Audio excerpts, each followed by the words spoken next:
Potato, potato, potato, potato, potato, potato, potato, potato, potato. Hey!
All right, now mic check, cam check.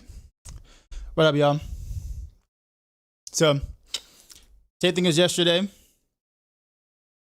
Gonna farm for a little bit. Inefficiently, I guess, because we're just doing it for fun. And then we'll more turtles later. You done lost all your. Oh, you only give away. You JMax at now almost 6 figures. And bling.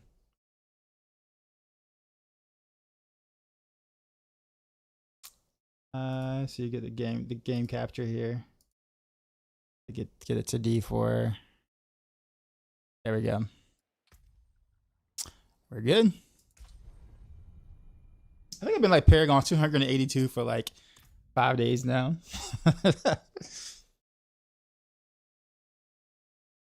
Electro, what's up? Yeah, I'd love to see you play some hardcore D4. Even if I lag out. Even if I die from my lag out. That might seem like something that I might I could get into at like a later date. Definitely not this season, because this season has been very unstable in general, so it would not be this season, but maybe in the future.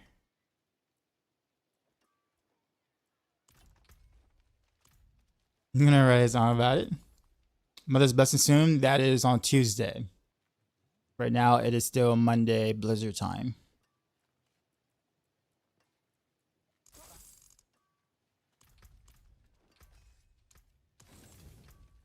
Okay, so what am I gonna do? Nightmare. Actually, what does my materials look like? Because I haven't like looked at my mats at all. Only 26k for the OBDs. I call them OBDs because I can never like pronounce this correctly. So 26 OBDs. You know what we could do that I have not done in a bit? Let's go ahead and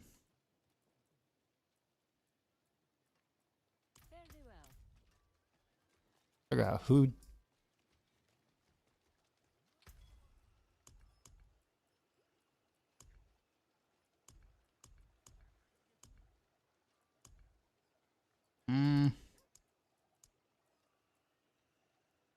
Oh yeah, I can do these.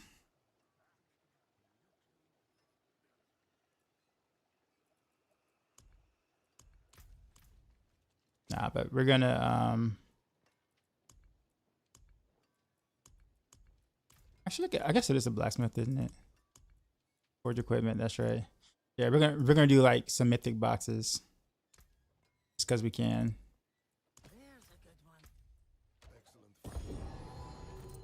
Helm, chest armor. Oh, double. Aw. If that was like attack speed and like core skills, that would have been great.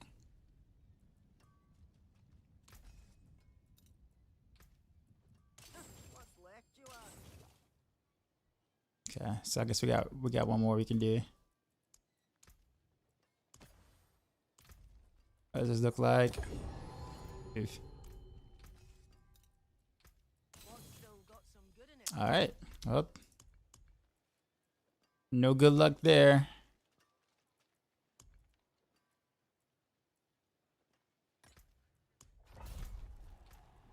Nightmare Dungeon and I guess Infernal Hordes at best. I guess is what I'm gonna do here. I don't know what else I need in gear in terms of gear is concerned. I think I have like the items I would want for gear, or gearing, I guess, for most things.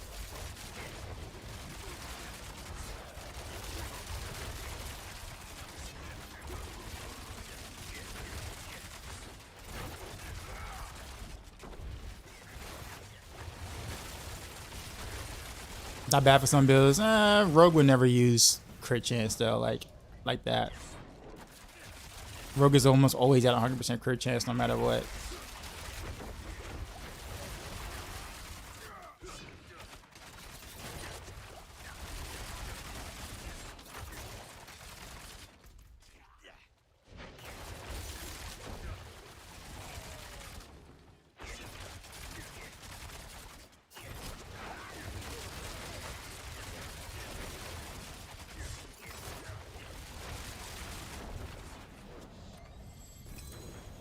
So I'm overflowing with boss mash. Yeah, I don't really know what to do with them other than like, I guess, you know, I guess farm with them, I guess. I don't know.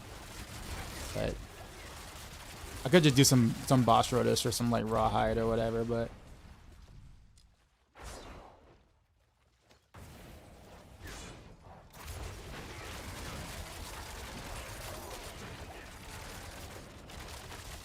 I won't play too much D4 tonight though. I'm gonna kind of more interested in turtles. Last night was a lot of fun.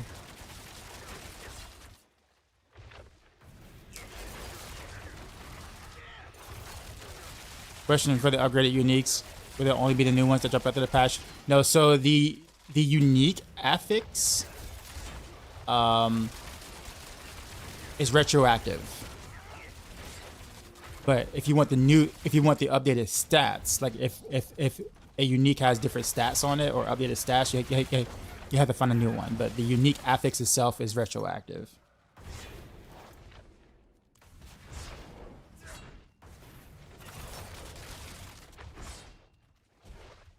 Mr. Masterworker, what's going on, man? I'm gonna allow himself to play Lego Fortnite. I have yet to play Fortnite, like, at all. I feel like I should at some point. Can't call it.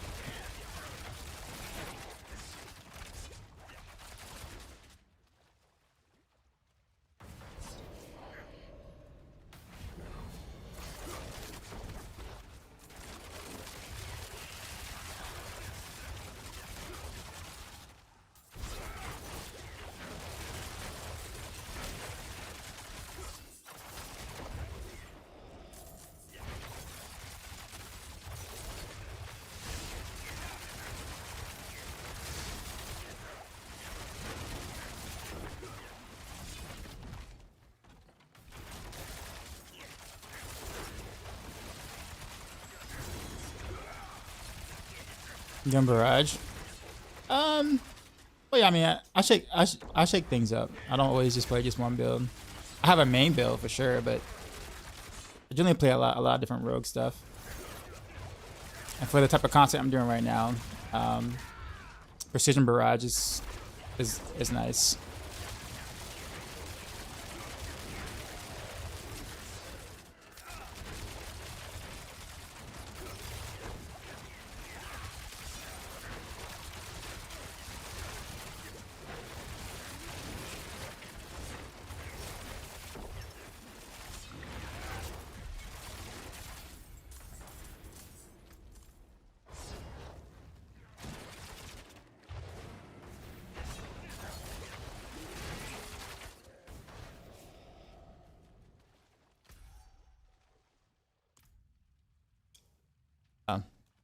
I was looking for like, I was like, where else do I go? And I was like, oh, it's cleared.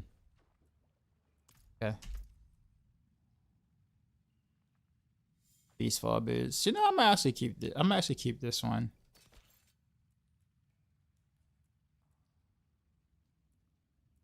Generally speaking, I don't really care for the maximum resource, but if I want to do like a different elixir other than the resource elixir, then that actually works out.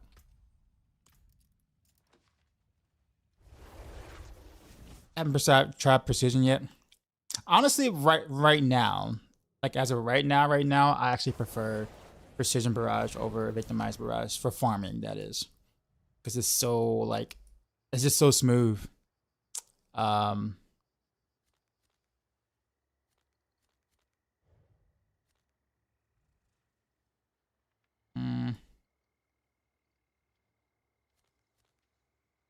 don't have a quick way to get here. Is there another way? That's a weird no. Alright.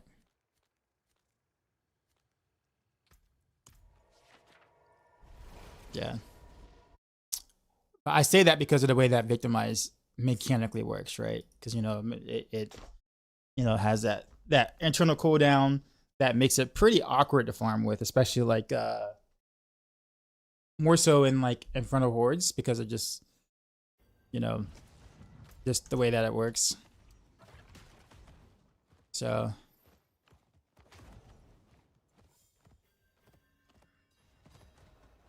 Can I show you my amulet? It's not good. I mean, I don't have any of the amulets that are in my guides. It's just, but my guides always kind of tell you like backups and stuff. But this is the best I got, literally, for a build like this. So, and like I'm rolling in some like, you know, godlike amulet. Not no.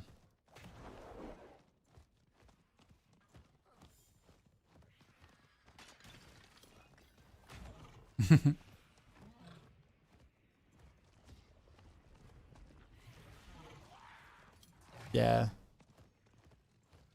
mean, don't get me wrong. I do need better amulets, but I just don't have. Just don't have it. It just kind of is what it is.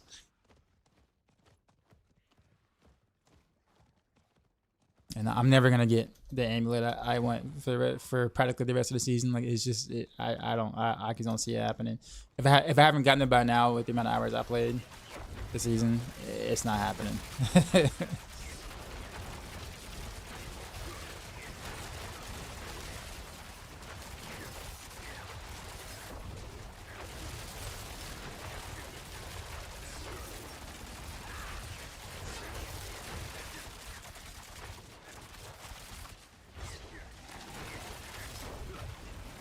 Such faith.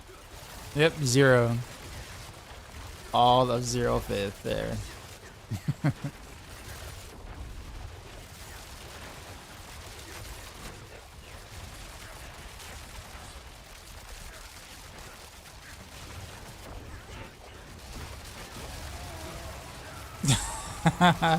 I could surely go for a medium steak right now though. What up, Sal?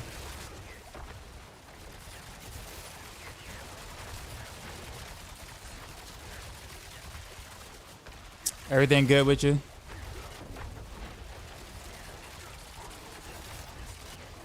You're at work, aren't you?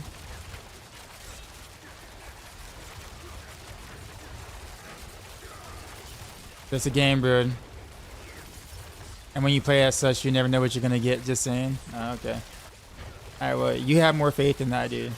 Maybe if like you and like some other people in the chat can like combine their faith, like you know, Captain Planet. You know, combine your with your faith combined, we get a ancestral amulet kind of thing. It's gotta be me. Nah, man, that's not how it worked back then.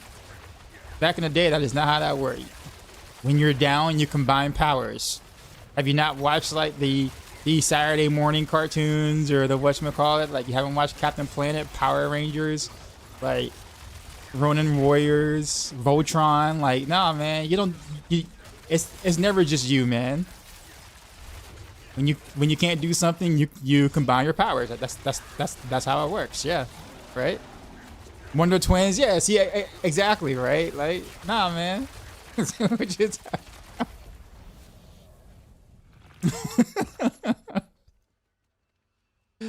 Come on, chat. Y'all feel me.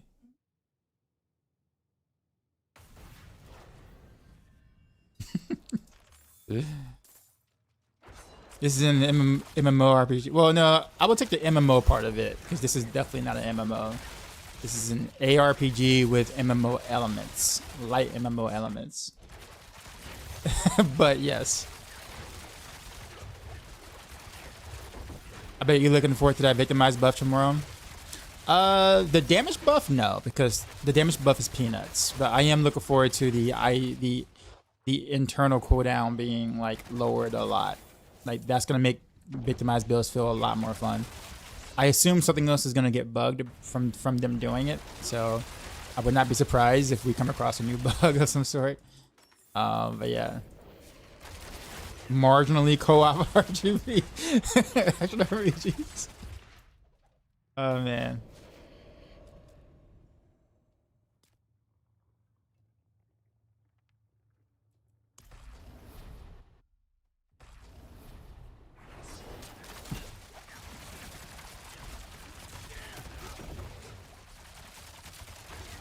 And I know what you're talking about. I do, but I'm gonna be honest with you. I'm totally not playing the game at like a job. I promise you. Trust me. If I was, I'd be way more efficient. I literally log on to kill things, talk with you guys, maybe experiment here or there with the build, and that is pretty much it. I am not like actively like looking for stuff most of the time.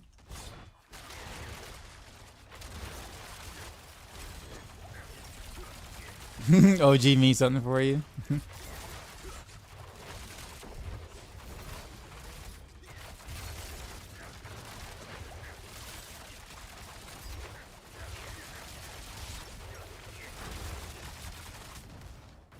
Ow. Do we know how low the Victimize build will pop now? You mean like the ICD, what the new ICD would be? No, we don't know. They just said that it'll proc much more often. So very, very vague. That's why we gotta test it tomorrow when it comes out. Bugs be with you. You know what's gonna happen.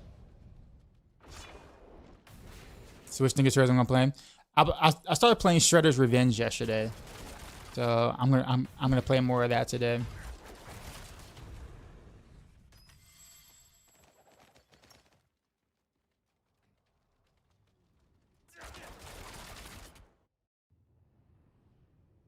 Did I hear about Wise's accomplishment today? No, what happened? I hope it's they make it busted. I mean, the only way it'll be busted is if it's bugged. Like if they bug it somehow. Technically speaking, you won't do more damage because of the internal cooldown, but your damage will be more consistent because you'll proc it considerably more often. So you actually. So what you're gonna probably see is lower damage numbers across the board because you're not backloading all your damage like you're used to. But it will proc more often, meaning that like you'll do about the same amount of damage that you did before, kind of. Well, slightly more because you get that 120 to 150%, you know, change or whatever. Which again, very small. You're not gonna really notice the difference there. But for speed farming, a lot of times you were overkilling anyways. So that big burst just didn't make any sense there.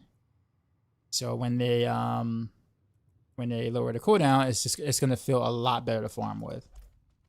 So it's gonna appear to be a pretty major buff for regular T4 content, even if technically it didn't really get like a buff like that. So I think it's a smart change by Blizzard.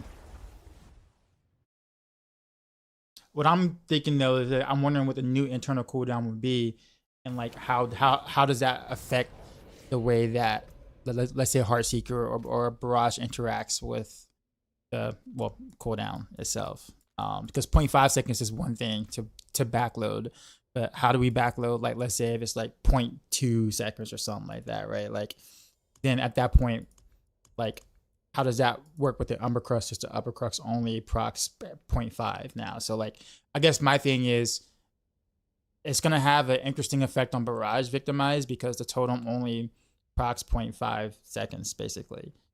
So I'm wondering how that's gonna affect Barrage. It should be pretty straightforward with Heartseeker because Heartseeker doesn't have, you know, that doesn't use Umber Crux, but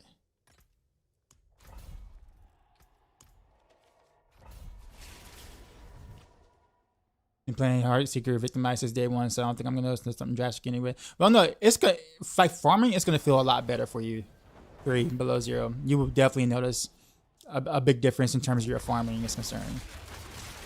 Because again, it proccing more often means that like you're gonna get better AOE clears like easy for sure. I think Twisting Blades would be back, but Twisting Blades hasn't really left. It's still decent. Like you could still like play Twisting Blades now. It'll be better for sure, yeah. But you can still play it now.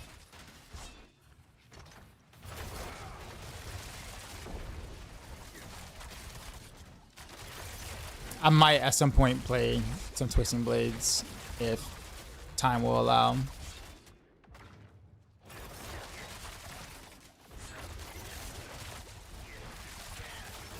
But I probably won't do it with add mixture though. I just don't want to deal with add mixture. Or I'm not really a fan of poison builds.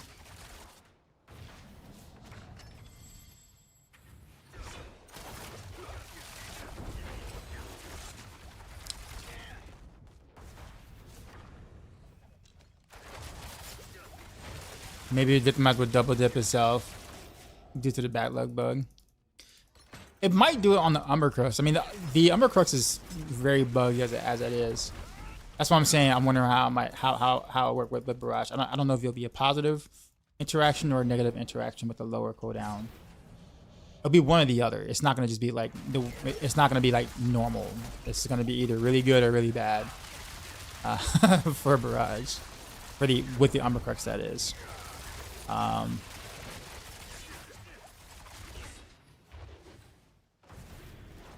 Is there any build that plays like God 6 from D3? Yeah, Dance of Knives, the new skill for the expansion. Dance of Knives Rogue. Although it's not, it plays a lot like it, but I mean, God 6 Demon Hunter is still like, in my opinion, feels better to play in D3. But they tried though. I mean, it still looks really cool. What was going on? Like this, so it's not this build. Then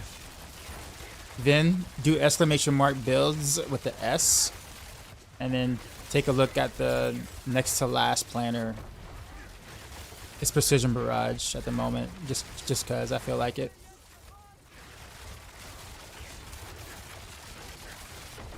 Finally beat 100 with OP Flurry. Nice, congrats.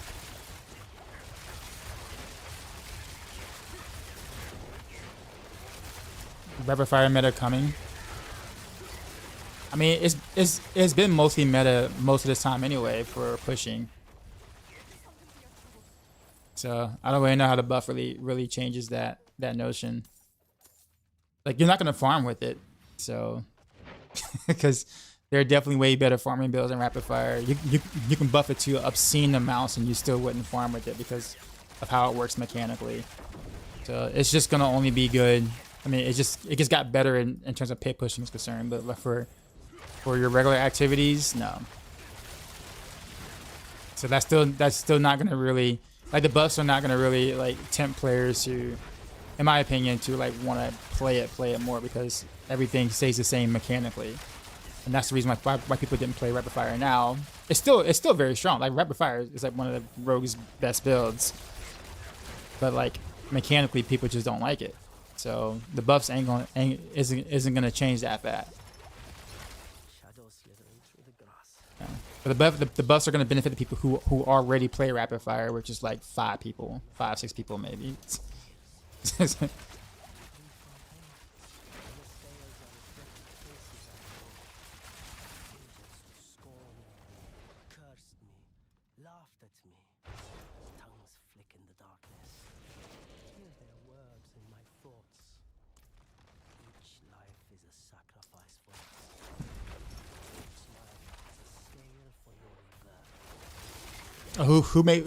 Wait, oh, he made partner? Oh, okay, cool.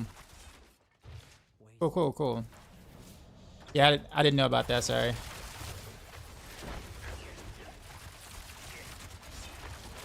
Sorry, I'm trying to catch up on chat. I got both YouTube and Twitch to look at. What do you think the meta will be with new patch? I mean, kind of. I don't really see it being much different. It depends on what. It depends on what the activity is. If it's just T4 farming, nothing's gonna change. I don't think, because there's just so many good farming builds from Rogue, so nothing changes there. Where pushing is concerned, nothing changes. Like, right now, actually, Rain of Rails is the strongest push build, believe it or not. But next patch, it'll be rapid fire again. But Rain of Rails will be the second strongest push build. So like, nothing's gonna change on that front. So it'll be rapid fire, Rain of Arrows, OP Flurry. It'll be your 3 best pushing builds. I don't see any Victimize build like beating any of those three, just because the internal cooldown isn't going to really have much of an effect for pushing, because you don't care about the ICD on pushing, because you have time to sit there and wait for the procs to happen, so it's not that big of a deal. The ICD being lower has everything to do with like, you know, speed farming for the most part. I saw that Budujo posted a Renovails build. Am I gonna play it compared to mine? No, I've seen him play it already. Why would I compare it? I mean, I can never really tell you. I mean, I saw what he did and what he was doing. There isn't that much wiggle room for Renovails anyway. So like, there's only but so many options you can go. So no. I mean, but basically what he did is that he took my Renovails and kind of like adjusted it to hardcore, which is kind of what he does. Which makes sense because he plays hardcore.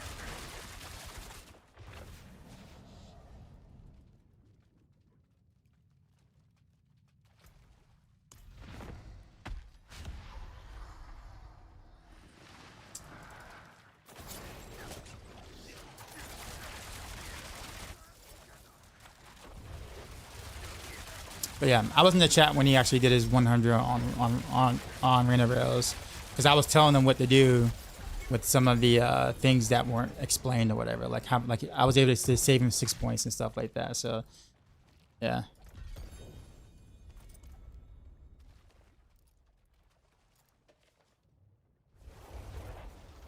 Renovails look fun. Oh, Renovails is definitely my favorite build so far.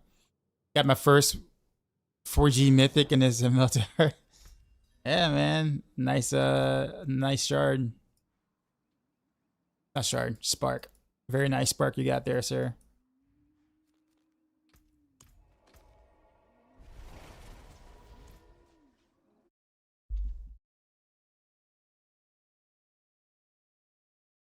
Was him adding pit fire more of a hardcore adjustment? I think it's the thing. Well, not necessarily. So pit fires is going to be best in slot come next patch. So like you might as well go ahead and kind of like at this point, if you're just not building or whatever like that, you probably should go ahead and, like, you know, get the ring as it, you know, because it's going to be the best in slot come next patch for Renovails. And I spoke with him and I guess maybe about it. So next patch we're gonna be doing that anyways. I just haven't like updated the Maxroll guide quite yet to include that because patch is not out yet. So, but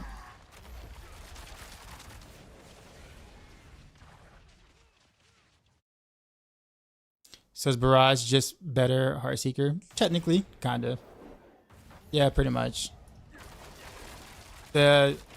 So here's the thing about Barrage and Heartseeker in terms of Victimize concern. So here's what is interesting about it. If it wasn't for the Umber Crux, Heartseeker will actually be stronger than Barrage for Victimize. It's the Umber Crux that makes that puts Barrage over the top. And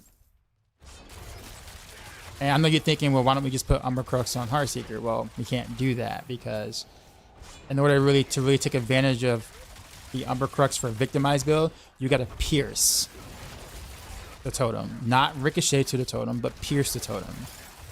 So since Heartseeker can't pierce to get a double effect out of it, then you're pretty much having to not be able to use Umber Crux there.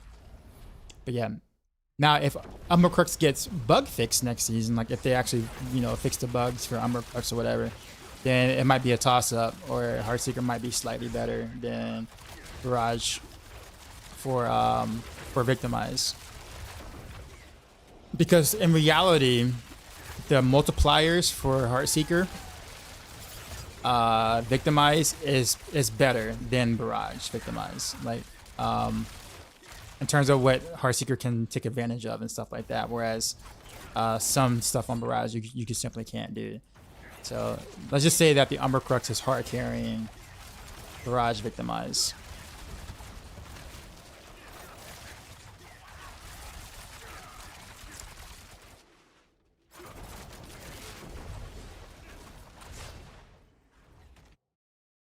think overpower is the best looking damage, which is why I stuck the Flurry overpower. Is it the best looking damage? Like, you mean like visually? Like the orange numbers? You like the way the orange numbers look?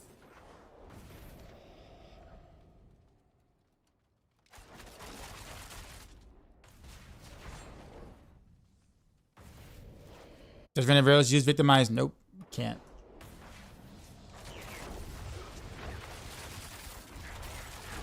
I would play Renaverail if it wasn't because I hate Flurry as a main skill. I mean, you can do it with Barrage. You can do Barrage as a main skill if you want to do it that way. Like, you don't have to go Flurry. Flurry is just preferred because it gives you a lot of different types of bonuses or whatever. It's like a great movement skill sort of thing.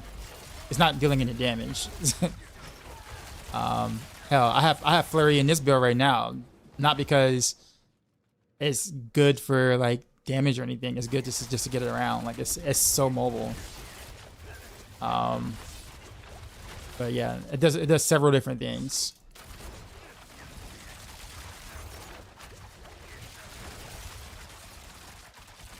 I almost perfected my Victimize Barrage, maxed out like hit 99. You're close. You're close. Want to get a refinement tribute rotation going? Probably not tonight, no. Because I don't want to get... How do I say this? I don't want to get stuck playing D4 for too long tonight. I actually want to play the other game.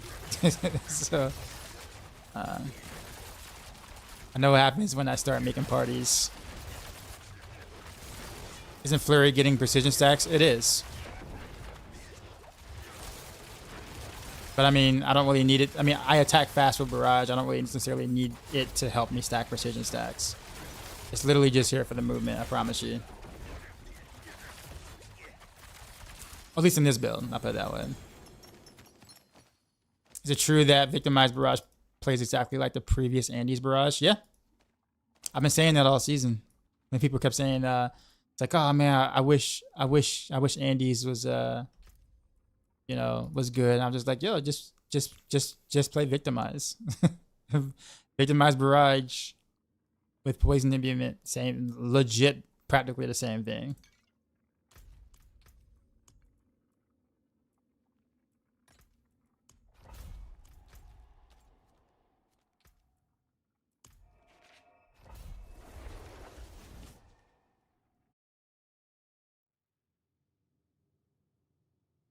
Hey, is this D4 Season 7? You know it.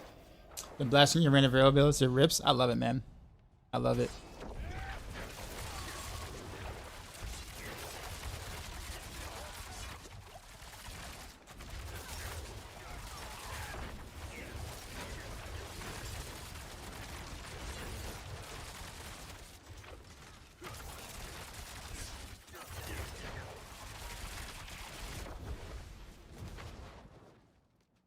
Go this way. Do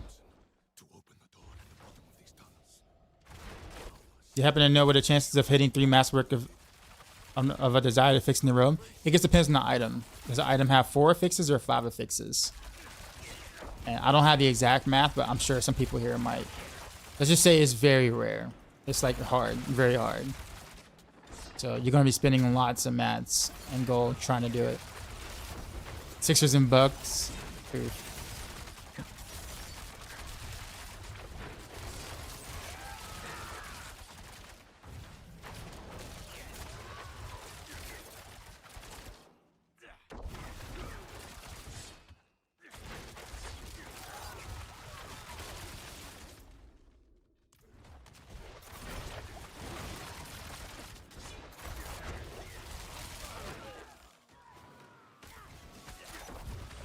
I always have a hard time clicking on that wall, I swear. Tobias over who? Over Brawny? Well, yeah. How much damage do we lose if you play physical Victimize? Not much, honestly. Less than the pit tier, basically. Like, probably somewhere between like 15%. Ish damage roughly overall if you include the typical physical multiplier, so about 10 to 15%. The physical is like 10 to 15% weaker than like the poison variant Victimize Barrage. So definitely not enough for it to really matter for like most people. And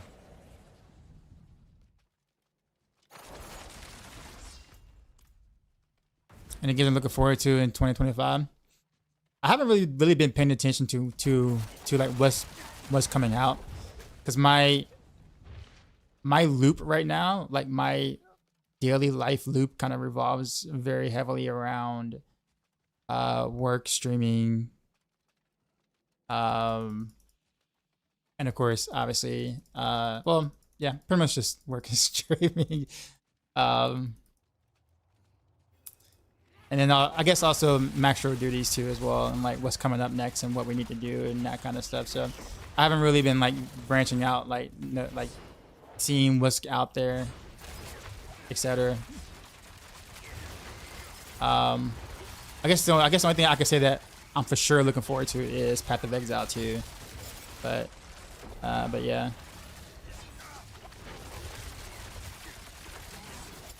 You know, and the only reason why I know that is because it's obviously in the same gaming category that I play. So it's hard to not know about PoE 2 if you play Diablo. So,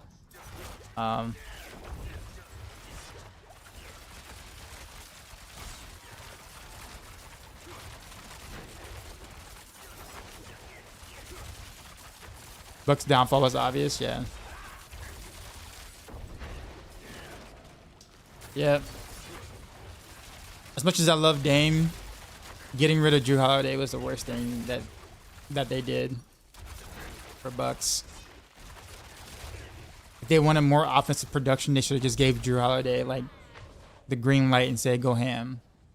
But they like kind of kept them like, you know, playing mostly more of a defensive role, and I didn't really give him many opportunities to like be a scorer.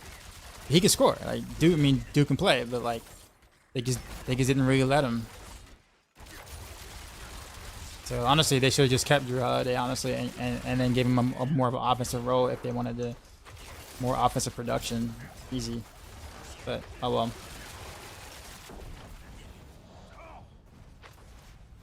Boston got him, and you know, Boston is utilizing them well, and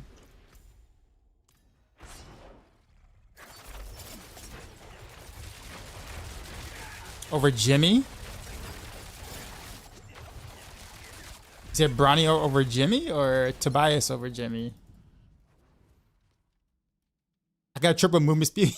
Emulate rough.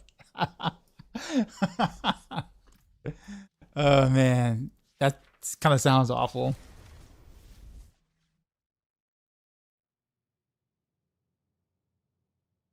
I'm looking for a way to be able to remove Virathio from Heartseeker Victimize. I really hate uniques.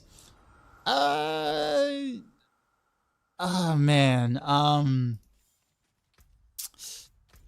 So if you do that, you have no way to proc barrier at all on Heartseeker Victimize. That's primarily the problem. So not only do you not have a way to proc barrier, you lose an aspect conceded because you can't proc barrier, so therefore conceded is useless. That's primarily the issue. Well, not primarily, mostly kind of the issue there. Rogues without barrier this season is very squishy. Rogues with barrier is pretty tanky. So you kind of really can't like do it without the shard unless you just really want to like gimp yourself pretty hard.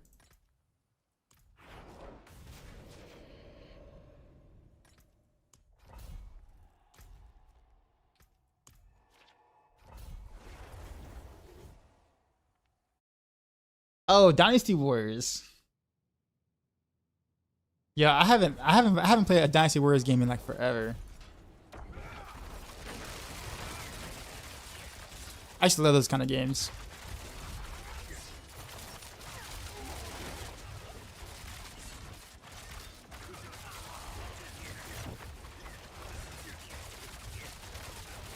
Feel like I'm watching 2x speed, fast forward. Yeah, I mean this is a fun build. I like the setup, even though like I didn't really optimize it or anything, but I just threw it together. But it works for what I'm trying to do. So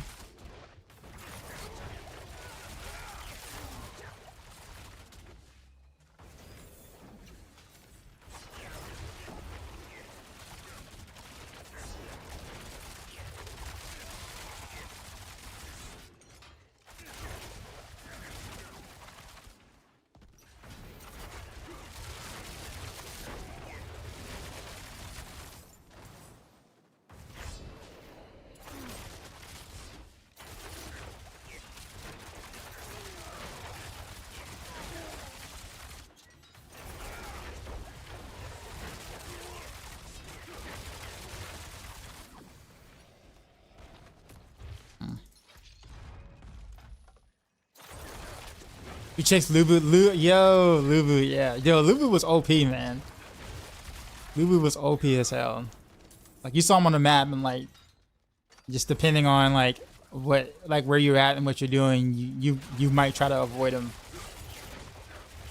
Because he would rock your shit all the time. He was worth it, though. He was worth the kill, but, you know, just... Question is, could you? That's the question.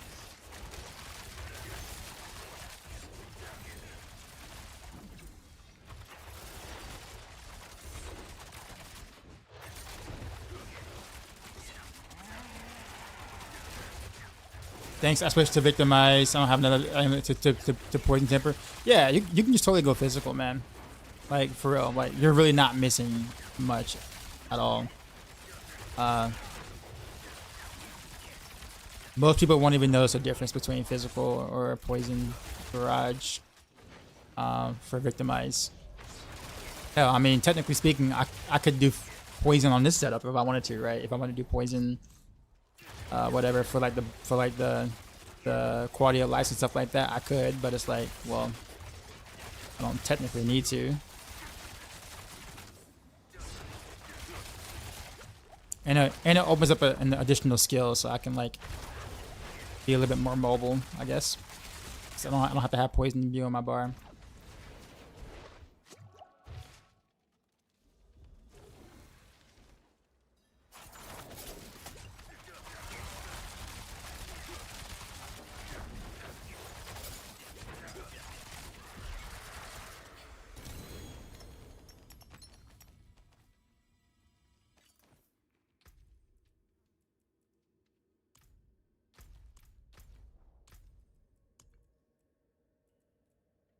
All these sigils are actually pretty bad. I think I'm gonna just salvage them and make some new ones. Which is my favorite kingdom and character. Bro, it's been forever. I don't even like remember.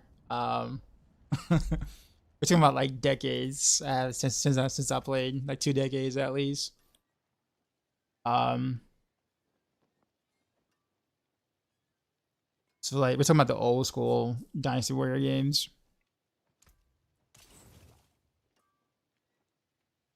Yeah, I don't remember. Back to the amulet question, would you take an amulet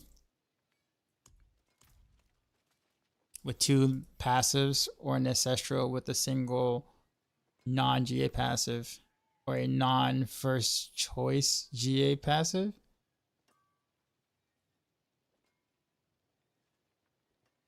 Probably the latter.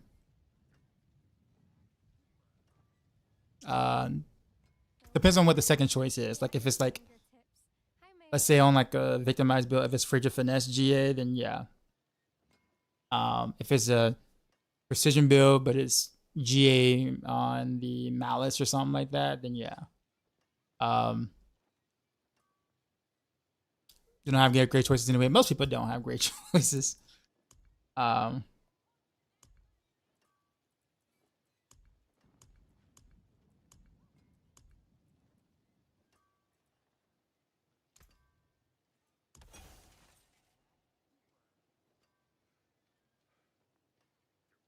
Okay, so I didn't think it was going to actually salvage my Infernal Horror keys, because those that isn't a dungeon. So I thought I was just going to just do only the like the sigils. Oh well. Oh well. All right.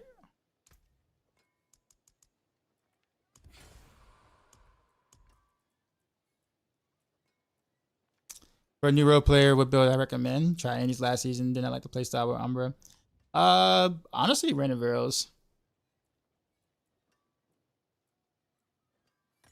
Playstyle is so fluid and fun.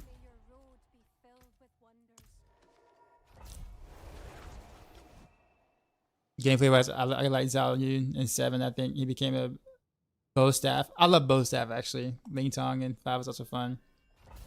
Character wise, Zhang Fei is a contender for your favored. Yeah, yeah, I was always a big fan of like bow staff in general.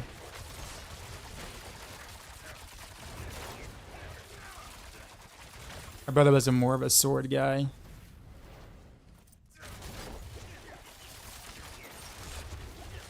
Or like the big weapons or whatever.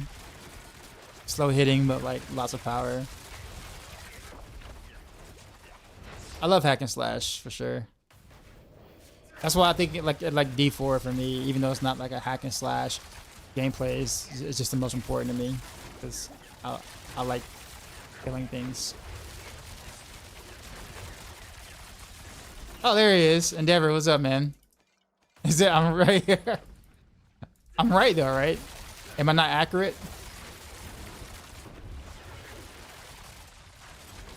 Actually, how long are you gonna be up for, Endeavor? You gotta watch me play Turtles, man. Do you remember Turtles in Time, right? Remember when we like I rented Turtles in Time for like I don't know, like 13 times from Blockbuster or whatever. Remember that? Yeah. So there's a spiritual successor to that called Shredder's Revenge on Steam, and it's so good. I mean, it is so good. I played a little bit of it last night, towards the latter half of my stream.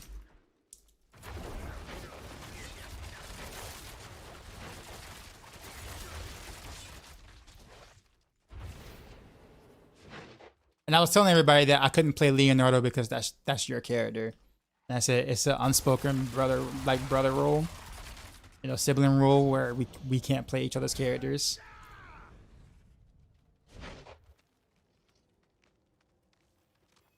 Oh, you put that with the kids? Rachel likes to be April. Yo, April goes ham.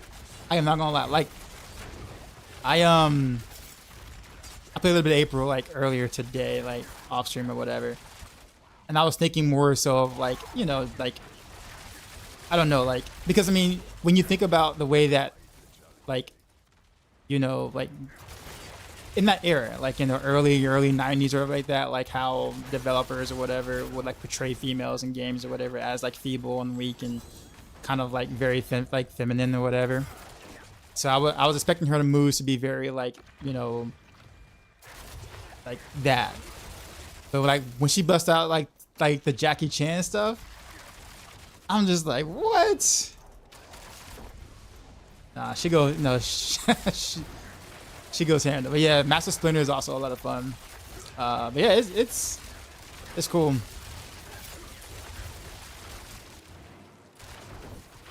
Okay, so who was Mario and who I had to play Luigi? So I was always Luigi. He was Mario. Like if it was like Mario Kart, he always played Endeavor always played Mario. Always. Not always, but the majority of the time. So I can never play Mario. So I was either like Luigi or Toad or anybody but Mario. You were raised right.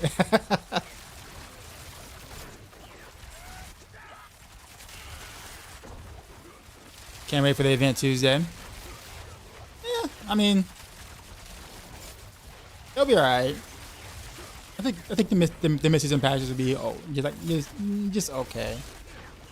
You know, it might be enough to kind of hold people over until Path of Exile 2 early access or whatever. For those interested in doing that. Yoshi was pretty good in Mario Kart, yeah. He was. Remember our battles in like Soul Calibur? Every fighting game really. Battle Arena Toshinden. Bloody War.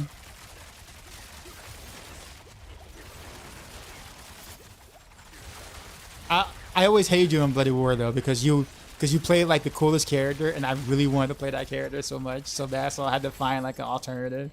And like no matter what other character I would pick, like it just wasn't nearly as much fun as like the Kung Fu guy or whatever.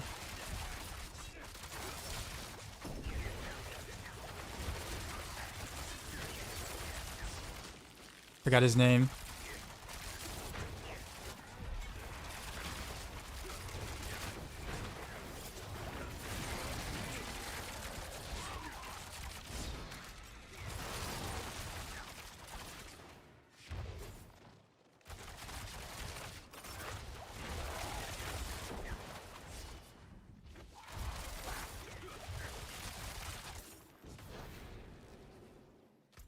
I'm at the farm for some nightmare in front of horror keys. So it looks like I'm gonna have to do some pit, which is fine. I'm not mad at that. DJ, what's going on? You said you're home early today? Die if you need help playing twice. How many paragons do you have to get full points on the board? Well, 300. 300 is cap. It's max. But it's not worth it. Like, there's no reason to do it. There's honestly really no reason to do that. Not even kidding. Like, you get all the main important stuff for a Paragon board at around 270 Paragon for most classes. So, like, past that, you're literally just doing, like, 5 decks per point at that point. Much like D3, which is incredibly boring and disappointing, but it is what it is. But what it means is that you don't have to. Like, you don't have to grind out those points. It's completely optional and has, like, no effect on your gameplay whatsoever.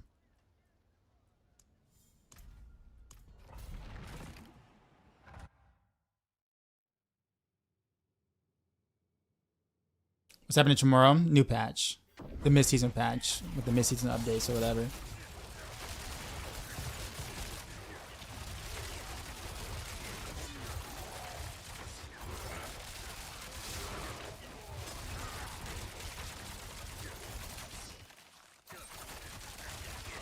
So the ultimate question, chat, is should I do updated video guides for the mid-season patch? Like, when I play him or whatever.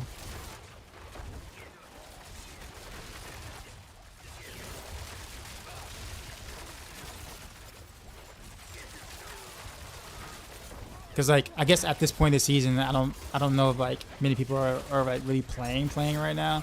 So, like, the interest is, like, quite low.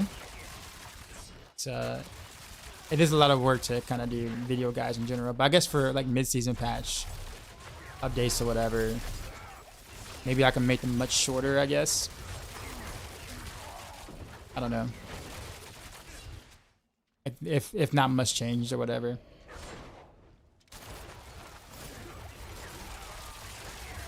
Make new helm, Andy helm build with it being buffed. I mean, the buff is only like 25%. So like there won't be any new Andy builds. I mean, it'll be exactly what it is right now, except 25% stronger, which is not a lot at all. That's like a pit tier and a half. So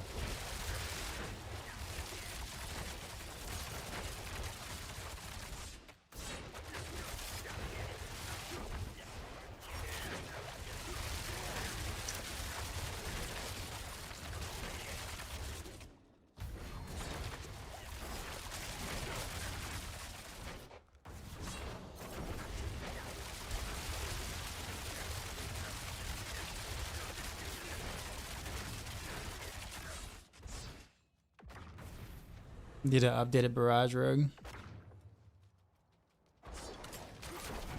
Keep in mind though, like with the mid-season update, understand that like the changes are going to be very little.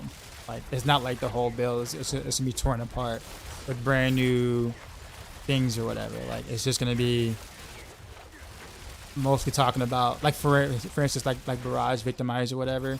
I'll be talking about the new ICD or whatever and how it affects Umber Crux in a positive or a negative way or whatever. But that's really about it for you know. So it's really not a lot, but I mean people do like the idea of something saying updated build, even better, new season patch or new mid-season patch or whatever. So you can kind of milk the title, right, to make it sound juicier than it really is for reviews. But I guess because right now there really isn't much interest in the game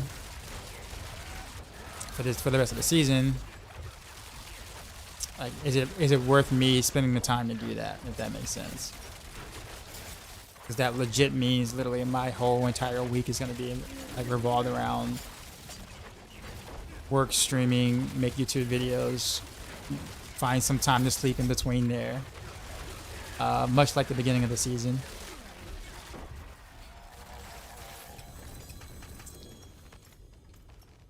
So before I make that commitment, I just want to know if it's worth the commitment. This is the and I got lots of casuals, to be honest with you. Okay. Especially if they end up improving by 10 tiers. So rapid fire will improve. Well, not 10 tiers, but like 6-ish tiers. We'll do 70. You're right, Dad. Maybe do a little thing, but don't go a lot. Only people are playing right now are weirdo. Yeah, hers like us. Yeah.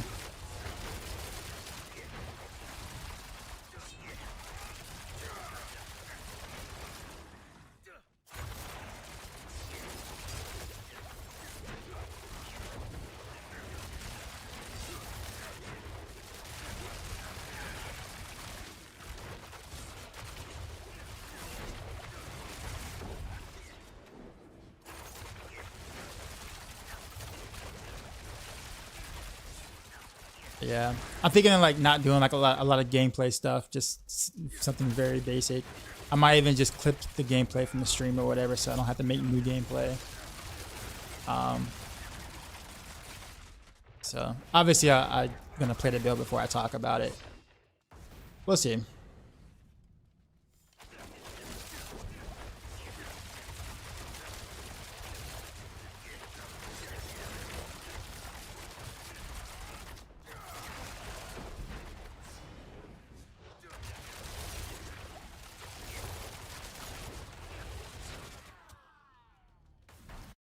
Higher Endeavor, yeah, have a good one.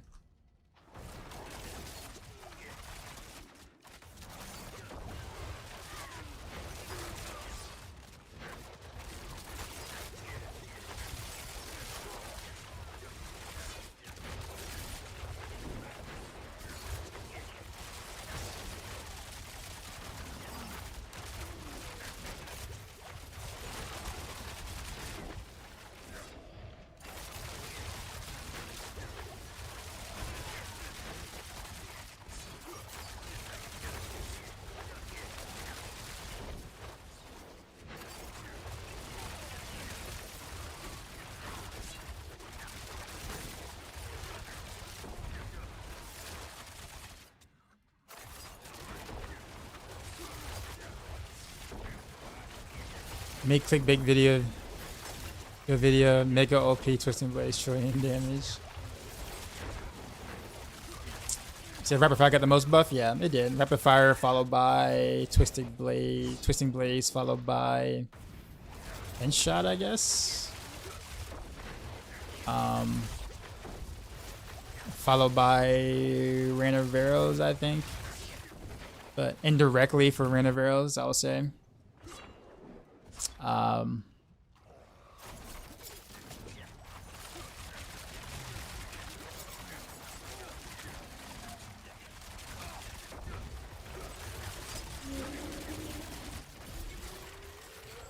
Where's your rain, love? What do you mean?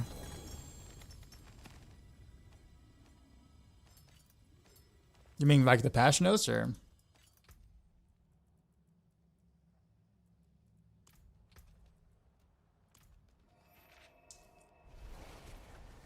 I'm an elder millennial, so I like written stuff. You keep those build guys up to date, and I'm a happy camper. Fair. Wish I could stop playing this season. Sure, yeah, what's happening? But maybe short ones that highlighted differences and then link to the original, maybe like a 10-minute video.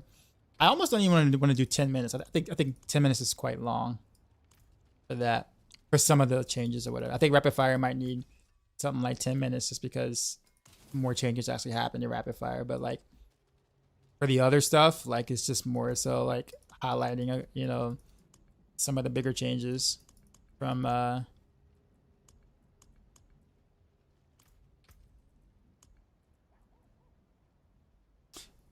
at the same time, though, I think the thing that also kind of gets me too is the fact that because there isn't much, you know, going on, I guess, that like if those videos don't do well, which they probably won't do well because it's mid-season and not many people are looking for stuff like that, then that really hurts my YouTube algorithm in a sense. Because then YouTube is gonna be like, oh well, these kind of videos used to do well, but they're not doing well, this time, or as well this time around. So it'll be one of those things where like, it'll be kind of interesting to see how that actually works out.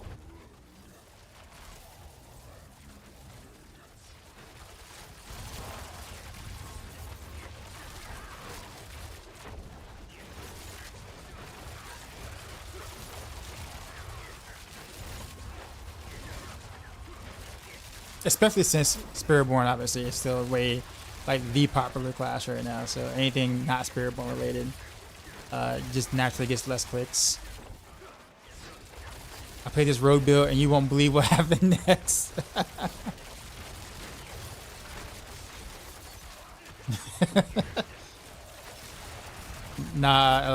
Hoping it wasn't going to be towards the bottom of the update love. So like, I mean, Retrospective doesn't really need love. I mean, some bug fixes would be nice. Retrospective should be a little bit stronger than what it is if it actually worked correctly. If one of the passive actually worked correctly, but it doesn't. So it's actually due for a buff or a bug fix, which would be a pretty significant buff to Retrospective. Won't really talk much about that though. But I mean, the precision buff will naturally buff Retrospective. Same thing with the Pit Fighter's Gold ring that actually makes that best in slot. So it'll get a pretty a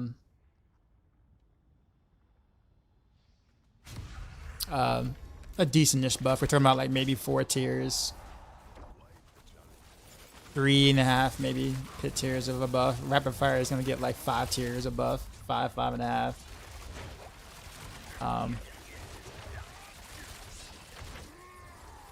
I caught my wife playing a Spiritborn, but she didn't know about my revenge rug. Yo, that's so good. That is so good.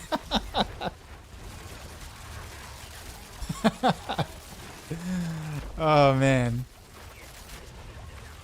that's such a good title.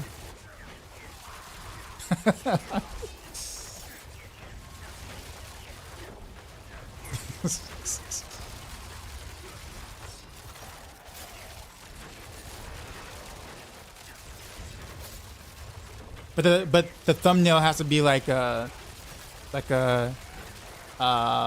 provocative female rogue, right? Like with like, you know, the emphasis on the you know, high heels, all that kind of stuff, you know.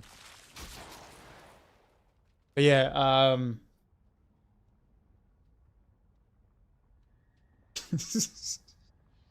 you got to get all those like, you know, horny 14-year-old clicks, basically. Those Tomb Raider clicks. You know, I was saying weapons.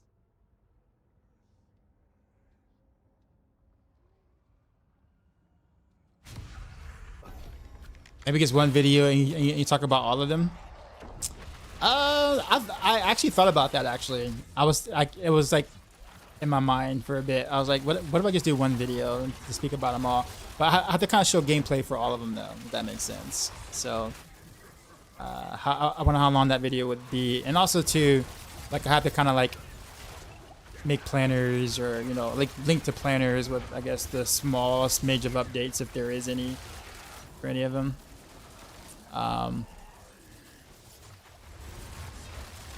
I guess the fear that I have with doing that is because if I just do a video to talk about all of them would be like 4 of them, right? People are gonna be like, well, where's the Twisting Blaze one, or the Flurry one, or the Pin Shot one? Thing, since you said Rogue, it'd be kind of hard to make a title with Barrage, Heartseeker, Renoveros, Rapid Fire. You know what I mean? So I'd have to like, I guess, talk about all of them, which I guess I could do that too. Like a brief description of how everything got affected.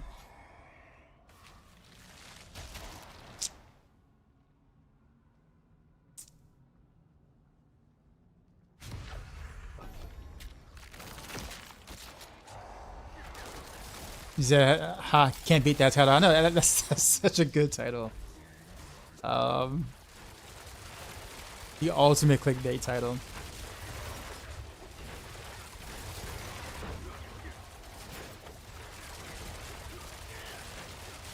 You're the only one playing Dance of Knives? No, not really. I just haven't really been a fan of it this season, so my audience hasn't really seen me play Dance of Knives yet, and probably won't this season.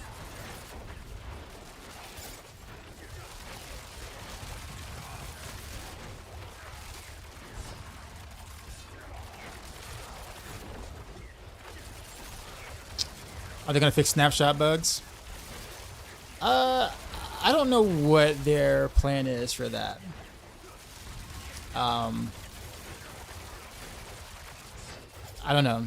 They say they don't want snapshotting in the game, and then several things snapshot almost naturally, and then things that you think should snapshot doesn't. So there's inconsistencies.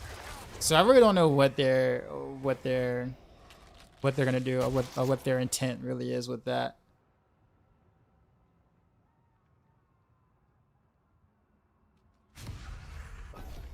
Do you have a planner for this build? I do. Exclamation mark builds with the S. And it's the planner second to the end. Second to the last planner.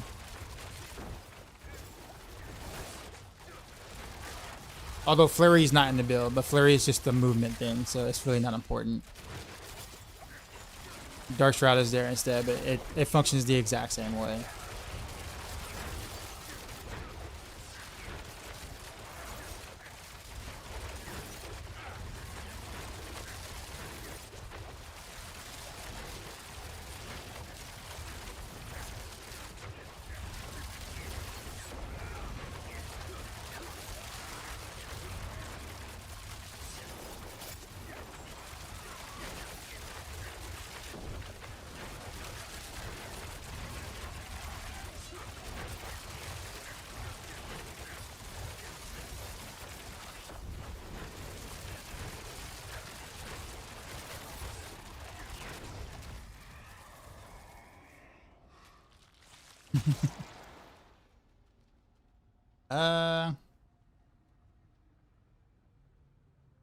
Oh, these are so bad.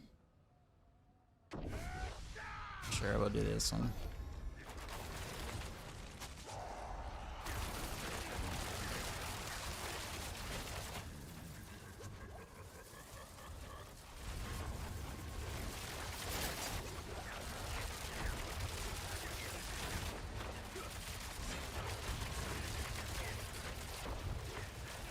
What's your favorite rogue build right now?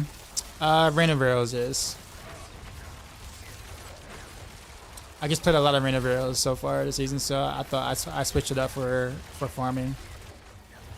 I'll be doing a lot of different builds tomorrow anyways, because the patch comes out tomorrow, so I'll be doing a little bit of everything.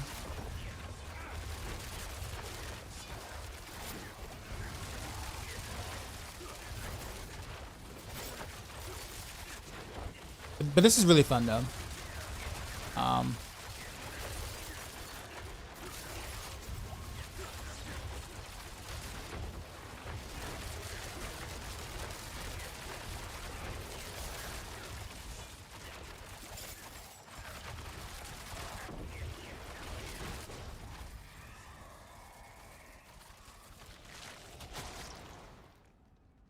You said you hope they don't change the snapshot stuff.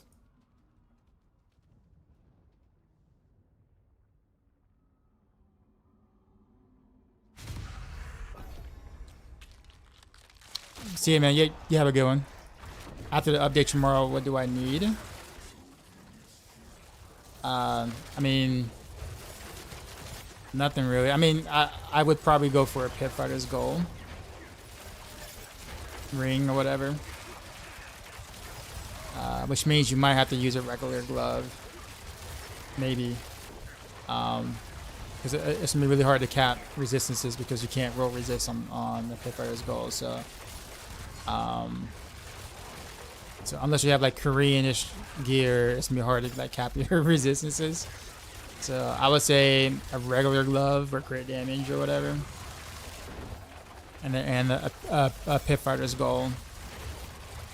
It's kind of really it. Those are two things I would look for.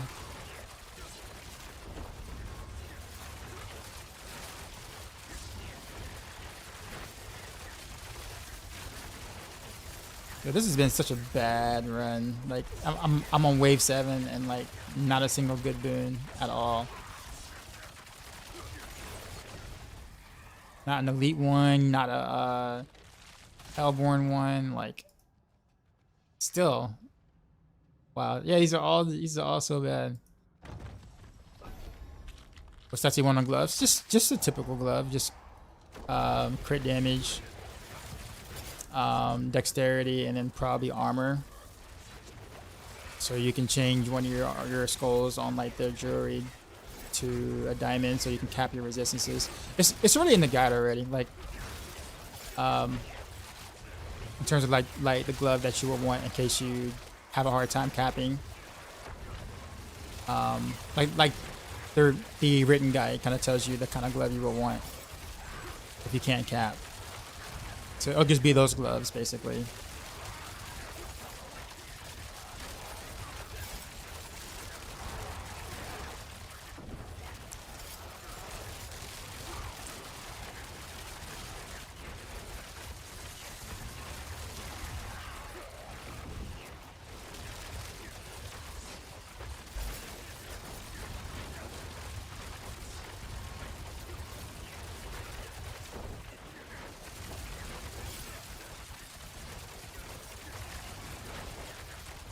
Yeah, but this has been such a weak Front of Horrors, man. God, this is so bad.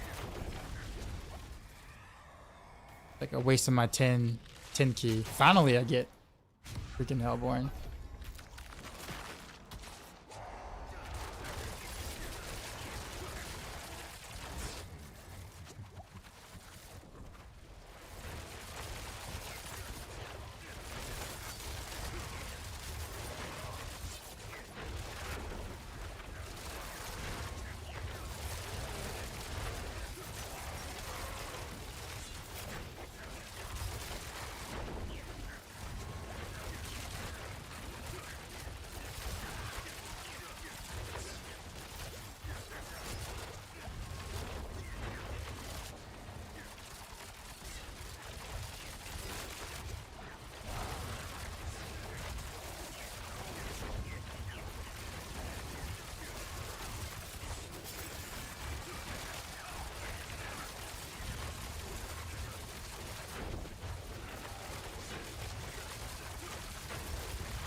You've already sold a ton of Pit Fighters Gold. I don't think that's. Oh, you mean like just like salvaged it or whatever? Oh wow, dad. Can't recall last time I died in the Inferno Horrors. I must have ate like a bunch of explosions. Oh, I also don't have Dark Shroud. That's right. I got rid of that.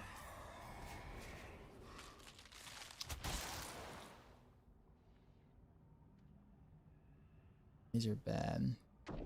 Guess we'll do this one. What stats are you looking for on the Pit Fighter's Gold? It doesn't matter. The stats are terrible. Legit terrible. You guys want a 6-second one, that's all. But the stats legit really don't matter. I guess you can go stealth damage, I guess, but like still honestly at the end of the day that doesn't really matter.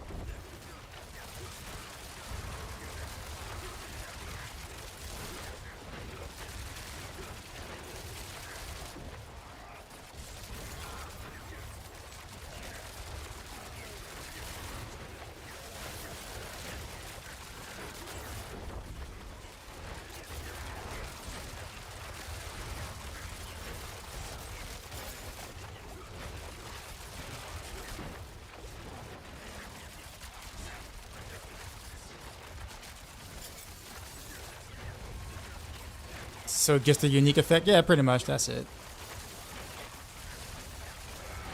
Like I said, I mean, extra credit if you get stealth damage, but honestly, you're really not going to really be able to be in stealth for that long period of time.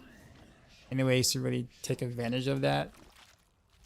And it's all additive, so it's like with your ultimate damage, which you have a ton of too as well. Like it's just not really good. But none of the stats are good, so you just take whatever. So getting a ring is easy because you don't really care about the stats. Just the unique ethics.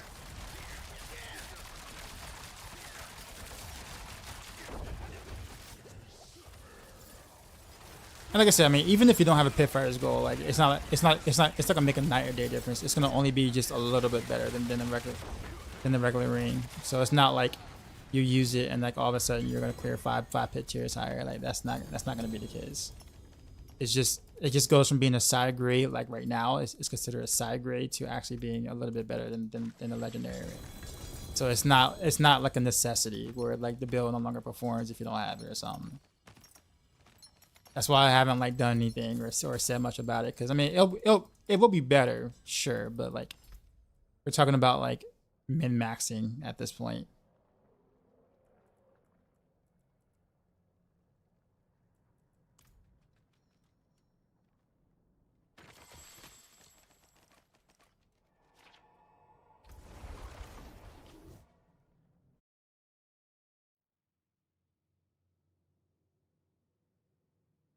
Yeah, I think I have one pit fighter's goal I kind of kept in my stash. I might farm for another, I don't know, but I mean this one should be good enough.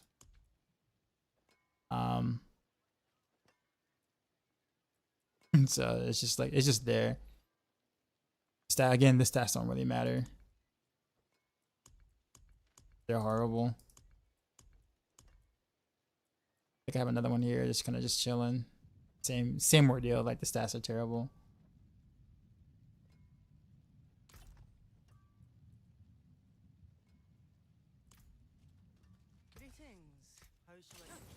I'm gonna go Fist of Fate this time.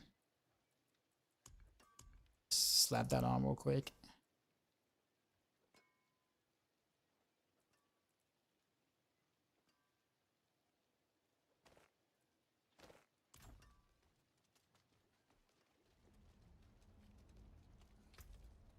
There. I don't know where, maybe it'll be better this time. Opium.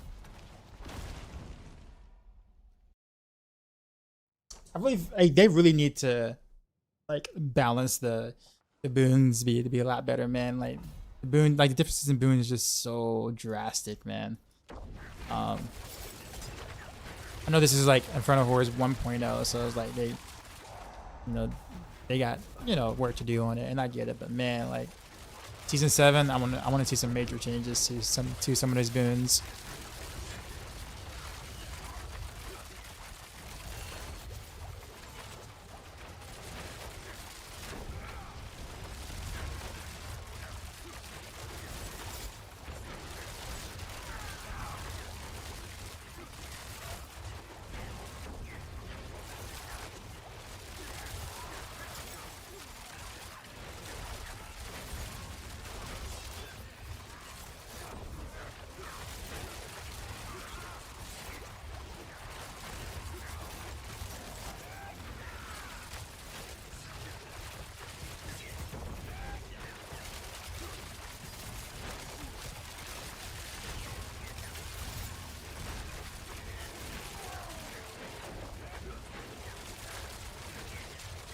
I'm running overpower Flurry build with a Fury focus, but still can't kill T4 Duriel.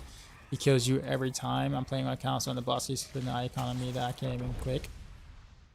What should I do to kill this Duriel? So if you're playing an overpower... Oh, you say overpower build with the Fury focus. So you're playing Barb? Reason why is because like each overpower build is not necessarily the same. But overpower builds are usually pretty difficult to build in general. So like honestly, it just really could be you're probably just lacking the gear or the masterworks or whatever to really make it shine. Because the whole point of something playing an overpower build is to literally mollywop anything at T4, so you should be like 1 or 2 shotting Duriel with with a build like that.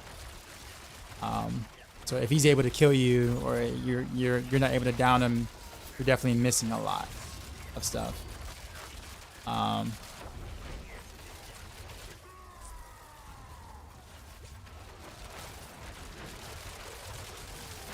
So I would go back and kind of see what you have, and whatever build that you're following, or whatever build guide you're following, see what is recommended, and try to match it as close as you possibly can. Being in the ballpark for an overpowered build, it's just kind of rough compared to some of the other builds in the game. I'm playing Victimize, but I think I'm going to swap over to overpowered Flurry build.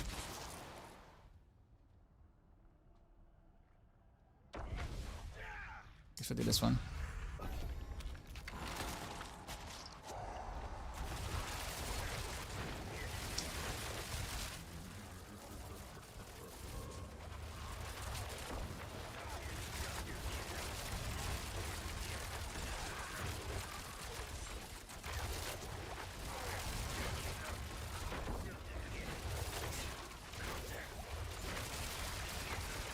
Spires, man, really.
I feel like this is another run that's actually pretty bad.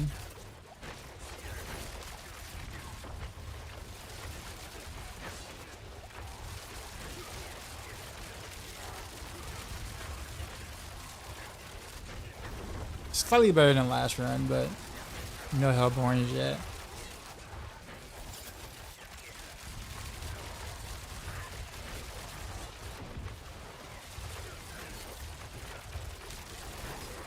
So Precision Barrage better? What do you mean? I guess what makes you ask that? Is it because I'm playing it? Is that why? I'll be making any changes to Barrage, but once patch drops, I'll be making changes to all the builds, but they'll probably be pretty minor. I think Victimize will get like Victimize builds will probably get the least amount of changes, because there really isn't really much, really, at all. Like, no aspects or items or whatever are gonna change the way any of Victimize builds work. So Victimize will probably get the least amount of changes. Precision builds will probably be will get slightly bigger updates, like Rain of Arrows and Rapid Fire. My Precision Barrage build will also get my personal planner update, because I'm probably gonna have to include Pit Fighter's Goal in that with the new buff.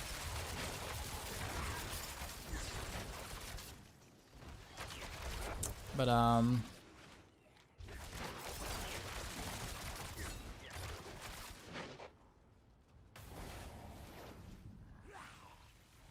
oh, sorry, NATO. Okay, I see Brownlee. Okay, I see what you mean.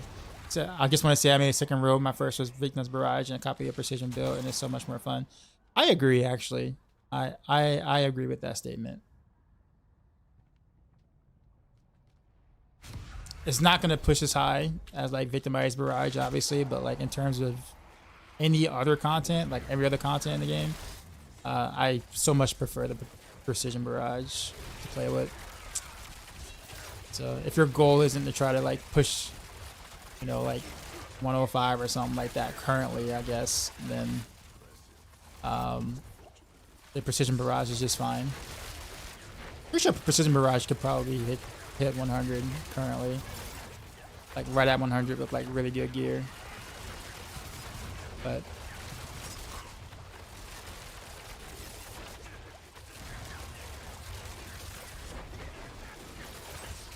if we do Pitfighter's goal for Renovaros, what important stats to shoot for? The stats don't matter literally on the Pitfighters at all. All of it is garbage. For Renovaros, that is. It's garbage. Like the stats are garbage. Although if you want to use it for a different build, I would say cooldown. The smoke grenade cooldown reduction would be nice to have. But outside of that, for Renovaros, it's pretty. All the stats are pretty garbage. The stealth isn't really worth. I mean, it's something, but like you're hardly ever really in stuff like that. And even if you are, like, chances are the stealth may not apply through all your waves of Renovaros. So it's just such a bad stat for Renovaros in general.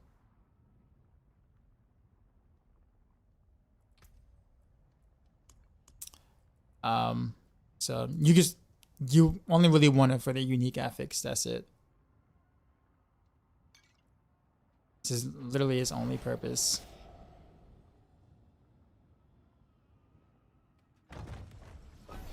It's also bad. You need something that you can level your glyphs. I'm gonna be able to speed 100, so I'm leaning towards Renovaros. Oh well, then yeah, Renovaros is your best bet. Renovaros will be your best bet for speed. For speed 100s, yeah, for sure.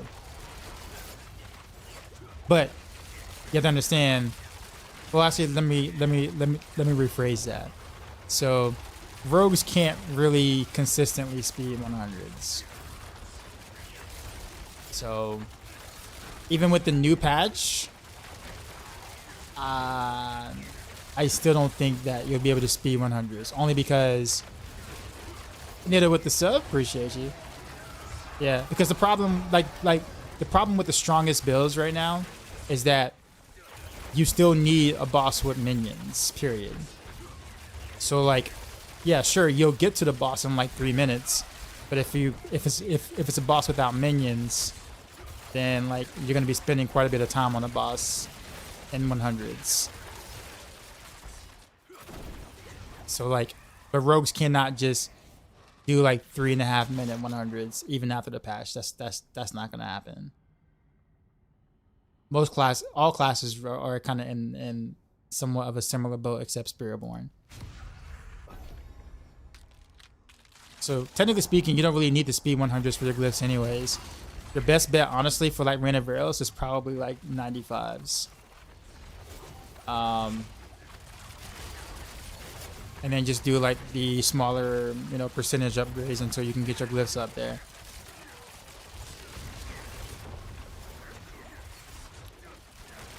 Is Victimize Barrage or better or Renovaros? Oh no, Renovaros is better for sure. Or stronger, I put it that way.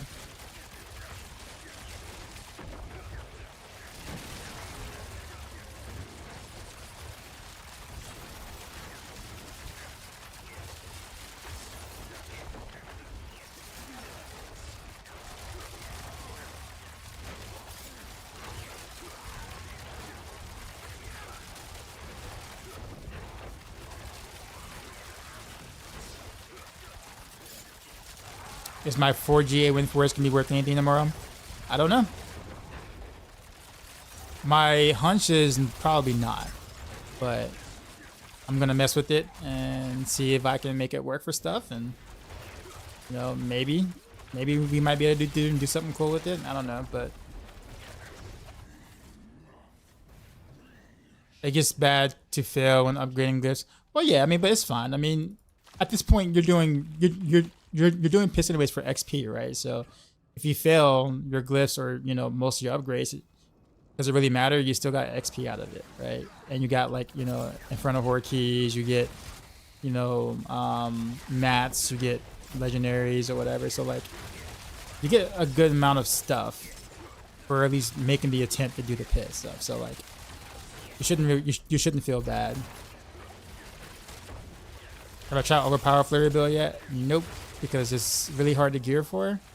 And I don't really trade like that, so no. And even then, looking at the gameplay, I don't really like the gameplay at all. So I like regular Flurry honestly better than the overpower Flurry. Like I feel like the regular Flurry feels so much better to play. Even if overpower Flurry is obviously stronger. But if I play Flurry, it's definitely not going to be overpower Flurry. Simply just because the gameplay. Oh, forgetting to upgrade. See. Yeah, I do that sometimes too.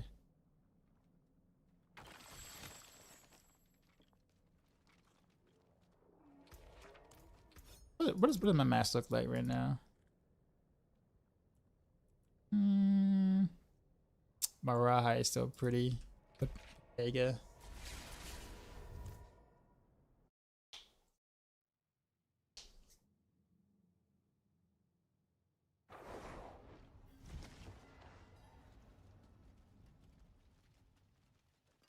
Been playing around with the aspect siphon visuals, and it's pretty cool because you can have the potion buff up at all times. So for pushing, yeah. It's just such a like when you do that, you're taking that aspect, and then you're also like taking a rune to be able to take advantage of being able to spam potion like that. So I mean, it has its uses, but it's for sure like uses for like pushing. It's like where it's primarily used for. But it usually ends up like kind of like establishing pretty jank gameplay.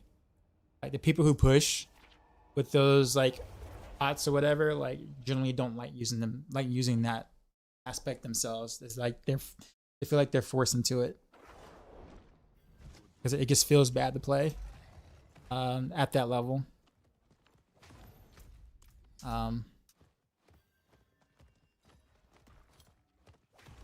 Yeah, but for anything outside of pushing, it's totally not necessary. But it's godlike on pushing.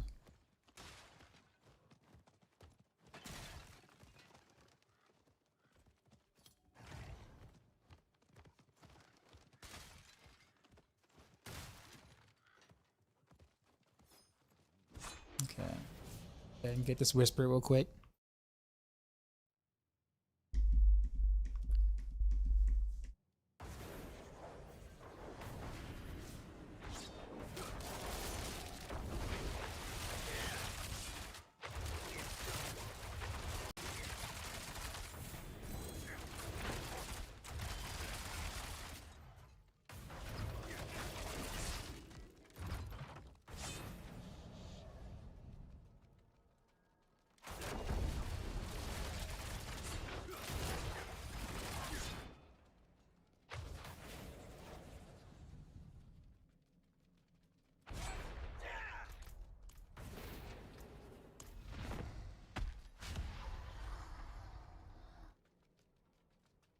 This now is the funnest ad on Rogue. Feels great as a speed farmer.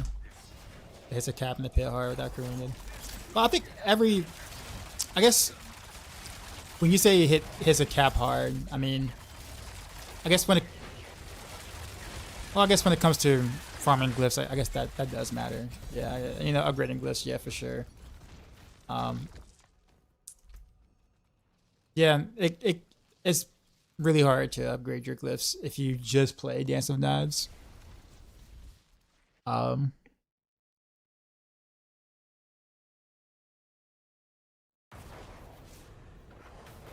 I can solo level, like I've solo leveled most of my glyphs basically with Rain of Arrows at the moment.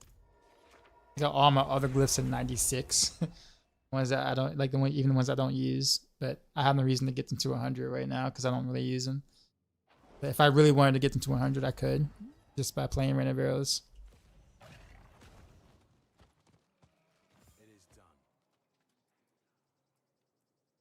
Sure, I'm gonna do this one.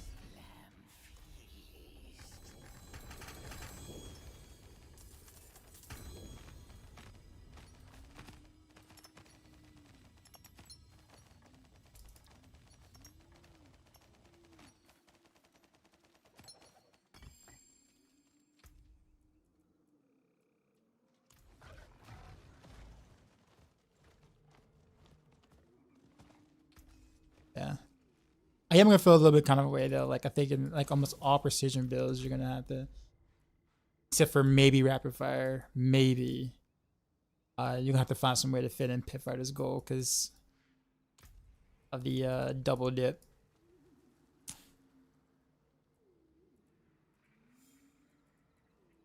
Which is gonna feel,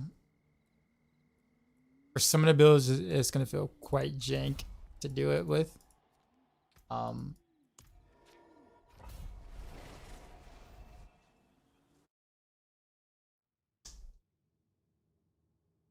I was looking at the Korean Rain of Arrows clear and he's using daggers. Yeah, that doesn't matter though. Like it legit doesn't matter whether you do swords or daggers. Swords will give you crit damage from the implicit, but daggers will make it so therefore your Flurry has a like one breakpoint higher, making it a teeny bit smoother to cast between Flurry and Rain of Arrows. But the difference in damage is like legit the same.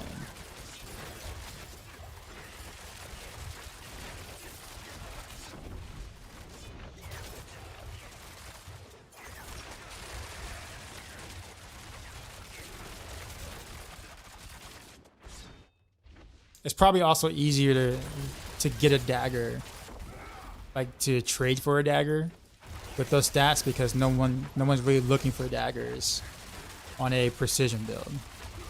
So it's probably like his planner is based off the stuff that he has. Is what I noticed. Like to get like the actual gear he actually has. So it's a lot easier to find daggers with the right stats than it is swords with the right stats because, well, you know, trade market. Daggers are way cheaper to get.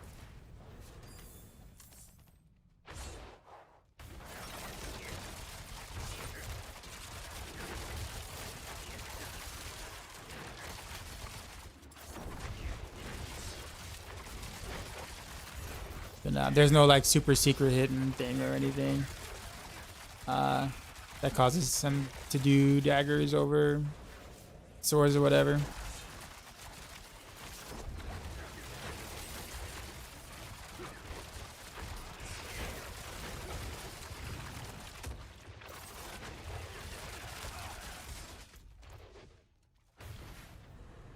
Min May, what's going on? I'll be trying Rain of Arrows. I'm guessing there's a video on YouTube. Any tips for the build? Yeah, I got tips for you. Check out the video. Because if I like just laundry list all the things that you should probably do on Rain of Arrows, you're gonna forget everything. Not everything I say, but most of the things I said. But I do have it laid out in, well, for one, video form and two, written guide. So if you do !mark build, you'll see both the written guide and the video guide.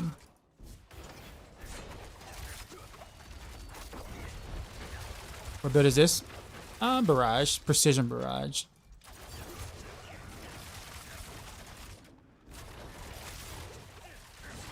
Although next patch, this is probably end up being combo point precision barrage because I think combo points might be making a comeback next patch for precision builds. That isn't rapid fire. I'll put it that way. So as spammy and fun as this is, kind of thing, I might have to maybe consider a combo point version of this.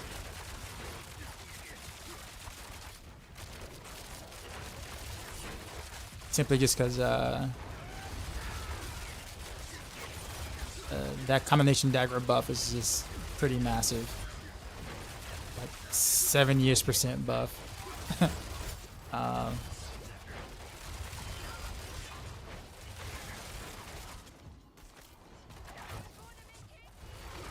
how do I feel about the Victimize buff? I mean, the Victimize buff is very small. From 120 to 150 is like not even like a pit tier. What I like about Victimize coming up is that they're lowering the ICD. So that is going to make the build, like Victimize build, feel a lot better for normal content. It's not going to change anything for pushing per se, but it's going to make it feel a lot better for normal content, like T4 farming and whatnot, which has been probably personally one of my biggest gripes about Victimize.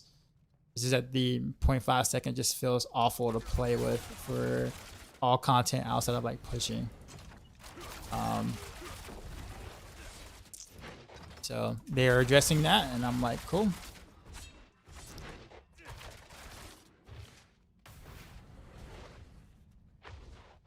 You got a better chance at Mythics and 4GAs than you do Chris 4s, I swear.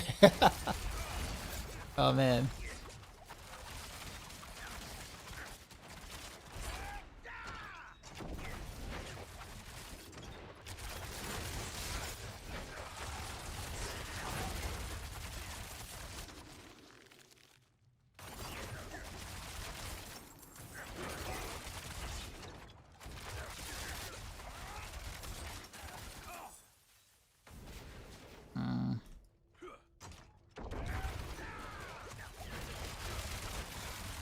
I'm okay raging with Diablo because I keep dying to random long dead miles of poison. So on Rogue, I don't know if you're playing Rogue or not, but on Rogue, as long as you have barrier up, the poison won't bother you. But the moment that your barrier is down, poison will legit eat you alive.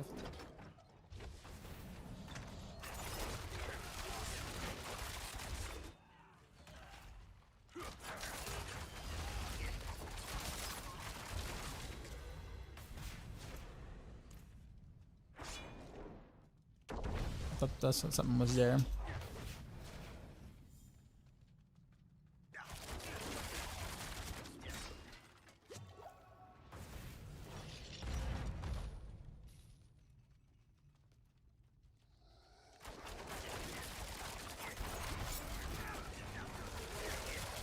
Oh, it happened on your Spiritborn. Oh well.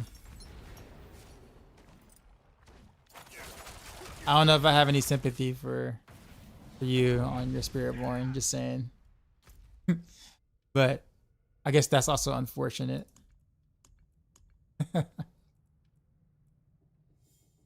gotta nerf Spiritborn somehow, right? Gotta have some sort of a weakness. No, I'm just kidding.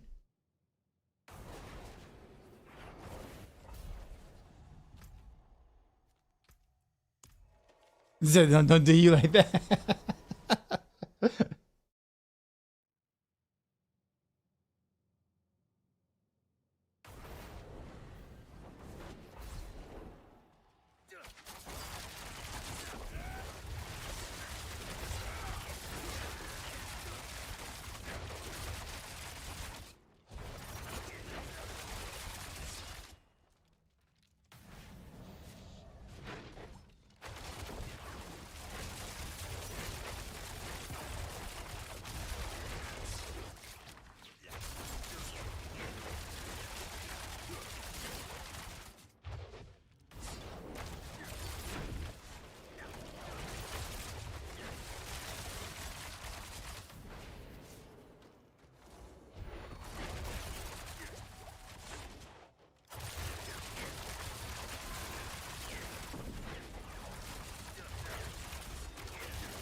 don't know how good Legions are gonna be after the patch though. Like, are they gonna actually like drop some like real materials?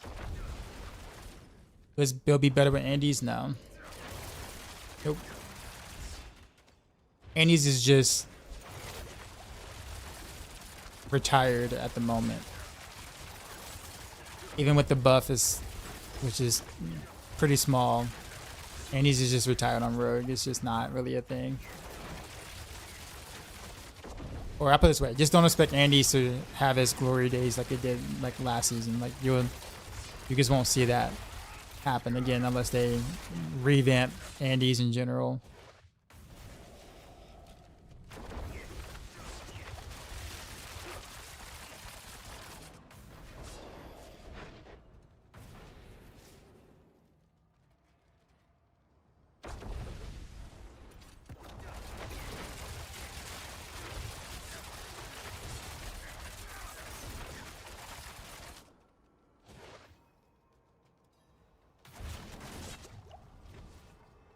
Oh my god.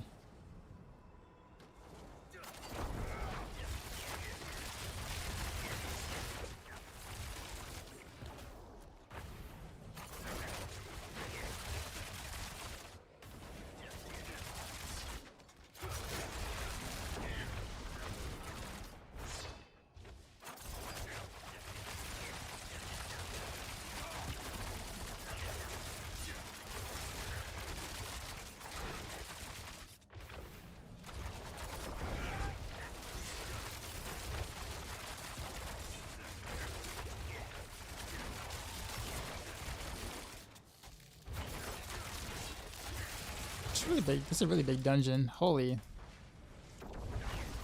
I really didn't realize how big this dungeon was.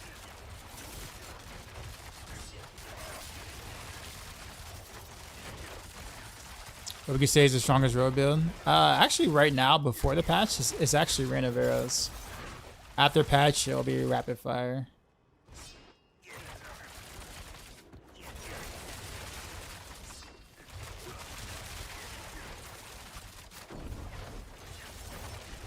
But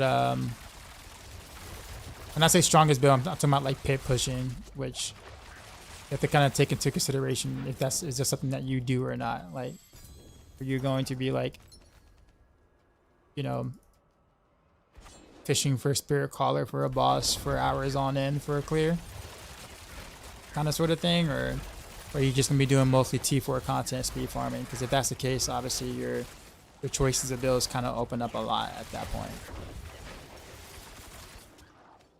Like for instance, Rapid Fire will be the strongest build next patch, but it's one of the worst speed farmers out there.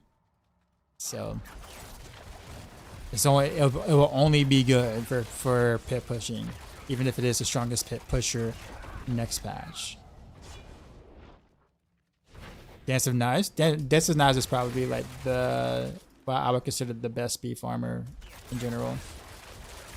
I do think that Rain of Arrows is probably better at high pit speed farming than Dance of Knives, but overall speed farming, like in Torment 4, Dance of Knives is the best speed farming build.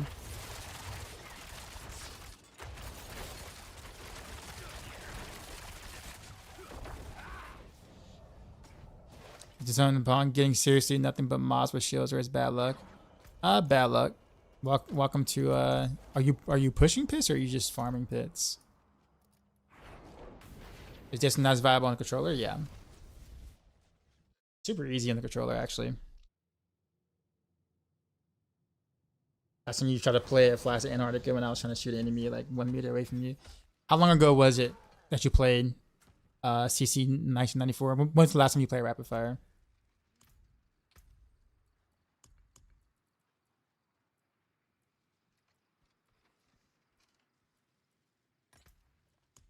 Season 4, okay, yeah, so it's considerably better now than it was then in terms of like the trajectory and stuff like that. It still has a lob effect, but they did a better job with it.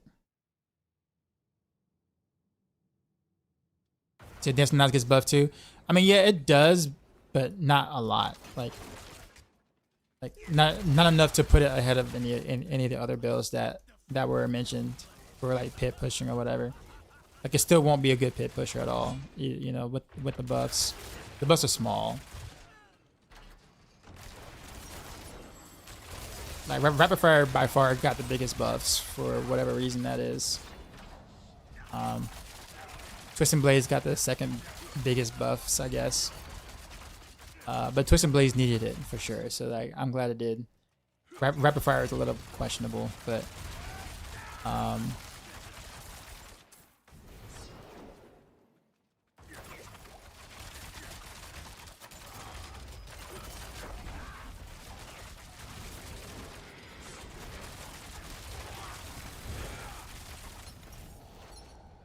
does clone prop Victimize? Nope.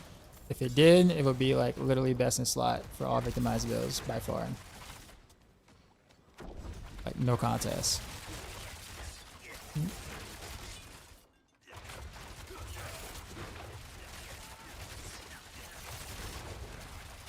I love what Danger Stin said about it.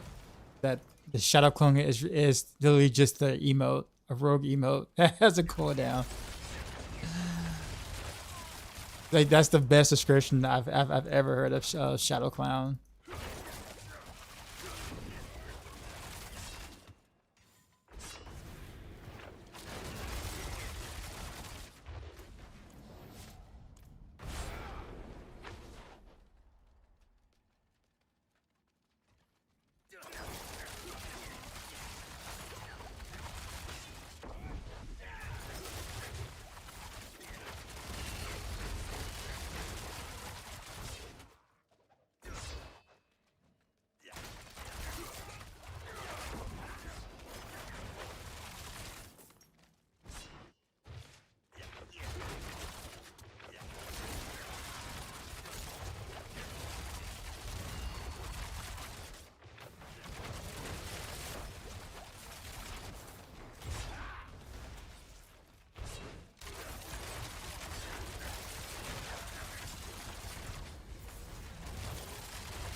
Spooky, what's going on?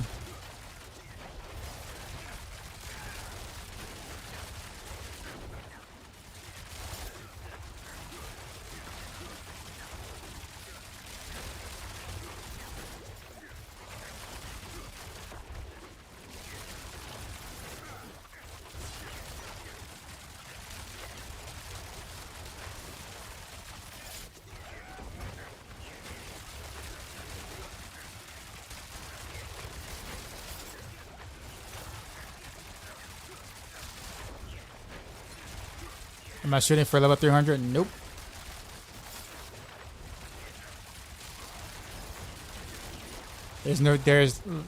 For me, there is no reason to hit 300. I mean, if it happens, cool, but I'm not actively trying to get there. Nothing happens when I do, so. And the extra points I don't need. Hell, I didn't even spend the 8 points that I have right now because I don't really need it anywhere legit. So.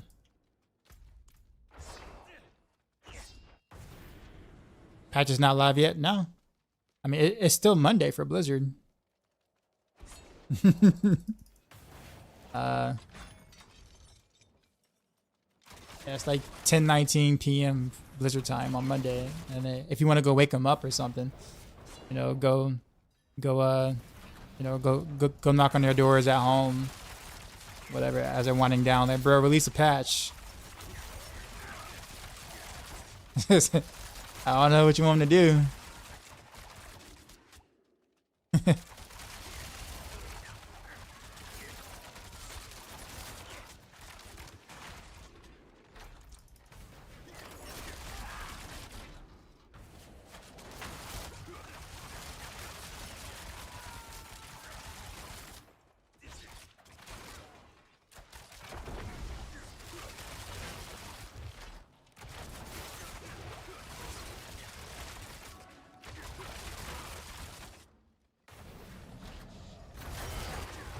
What about the mount of trophy? I don't really care about stuff like that. I hardly ever even transmog or do anything with my mount at all. Like this season was the first season I actually transmogged my mount. I had the ghost mount for like since season 1 or whatever, or since preseason, season 1 or something like that. And it took until season 6 before I decided to actually transmog it. Like stuff like that I don't care about. I play the game for the gameplay mostly. Personal transmogs are pretty cool. Like I like, you know, personally transmogging my character or whatever, but like mounts and stuff, nah. Trophies, those kind of things, achievements, they don't really do it for me.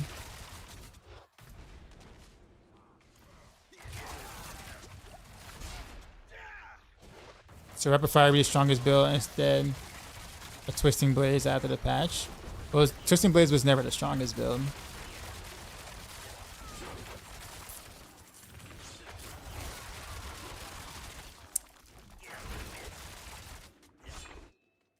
But yes, Rapid Fire will be the strongest build after patch. Right now, the strongest build is actually Renoveros.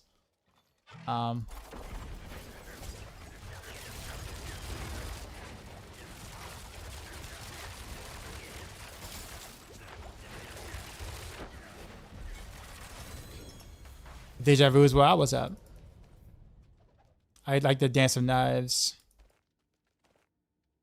The whole snapshotting is driving you insane. I keep messing the rotation. So my thought on Dance of Knives, honestly, or my opinion on Dance of Knives, is I don't like the idea of something only really being viable through like a snapshot in a sense, which I think right now that's kind of where Dance of Knives kind of lies. I won't say viable, but like if you want to like level up your glyphs or whatever with Dance of Knives or whatever, like you kind of need to do all the snapshotting like shenanigans. And I think that's just kind of like a weird thing to have to rely on. I'm not saying get rid of snapshots. Not saying that at all. I think I just think that the reliance on snapshots is not good for the skill.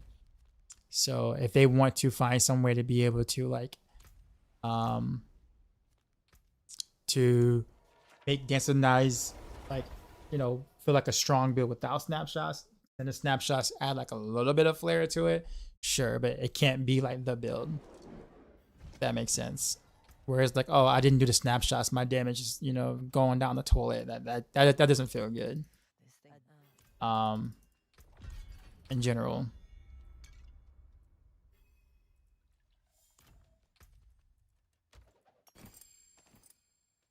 Having deja vu of you explaining about you having your same mount season 1. Yeah.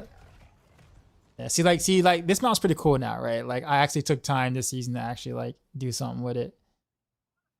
I think I can make it look better than that, but I mean, this is way better than what it once was. So, you know.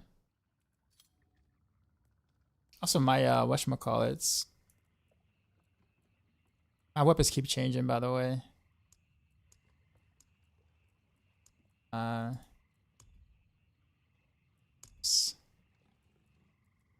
Items. See, I kind of don't really want to do that bow anymore. Let's do a different bow.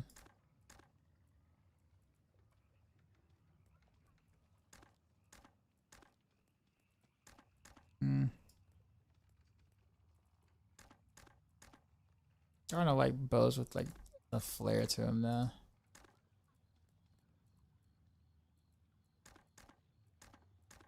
Like something a little more snazzy. I'm surprised like this is the bow that actually supposed to go with the outfit, but like it's got like a silver lining thing, so like it makes it look a little weird.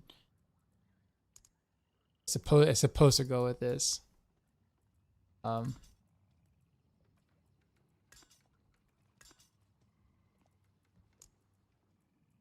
think this is my original transmog, I think. Yep, there it is. Arm look.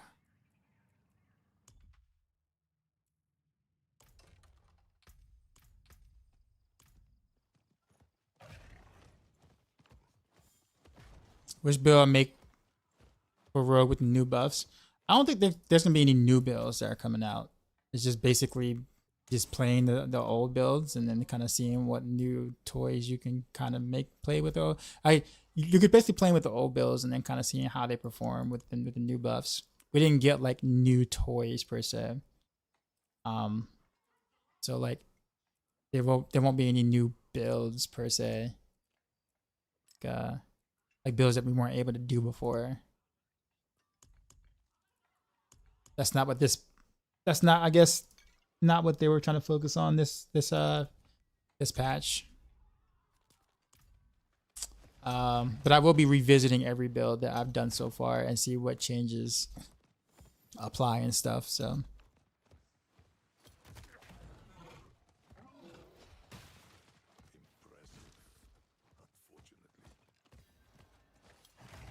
Waiting for your build, then as I screw up big time, I'm also working for Random Rails Collected.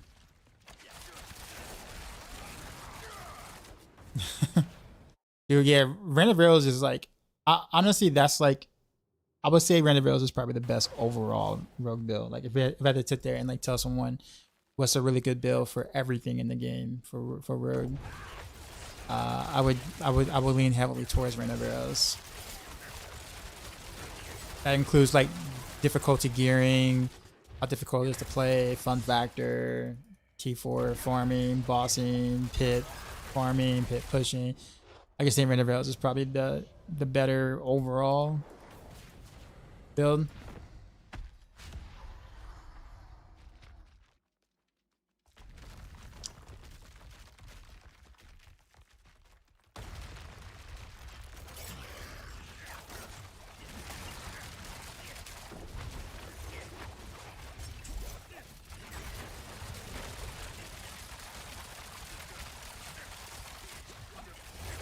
Wow, I actually didn't even get into one stagger with this.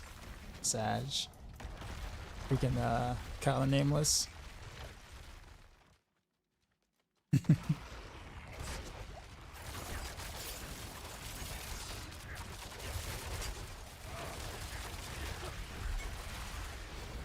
I just want the Whisper anyway.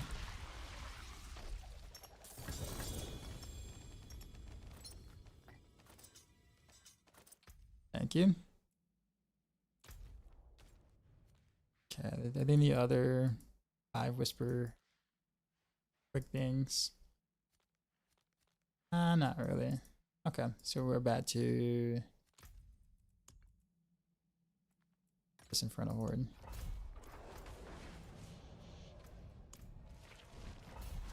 I'm planning to switch off of Dance of Knives to what? No clue. Just want to grind Nightmare Dungeons and Horrors with ease. Maybe bossing. Never tried. You never tried bossing? You really should. Kind of need. I mean, bossing is actually really good for gold and like regular mats, type of mats. Yeah, Random Rails would be a night and day difference for you in terms of like actual power at the high end, of course. But like if you're just doing Horrors and Nightmare Dungeons, I mean, it's kind of hard to beat Dance of Knives. So you may not really have a reason to like make a switch. Unless you just don't want to do the snapshotting stuff anymore. At that point, then sure, but...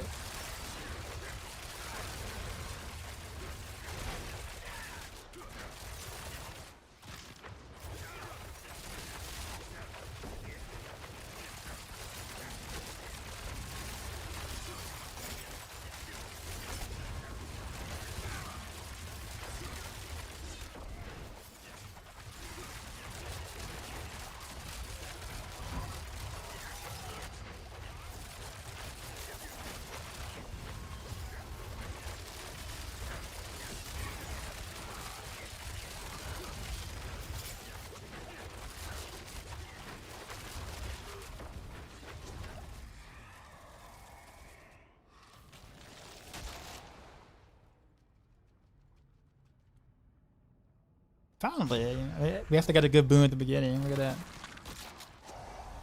Snapshot in a feature, a bug. I honestly don't know. Personally, I don't think it's intended, but I don't know. Who knows what they're gonna do with it in the future?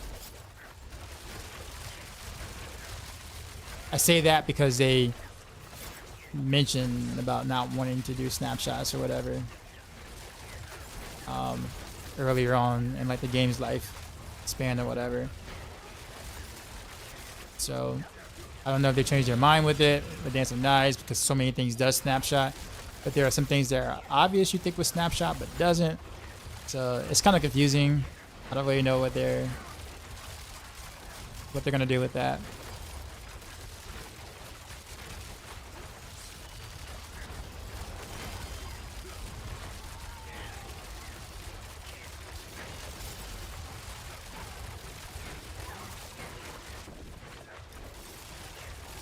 Appreciate the follow.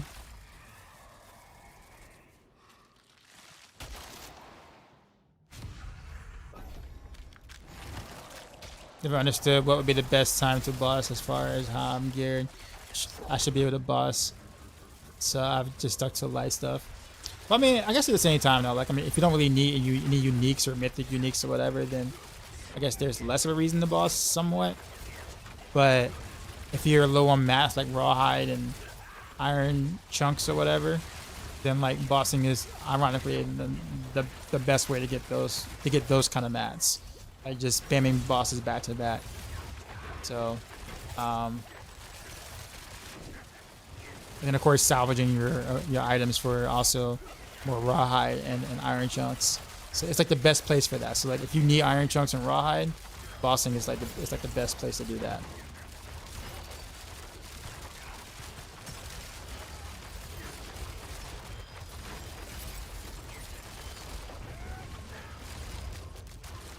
I remember when everyone used to snapshot Cyber and Aspect and AOZ. Yeah, there was that, and also Aspect of Elements too. Like that was that used to get snapshotted. But yeah, they wanted to prevent stuff like that, which is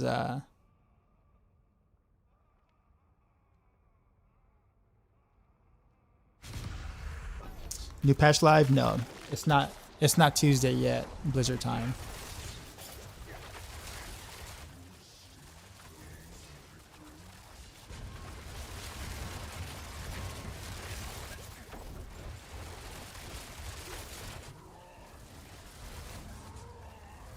Dalmar, what's going on?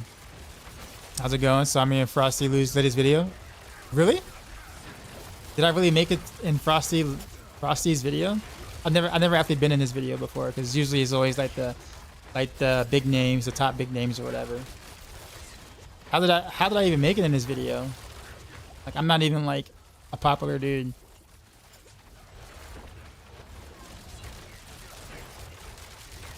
Like, yeah, I know, right? Like usually if you make it in his video, you've made it. Like you're like big time at that point. Big bro, so bad. But seriously, does anyone have a link to it, or I kind of want to watch it, whatever it is.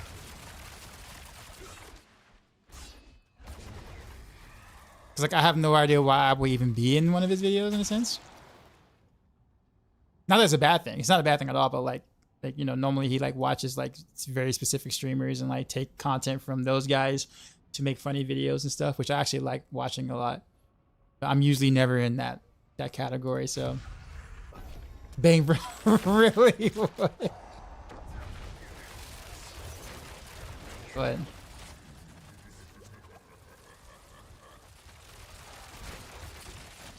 okay, I'm gonna have to check that out before I play some Turtles.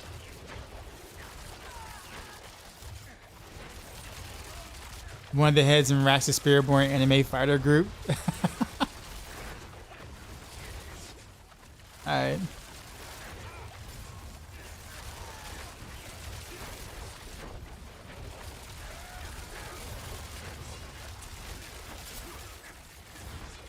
So I guess while I'm doing this, guys, what do y'all want to see from me next patch? Like, what do you want to see me kind of cover? Or I guess, what are you interested in seeing me do next patch with the changes? I'm going to do a little bit of everything, but I kind of want to see what people are kind of like wanting to see. I will say, disclaimer, I'm probably not going to do an admixture setup of any sort just because I don't really like poison builds. But I'm kind of down for mostly anything else.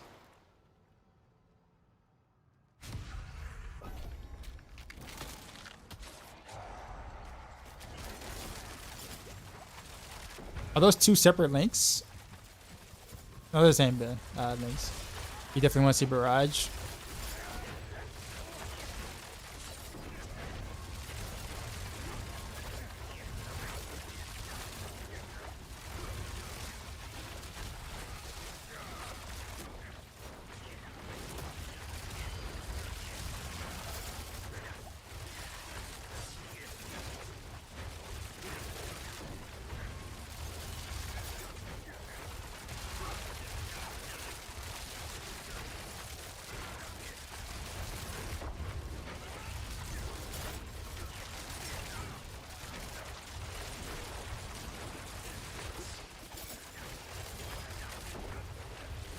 Was this precision with wind force? No wind force.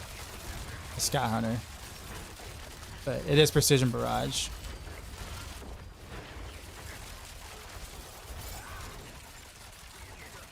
You want to see barrage 120 plus clear? Yeah, not happening. Not happening. You think random rares are still the strongest build for rogue even after the patch? No. Well, for pit pushing, no. It'll be the second strongest build. Because Rapid Fire got the biggest amount of buffs going into next patch or whatever, so Rapid Fire would be the strongest pit pusher. But understand what I'm saying though. Pit pusher. Right? So if the thing that you do in the game is just pushing pits, then obviously, like I said, go Rapid Fire. But if you do everything else in the game as well, with very little pit pushing, then Red Rails is a much better investment. You have to choose between the two builds.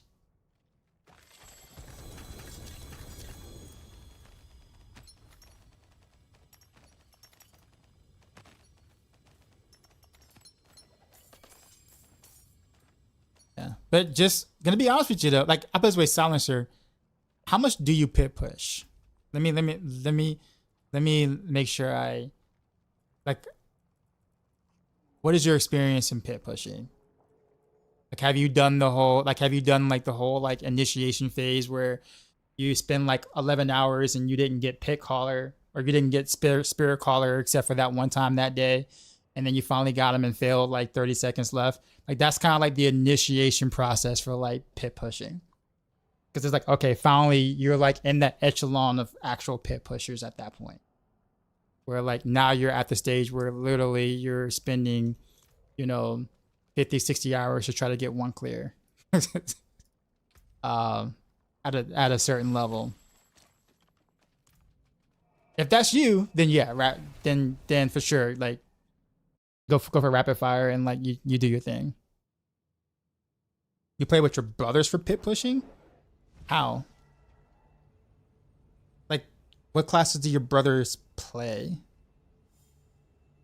Because usually people don't push in groups. After patch wind force give you triple damage, it does, but it's honestly, like mathematically, it still won't be better than Sky Hunter. I'm gonna try it because I have a good wind force in stash. But even if it gives triple damage on a precision build, still Sky Hunter would be better. And you can't use it on Victimize build. Why? Because Victimize doesn't care about your damage. So the wind force can have like quadruple its damage, or like it can deal 100 times more damage, 1,000 times more damage, and it still wouldn't matter for Victimize because Victimize doesn't get the buff from the wind force aspect. So, but yeah, use so much crit. I mean, there's that too as well. I think it's a lot closer. I still don't see it dethroning Sky Hunter for that, but I do have a wind force prepped. So this is a wind force. Well, both of these actually. This one, either one actually. So I have 2 wind forces prepped for tomorrow that I plan on doing stuff with. So I have every intent on trying it. I just don't. I have a hard time seeing it like overtake Sky Hunter. But hey, never know. Maybe something bugs out where like they end up it's triple the damage, but somehow it double dips with the double damage on accident or something, and we get some massive bonus that we shouldn't have. Who knows, right? So there's nothing much left to do in this game. It's push and produce a different challenge. And always for the same way. That's always for the same. I mean, I guess so. But in that case, rapid fire. That is, I would for sure suggest rapid fire then. I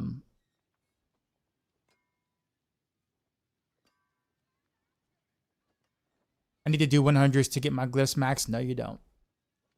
You can actually, if you can do 90s, honestly, you can actually get your glyphs to 100. It just means that you have a high chance to fail your glyphs if you're going above 9. If you're trying to level up your glyphs past 90, then there's a chance that you fail, you know, or a higher chance that you fail or whatever. But you can technically level all your glyphs to 100 without needing to do more than 90s. I would say 95 is probably like the sweet spot to level your glyphs to 100. I wouldn't do, like, if you're playing any other class than Spiritborn, I wouldn't do 100s. It'll be slower, honestly.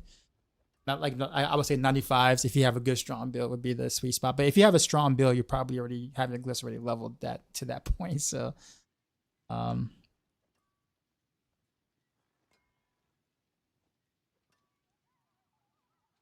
see a Fist of Fate or Masterwork in GA to Lucky Hit. Why is that better than attack speed and random arrows? It's just mainly for stagger. Like, you want to be able to stagger them faster. That's all. Just having more lucky hit, and just because it's hard to get a decent amount of lucky hit on a Fist of Fate without it being GA. Like, because like the roll is so wide, so just getting it GA just makes it much easier to get a decent amount of lucky hit for like stagger effects or whatever, because obviously you spend more time on the boss than anything else. So now if you want to do GA attack speed and triple masterwork your attack speed, sure, but just make sure you have a good lucky hit chance value if you're gonna do that.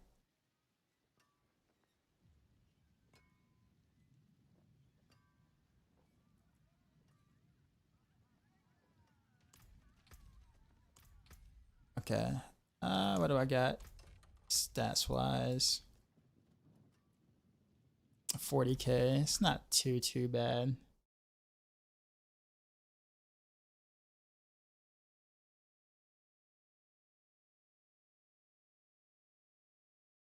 Okay. I'm gonna just pause that there and I'll take a look at that.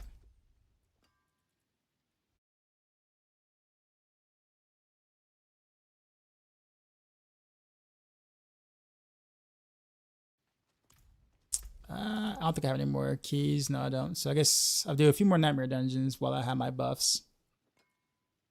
We'll watch the video and then we'll play some turtles. Tomorrow we'll obviously dive into the patch. I'm not sure what time I'll be able to get on tomorrow. I don't know if I want to like hire a substitute so I can play at like midday or something like that tomorrow. Or should I just wait until my normal time-ish?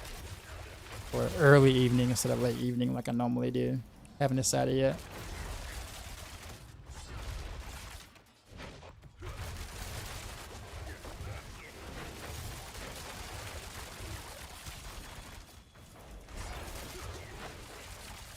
I want to do an Archer Thief, but it feels like it sucks. What's an Archer Thief?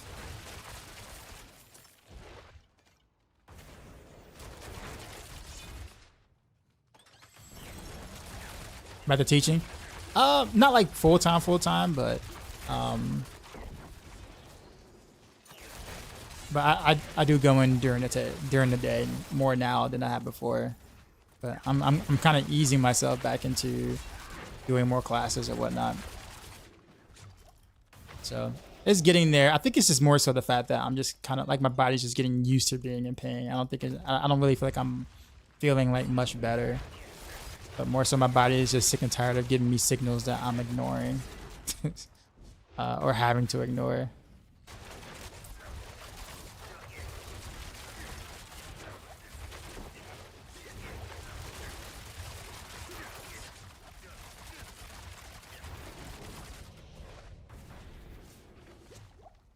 a barrage one like you're doing. I mean, well, this doesn't really suck. So, why do you feel that it sucks? Are you comparing it? Are you comparing it to Spiritborn or something? Or, I mean, if that's the case, then every class is terrible. But like as a rogue, I mean, this is actually a pretty decent setup.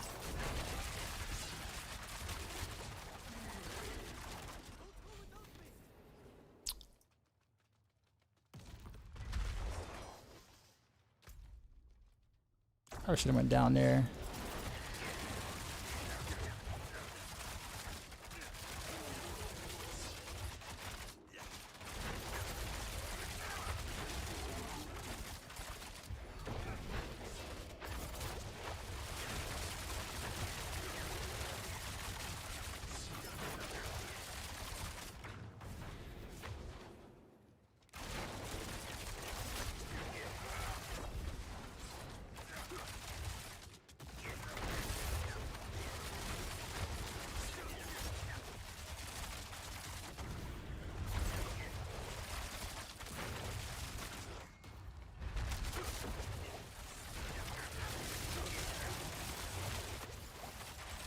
You know, I think this is the hardest thing with my stuff. There's this I can't ignore without the Lord's lettuce.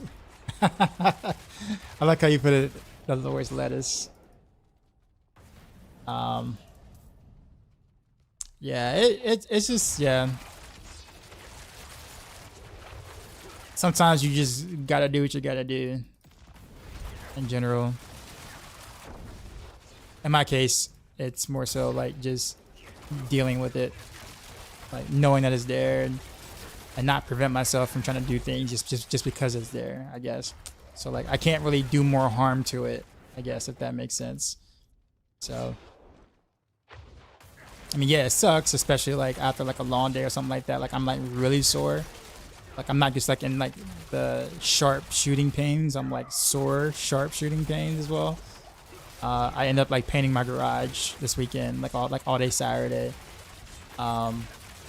And like literally by the end of Saturday, I was like, so I was in so much pain. I didn't realize how much pain I was in until I stopped painting, because I was like kind of just ignoring the fact that I was in pain. And yeah, that sucked. That's actually why I didn't stream Saturday night, because I literally was just in like so much pain. I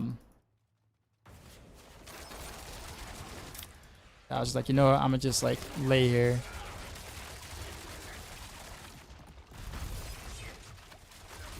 Do you think the buffs were good enough for Row for the mid-season? Well, I guess you have to kind of like put it into perspective. Like, what would be your version of good enough? I mean, it's not like any class was not able to really, you know, do, you know, all the content in the game in a sense. So if anything, I do think that most of the buffs should make it pretty easy for players to be able to at least reach 100. Like hit 100 to help like level glyphs and stuff like that, or you know, just like that little simple goal. So in terms of the like if that's the case, which is what I think they did across the board for all the classes, then yeah, I mean pretty much yeah. The buff should allow multiple builds to be able to get to 100 without too much trouble.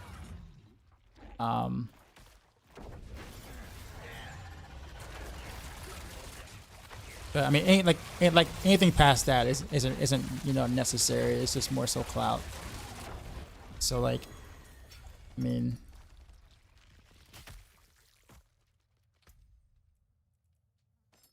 but I do think that some things were a little strange. Like the way they buffed some things were like a little strange to me, and I think it's just more so that probably brought some of the buffs from season 7. Decided to kind of like you know, kind of give it to us early. Like some of the changes don't really make sense on their own. Like the whole Lorana's instinct doesn't make sense on its own. And I'm thinking that they're gonna do more to Inner Sight later on, but just that one change isn't enough to get people to want to play Intersight because it has much bigger problems than that. So like that buff doesn't help nor make any sense currently. They're like buffs like that that makes me think that they probably just decided to give us some, you know, some stuff for now. And it's like, all right, we'll give you more to play with, and then we'll fix the rest later, kind of sort of thing. Even if some of those don't really make sense for now. Yeah, does anyone know they got rid of the Dancing Ice Temper? No, they didn't. It's still there. What up, Cinder? I haven't seen you in a bit. How you been?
Do you like the progress bar so the Sage class should have a build that casuals can get to 90, say 90 to 100 pit?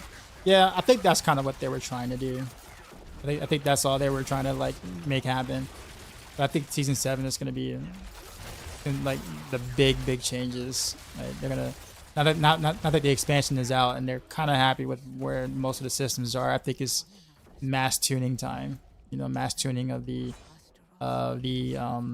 in-game content itself, like, you know, now that it's there, just, you know, tune it up, you know, figure out how to make those a lot, like, considerably better. Same thing with, you know, class balance now that the expansion is out and, you know, Spiritborn is released and, you know, stability is mostly here. I guess now it's time to, like, really dive into making those things really good for season 7. So I have pretty high expectations going in for season 7 in terms of like the way the game is probably going to change. Hopefully for the better. It should be for the better, obviously, but I guess we'll see. Yeah, I honestly think season 7 we're getting the armory, which should be a massive change. That alone would be so major.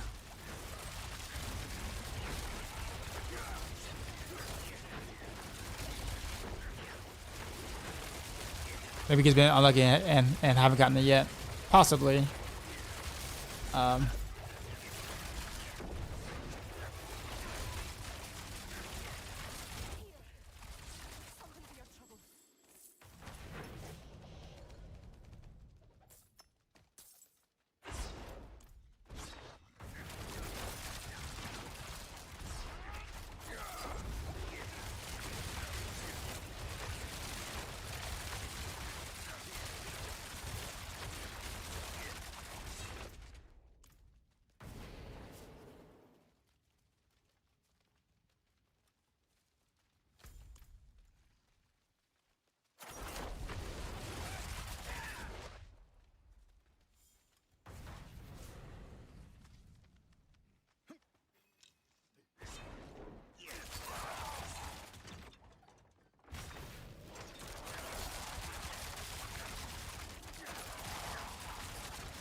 Yeah, I think I actually did pretty decent for a match today. I should have enough to be able to, like, mostly masterwork the stuff I might want to masterwork tomorrow.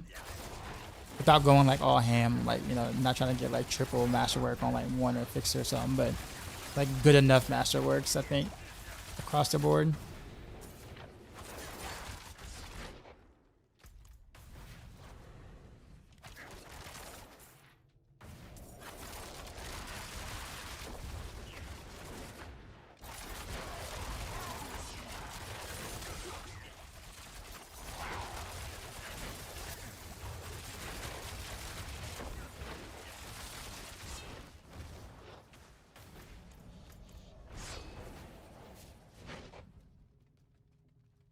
I like the way this barrage is zooming. It's a lot of fun. For content like this, it's a ton of fun.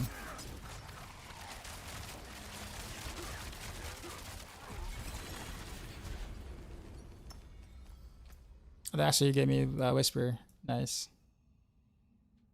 Yeah. I think my buff is gone, so that'll be the last run. I'm gonna watch Frost videos. I'm about to in about like 5 minutes. Legit 5 minutes, probably. It should make a big improvement of us. Everyone will be playing PoE 2. Well, PoE 2 is early access, though. I think that's the thing that people have to understand is that PoE 2 doesn't, like, the actual game doesn't really come out until like mid next year. So like, people, don't get me wrong, people are gonna like play and binge the early access of PoE 2, but how much content is there really gonna be in early access? Right? Like, how many, like, I don't know, people are going to stick to playing early access for months and months and months or whatever. Like, everyone would try it, don't get me wrong. Like, even like all your Diablo players will also try it too. But like, I don't think people are going to main an early access game. But we'll come back and play early access when they make changes and like buffs and stuff like that. Like when they, you know, make patches for the early access. But like when the game comes out, the actual release of the game, that's a different story. Because of course, early access won't have all the classes.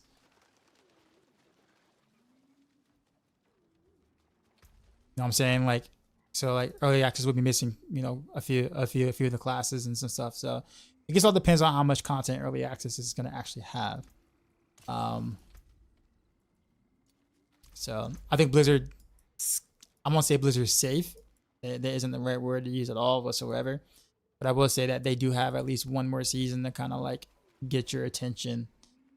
So season 7, you know, is kind of like that thing. I guess season 8 too, because I guess season 8 would be what, April or something like that. April, end of April, early May or something like that. So Path of Exile, like for instance, 2 launches in July. They have a second chance per se. So like when people are saying, "Oh, when we did December hits, you know, D4 is dead," like, no, not really. I mean, you'll have like, a lot of us will play it throughout the month of December for sure, but it's already towards the end of the season 6 anyway, so it's really not that big of a deal. In fact, it works out well for us because there's not much else to do. So I was like, oh, okay, cool, great. We can now take our time to binge PoE 2 early access, but that's not going to last for months because again, it's just early access. I think people, I feel like, don't take that into account. But yeah. So yeah, Blizzard has a little bit more time to make it right than people are suggesting. That doesn't mean that they need to, you know, take their time or, you know, wait. Like they need to get their stuff, like especially the bugs and stuff right now. You know, get that right, like right now. Don't wait just because you got a little bit of breathing room, I guess, until the actual release. But let's see, yeah, okay, not bad. A raw high still kind of stinks though.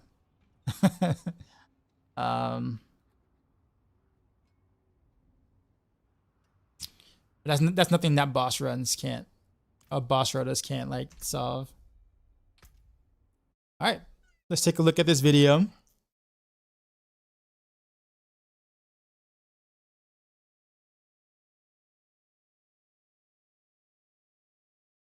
Whoops, wait, my fault, sorry. I was trying to pull it from the whatchamacallit. Let's see.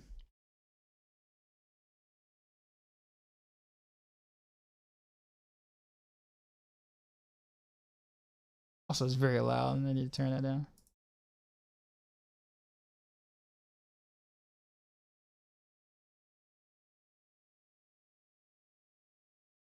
Okay, window capture. Okay. Can you guys see that?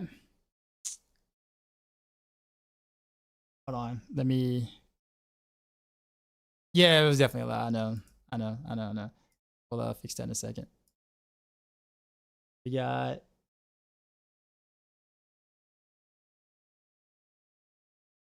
Window capture. Actually, I don't think YouTube can hear this. I might have to change something real quick. Hold on.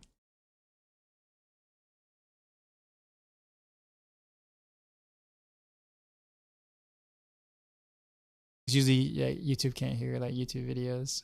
This is kind of, it's kind of funny to say that, but it's true. Like, I have to allow it to go through. YouTube is really finicky about certain things. So let's check this real quick. I think now YouTube can hear it. If you're on YouTube, let me know if you can't hear it. There we go. Welcome back, you Diablo 4 superfans. So here we are, halfway through Season 6, the first season of this magnificent expansion. And I am sure many of you have been enjoying and playing your favorite class this expansion, right? Well, anyway, in this video, we will be going over the reaction to the epic mid-season campfire chat, seeing a short half-assed music video, as well as some possible super real and completely not made up leaks about not only Season 7, but the rest of the seasons for this year. Alright, let's get started with some general reactions to the most recent campfire chat and see what amazing content Blizzard has in store for us all. We just had the Diablo 4 mid-season patch dev campfire chat. People are not really happy and are not hyped with the mid-season update. But if I'm being completely honest, this campfire chat has kind of taken the wind out of my sails for the mid-season thing. I do have to say, starting off, that this was not very impressive. Let me do an update on what they said, and then I'll give you my opinion. People are automatically having like an expectation that there's just something new coming. They said, like, with the mid-season patches, like, don't expect new content pieces, so don't expect new things. But at the very least, Red Cloak Horror, the Krampus monster from the holiday event last year, is coming back. This is a 30-minute chat, which means at the end there's only 2 minutes talking about the new content that's coming, which is actually a rerun of the previous mid-season Blight. So there's actually no announcements for anything new other than just some patch notes. So an event that we already had before, and a buff that we've already had 100 times, and the welcome back booster that has nothing to do with the audience that I'm talking to almost entirely. I'm struggling to find how I'm supposed to get excited for the mid-season event. People that have quit already, I don't think this brings them back. I do think deflating the hype is something that they've continually done since the beginning of the game and is the most classic Blizzard mistake with Diablo 4. Well, damn guys, I guess we're not really getting any new content this season. That sure is a bummer. But maybe, just maybe, they will address the even more important issue. And I am referring to the unbelievably overpowered Spiritborn class. Yes, sure it was fun for a bit, but every time I want to play my favorite class, the Rogue, I just think to myself, what's the point? I don't want to level a new character knowing it won't even do a fraction of what the Spiritborn can do. Well, anyway, my fingers are crossed, and let's find out what they had to say. Now, it's fair to say that in this campfire chat, there is at least one thing that absolutely must be discussed, which is the hilarious balance of the current new class Spiritborn. The Spiritborn is too strong. You can type in Spiritborn Trillion and you can see videos that are months old. They are hitting in literally quintillions now of just tons and tons of damage. Hello. I'm just like shuffling papers, trying to grab something really quickly. Welcome to another Diablo 4 campfire chat. We've been hearing a lot about the Spiritborn. Seems a little. It is a little strong, and we've heard that from a lot of people. We'll be talking about that a little bit today. We are not planning to nerf the Spiritborn in the mid-season patch. They are not nerfing the Spiritborn. They are buffing all the other classes, but they are not buffing all other classes to where Spiritborn is now. The buffs that they did were very much on the underwhelming side, at least from my opinion. As I said, relatively bad impression, I do have to say. I'm not happy with like their approach of, not bug fixing, of just throwing numbers on everything without ever, like, even if it's not bugged, they don't really trying to fix the fundamental issues, I feel, of a lot of the, underperforming builds and, clunky builds and all that kind of stuff. So ultimately, meta isn't really going to change. It does suck for the other classes, though, because comparatively, the other classes suck now compared to the Spiritborn. The Spiritborn isn't really getting fixed until Season 7. Well, fuck. Okay, I need a moment here. Let's cut to a stupid short music video. Last time on Diablo 4, Rod Ferguson was trying to find ways to sell the new expansion. ジャブローの拡張版を販売する方法が必要です。はい、上司。プロジェクトラックスピリットボーンを実行。真剣になることはできない。Do it now!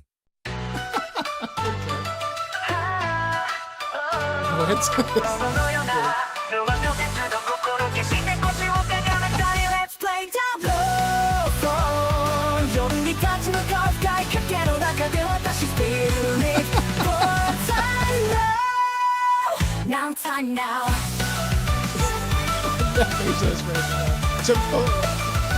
答えの伝書から生まれた精霊悪魔の床 Oh, look at me. Okay, I see me. 歌い私は見えないゲストです宇宙チャップスピリットのはいつでも無料君に世界ディアブロそう暗闇の中で私 Love this game but my hand hurts so much 戦い私の唯一の宇宙チャップスピリットのは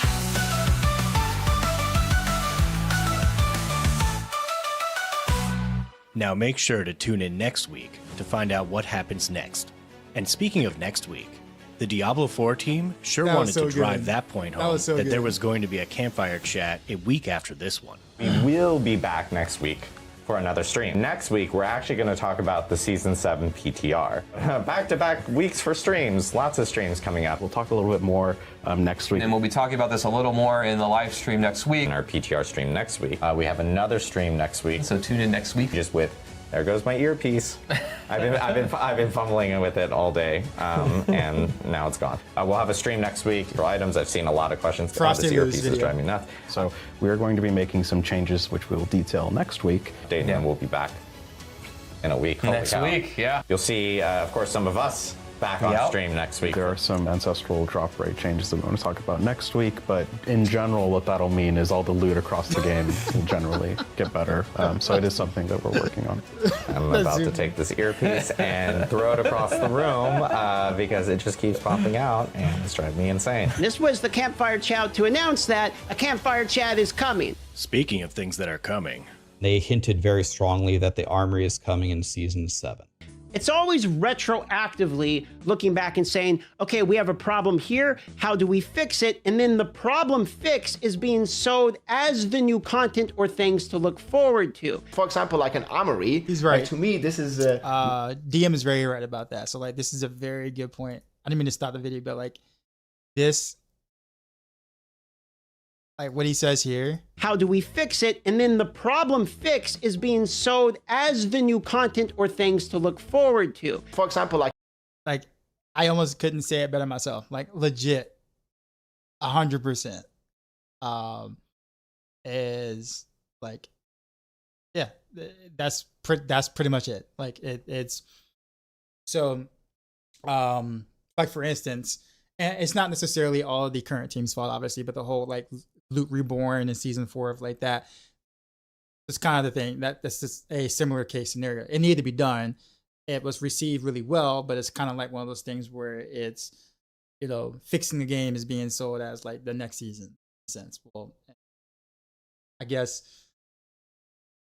to his point, that's pretty much what it is. So like season 7, you know, there is going to be a lot of things that are going to be just fixes to a lot of things that did not go well in season 6, and will be sold as like new content or be, you know, marketed as new stuff or whatnot. But again, I'm a big fan of like, again, fixing bugs. So whatever they got to do to fix as much bugs as they possibly can, I'm cool with.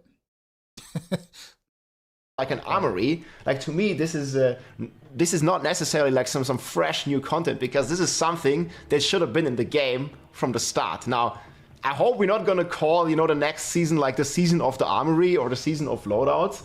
Damn, that's actually a pretty good idea, and an even greater segue to this parody sponsor. We here at Blizzard Entertainment know you are super excited about what's to come this year for Diablo 4 Vessel of Hatred. And we have some exciting news to share with you today with our announcement of every theme for the next 4 seasons. First off, we heard the excitement and buzz around the possible armory theme, but unfortunately, it's taking our dev team a bit longer than expected to work things out. But don't worry, because I'm sure you're going to absolutely love Season 7, the Season of the 7. This season's theme will add the 7th stash tab, but just a quick warning, this will not be affecting Eternal Realms, and will be going away with the conclusion of Season 7. Up next, we have Season 8, Season of the Armory. We are sure by Season 8 we will have this feature in the game, so why not just consider it this season theme? This Armory feature will let you easily swap between loadouts. All you need to do is port to town, then log out. And in the character select screen, you will see a new button. Clicking this button will send a request to our internal servers to change your loadout, and after a few short minutes, you will be able to log back in with your switch gear and skills. Isn't that just so cool and easy? Now in Season 9, I'm sure many of you will be super excited about this with Return of the Gauntlet. Yes, the Gauntlet is now back and better than ever. The rewards have been completely revamped and should now be your main source of acquiring gem fragments. And finally, maybe the season we here on the Diablo 4 team are most excited for, Season 10, Armory Reborn. This season will literally just fix all the issues with the Armory that we added in Season 8. What issues, you may ask? Well, you'll soon find out. Oh yes, and this will also give you 1 free cosmetic shop item. Coupon for 15% off. Well, that's it for this video.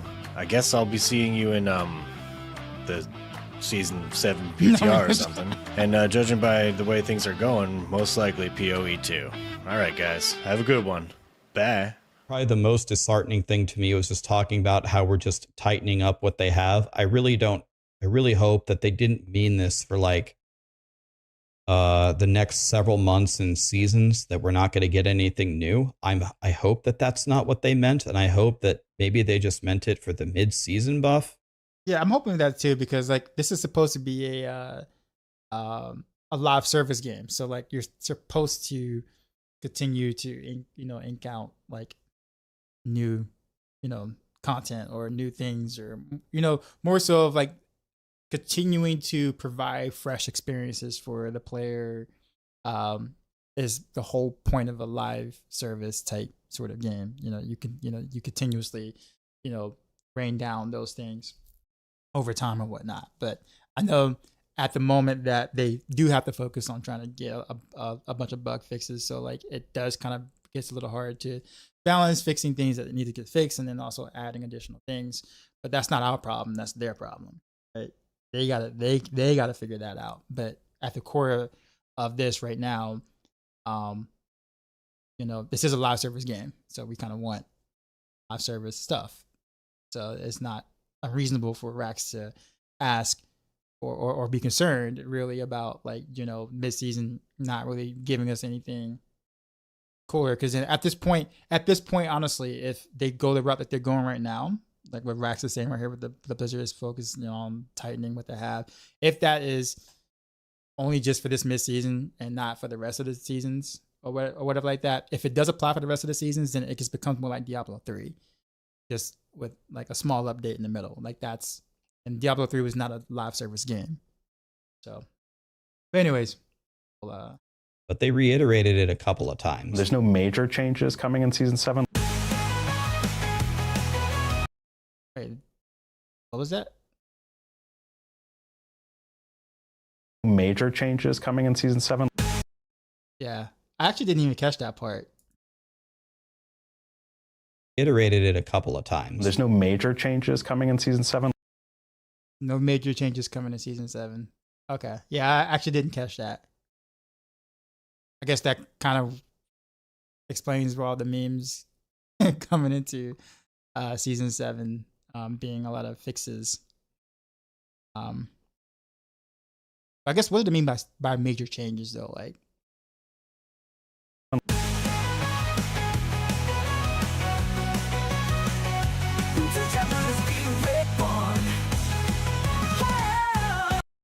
right, so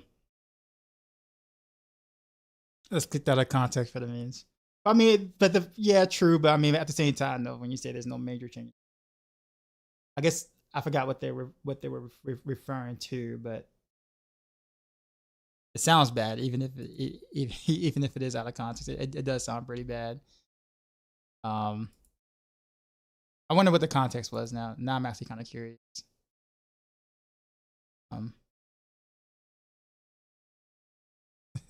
Buffs that happen, there's just almost just to make them more classes able to reach pit 100 a little easier. That's kind of it. Like that's where most of the buffs happen, and that's it. So like it doesn't really encourage you to log in to do something that might be considered different or try something new or different, like or new or out of the ordinary. So like if the buffs and stuff like that were like reworks to some of the mechanical stuff in terms of the skills are concerned, then that's a different thing, because it's like, oh, now I'm playing a new build or a different build. But they mostly buffed the things that were already strong already, while giving a little bit of carrots to things that weren't. But all they did was just mostly just buff the best stuff in each class. And then there's nothing new to do those big buff stuff with. And again, you see what I'm saying? So like there's like no changes to Infernal Hordes, there's no changes to Undercity, there's nothing that, you know, be like, hey, you know, cool, you know, new or like a refresh of any of those things. You see what I'm saying? So it's still the same, you're playing the exact same thing, most likely with the exact same builds that are just a couple of pit tiers stronger. Is mostly this mid-season patch. Now some of it, like I wouldn't say I'm being overly critical, because there are some changes that do change the way some things do feel, but for a mid-season patch, especially of the expansion quality, like the expansion variety, like this is the expansion season. So maybe I'm wrong to expect it, but I expected like bigger changes, because this is like the expansion. Like you drop an entire expansion, so I'm expecting the mid-season expansion patch to be big. Is that like a bad expectation? You know what I'm saying? Like, is that like a bad thing to you know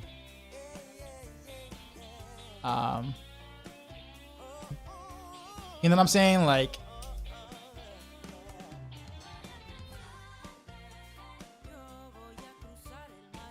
so I guess maybe it was my fault for thinking or feeling like you know that they were gonna, you know, continue to, you know, ride the wave of the fact that it's an expansion, but all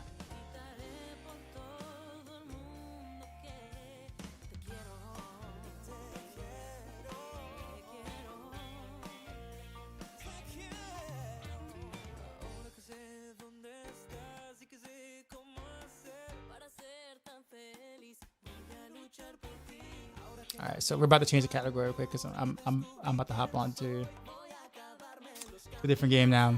We're gonna play some Turtles.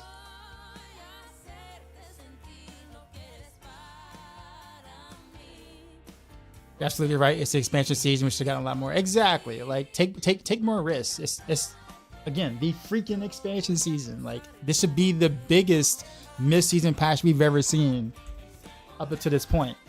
Should have been, at least in my opinion. Like continue to market, continue to milk the fact that this is new, especially since you want to try to keep your players more interested in what you're doing and not what other companies are doing with their games, aka Path of Exile, right? In my opinion, but to each their own. It is what it is.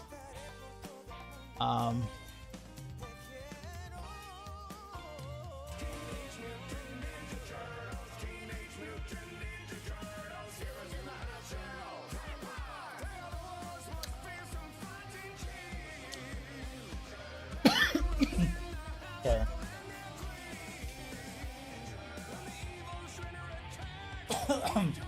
I'll drink that too fast.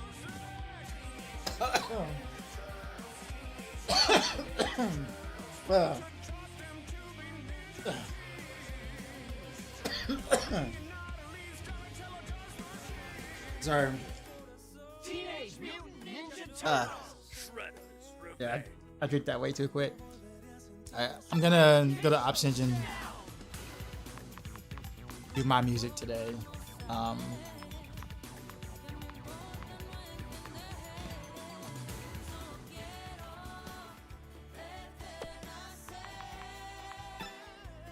Okay, I'm gonna continue on. I think I'm gonna play some April. I actually probably should level her up because she's only like level 1. But she was like so much fun to play.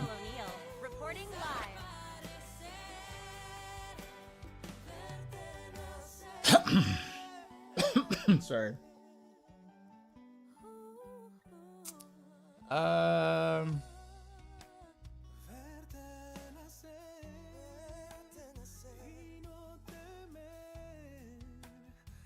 Let's do this one. Crisis at Coney Island.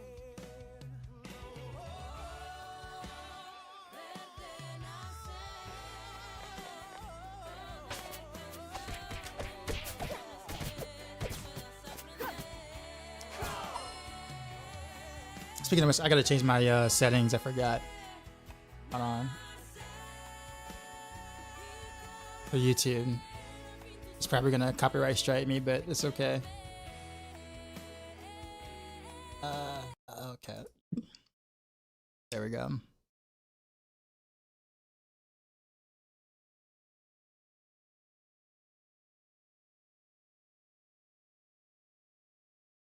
Okay.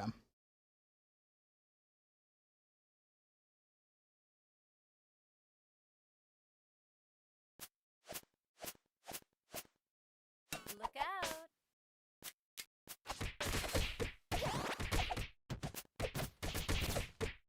Yeah, but like April O'Neil, man, like she ain't playing.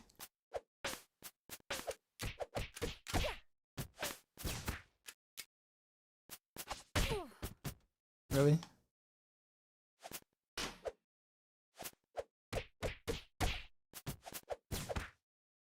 Wow. Oh wow.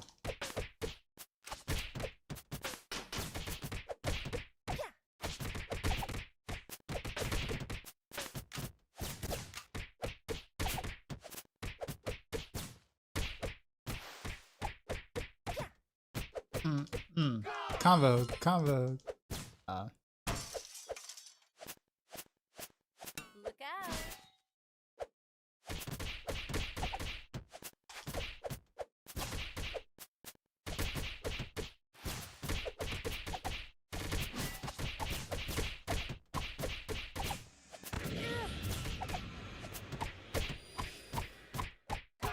Infinite combo.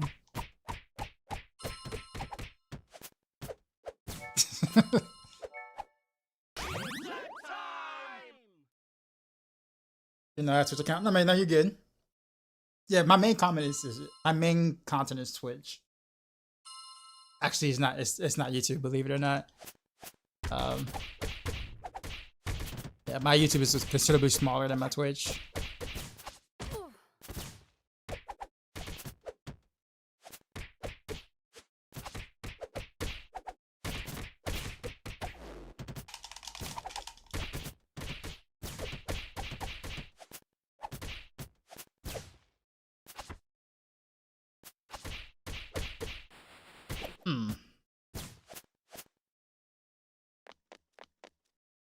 K from YouTube. What's up, man?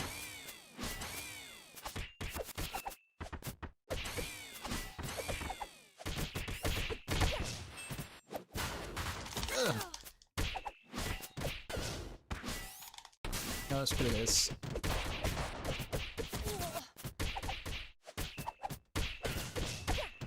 I don't know what it is about April O'Neil's moves, man, but like they're so satisfying. Cause she fights like a fighter, like an actual martial artist fighter, even though she's a reporter. Like legit. She even got like the Muay Thai thing going on with the knee and whatever. She's really easy to combo with.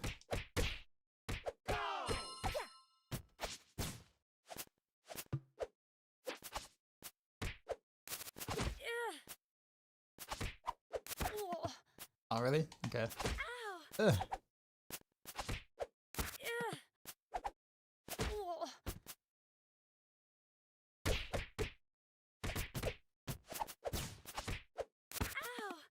I keep forgetting who does that. Ugh. I dashed in. Wait. This is not working the way I planned. That's my cue. Alright.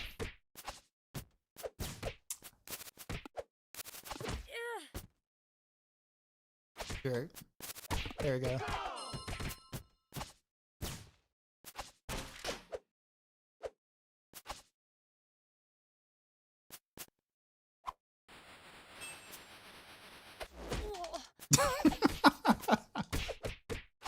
I charged it for all that for no reason.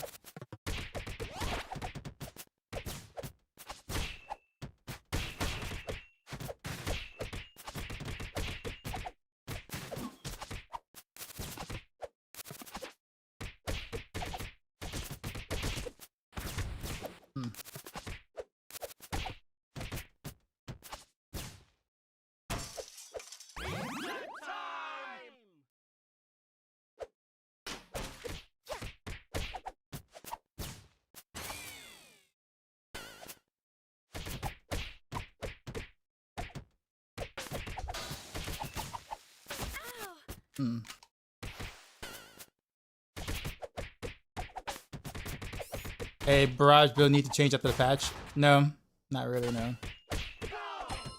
I didn't get anything, like, any new toys to play with. Balloon. I'll pop all of them.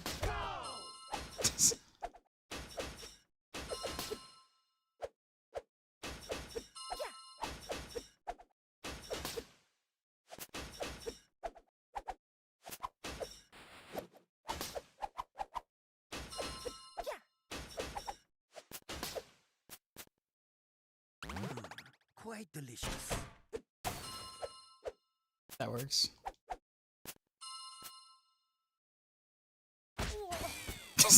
That flank gets me every time.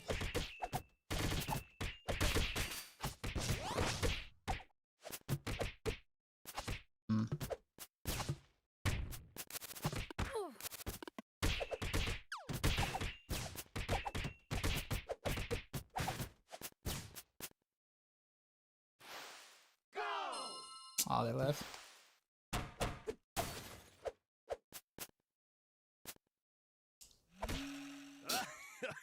You don't be escaping from old Leatherhead. Who's running away, Chomper? It reminds you of Bart in the Simpsons arcade game. Yeah, actually, yeah, very similar.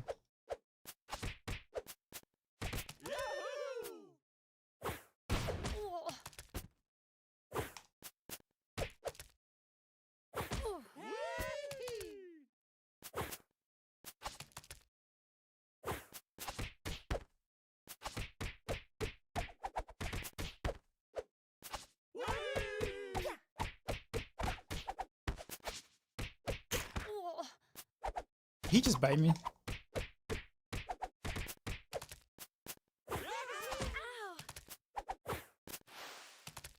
I'm gonna catch him in midair. Oh, really? Okay.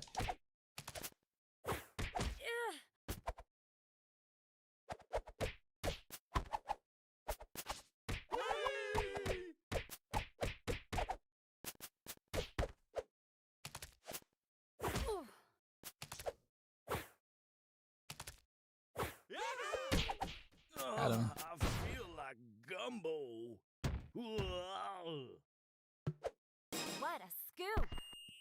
I like I she drops the mic at the end.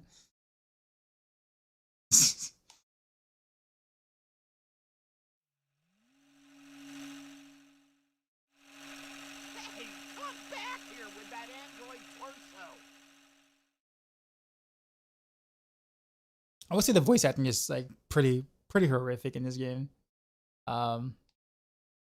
Select your hero. Whoops. Select your hero. Let's put some Donatello. Well, what are we waiting for?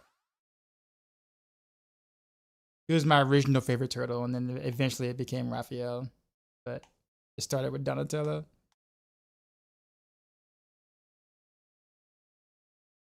It won't fly. I remember this one. It's good. Wow, this lab is a technological marvel.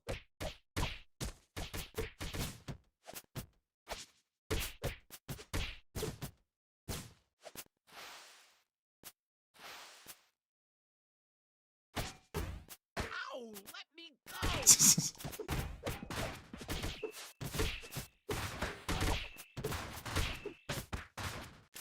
Really?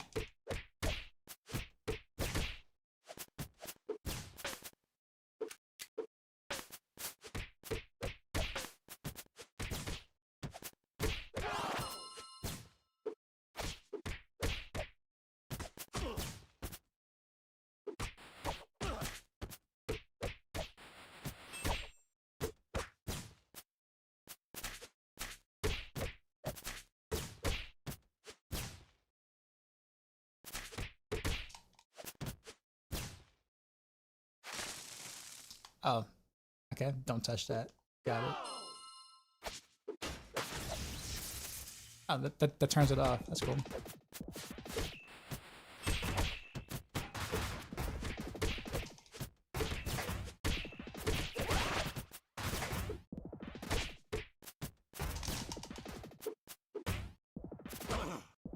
Oof.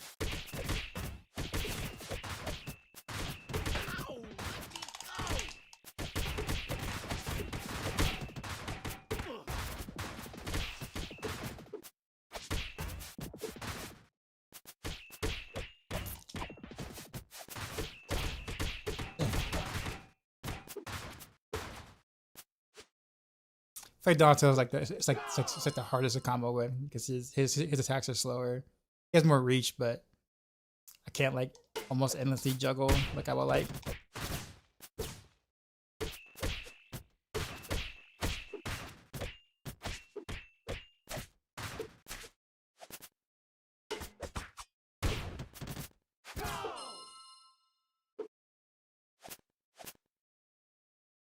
I don't trust those things.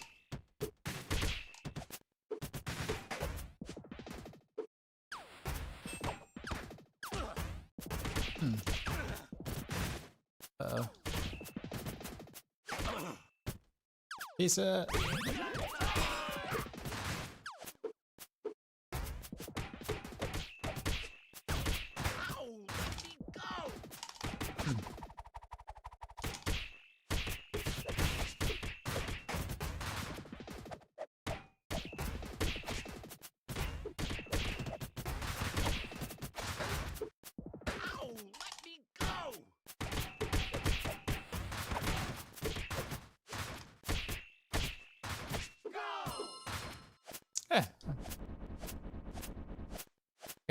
I got one of the challenges done.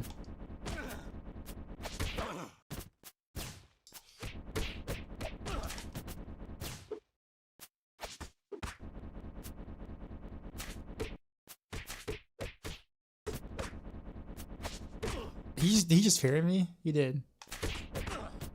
Yeah. Forgot that attack.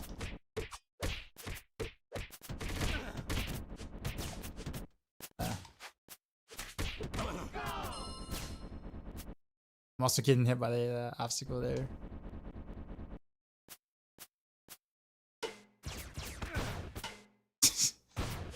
Did not work out to my plan. Shell shock. Whoa, this is my time to shine.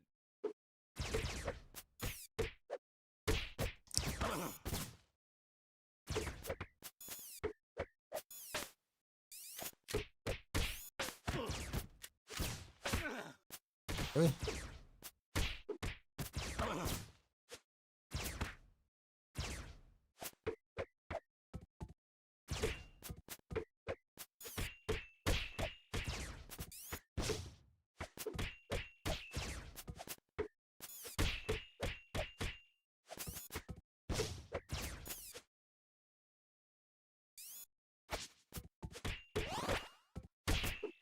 He just like did like a whole stealth move there.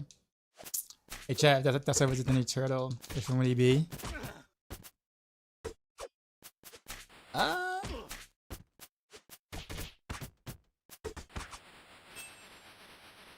Do something. Do something. Are they blocking? No, come on. Come on, do something.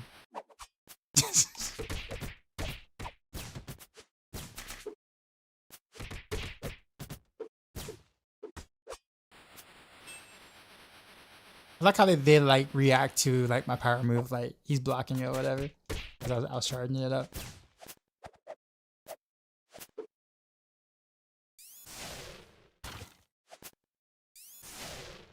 Oof.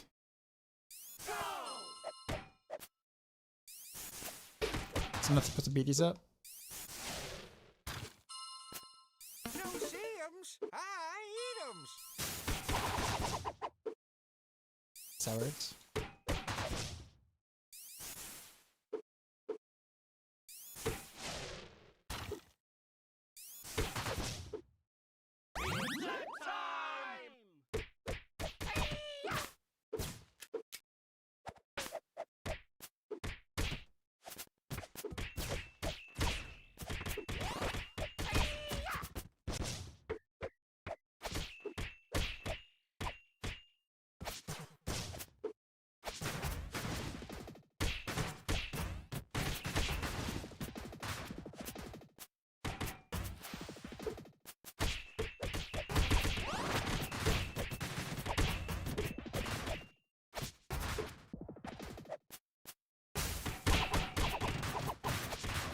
That covers a big area.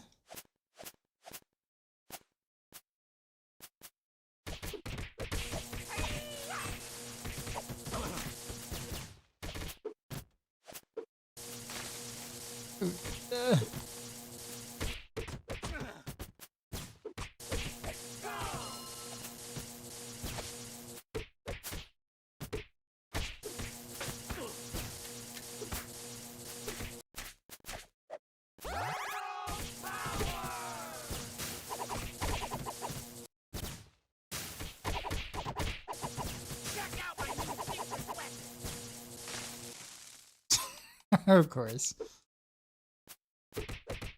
Gonna tell him? You think so? Dumb arm?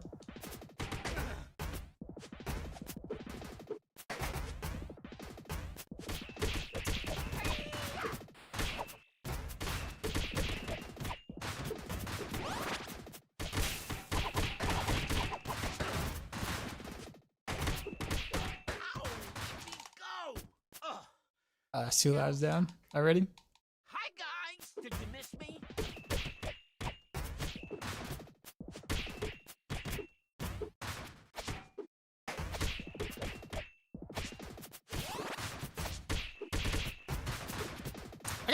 I gotta dash attack more often.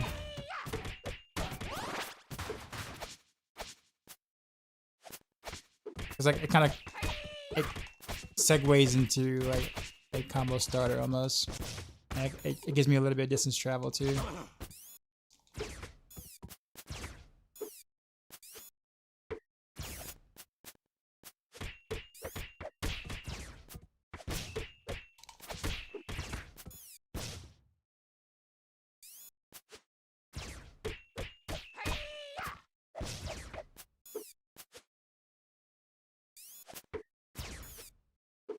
Really?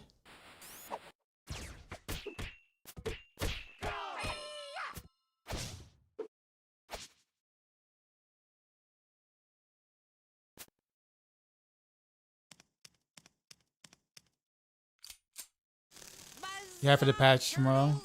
I don't know about. I'm gonna be on tomorrow. I mean, I'm interested to see how like some of the mechanical stuff works, like how the new Victimize change is going to work mechanically. Like stuff like that, I'm like interested in. Not so much just numbered buffs or whatever, but just like more so mechanical differences. Ow.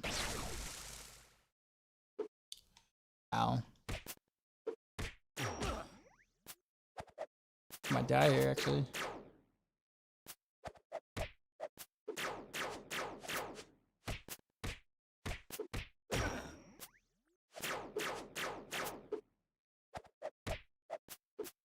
I hate fighting the flying ones. I think April would have been a better pick here. She has a like multi-hit in like midair, or either Michelangelo. Ow.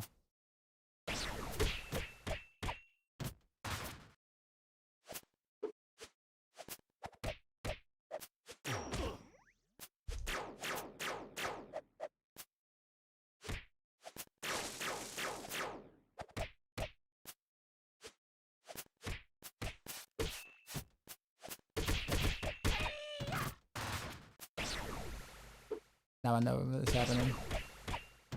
Now it's the bottom one. Oh, it's not the bottom one. He changed it up. What?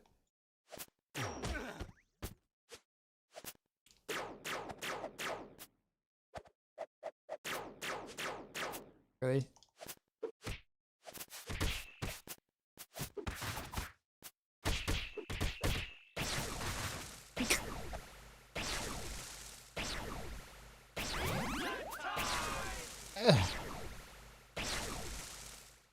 Man, that hurt. I don't know the patterns of it, so.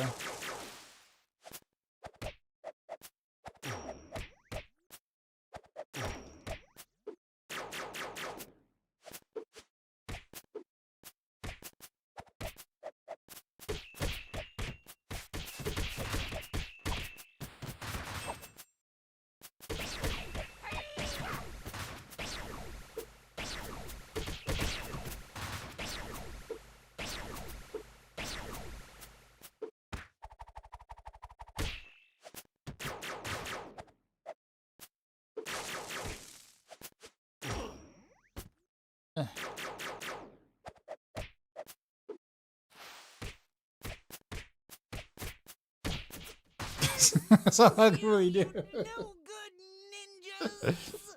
Until everyone class. Way to go! That was actually way harder than I was expecting it to be. Hey, I remember you. Uh-oh.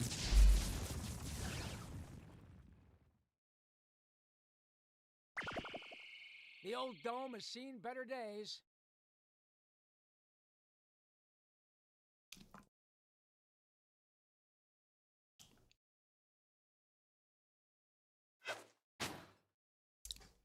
All right, let's see what he wants. Oh wait, is that a warp gate?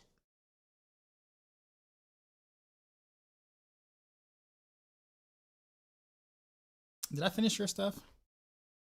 You've got to find my VHS tapes. This is the way he says that. Just trust me out every time. Select your hero.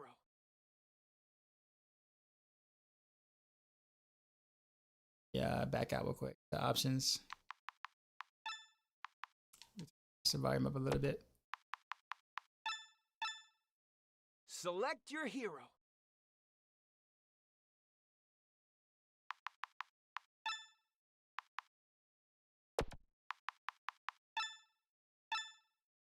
Select your hero. Let's see. So what now, fearless leader? We'll go Ralph. What are these VHS tapes you speak? I don't know. I don't even want to know, honestly. Let's get him his stuff. That was mighty thoughtful of you. Thanks. Welcome.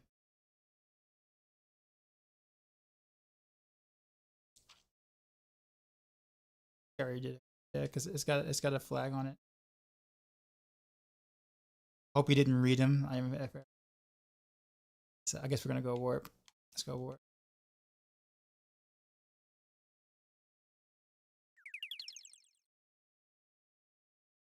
That boy had the plug on the OG girls. Wow. What? Put a poll in the chat. How many know what VHS tape is? Well, considering that most of the Diablo audience is definitely in the 30s or 40s, maybe early 50s, I'd say probably all of us.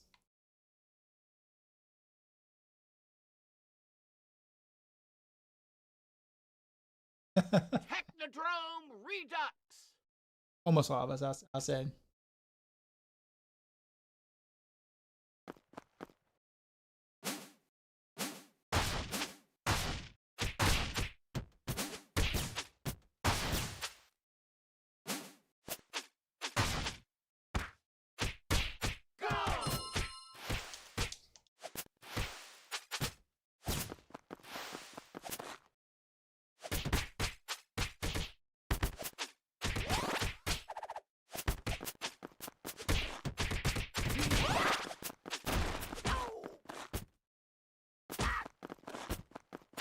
Cheating.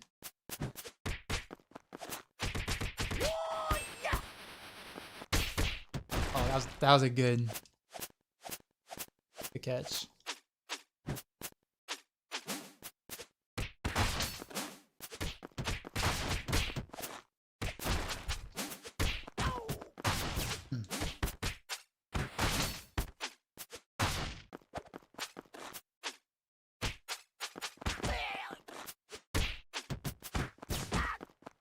Wow, it hurt.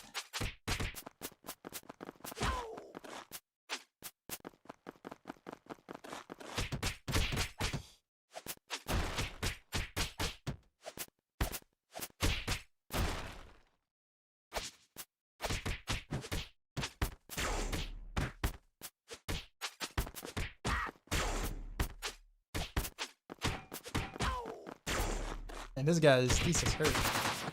I gotta be like patient. Don't even think of trying to steal my story. I got a VHS tapes.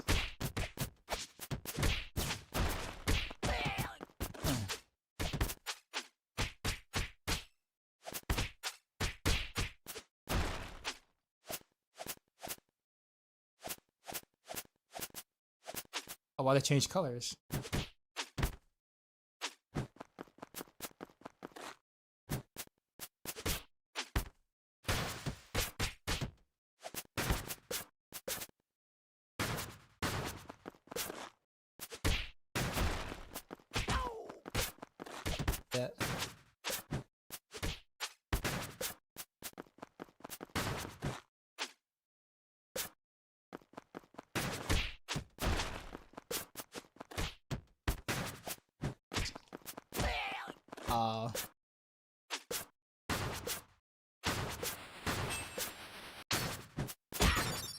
Give me a break. I forgot.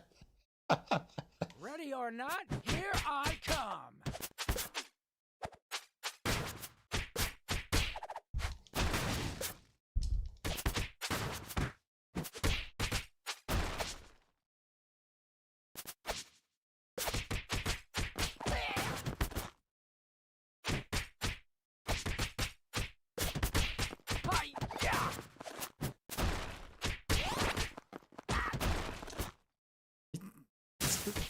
It's like a lot of these guys.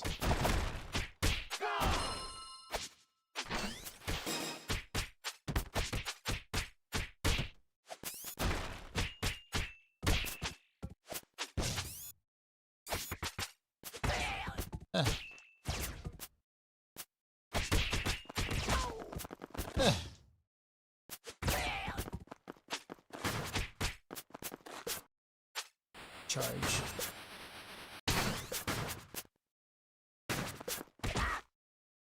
Oh, he went through the thing? He still had like a... You guys are so cool, you're frozen!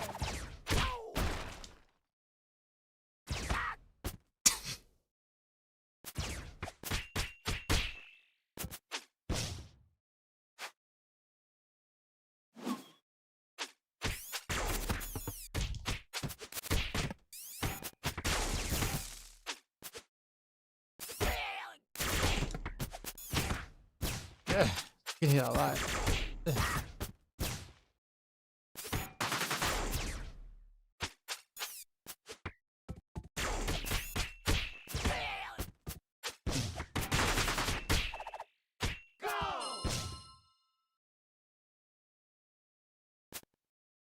Three Ninjas. Didn't they have like 3 movies? Like three ninjas kick back or strike back or something like that. And then something else. Like one of those was like a really, really young ninja or whatever, like kid ninja, super young. Always get picked on. He'll have his moment. Yeah, I remember that movie.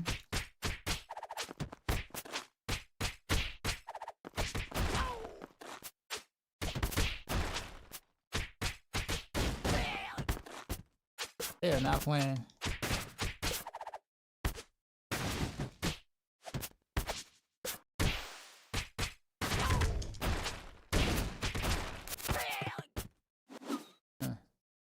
Oh, okay. Fancy.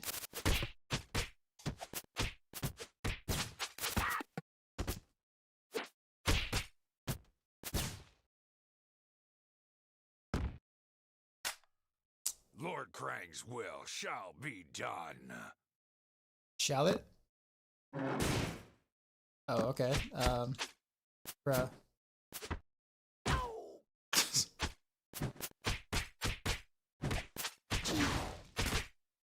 Did you just shoot a rocket in my face? Like, literally right in my face.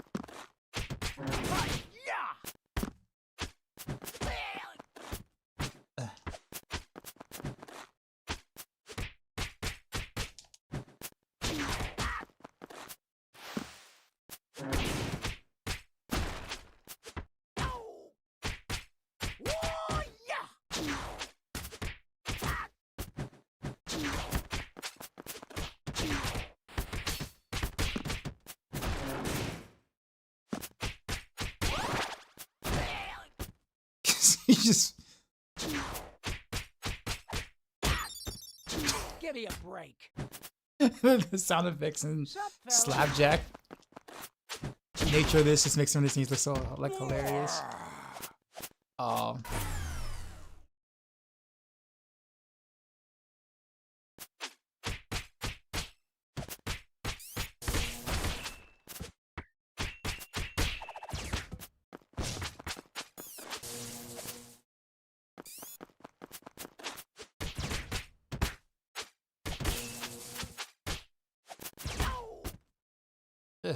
I am one tired turtle.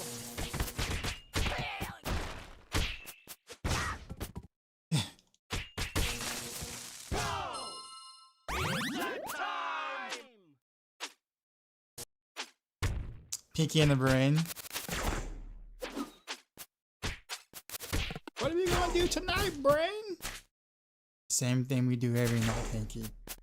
Try and take over the world.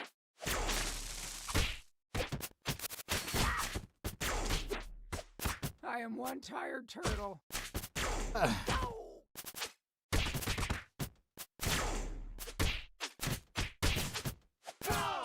gotta be patient. Like I'm like just trying to mash buttons on them. Kinda can't do that.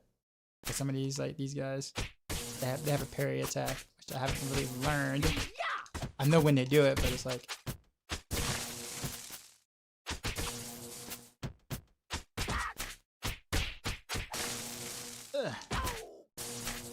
This cave gives me the creeps. I can you throw it up. No.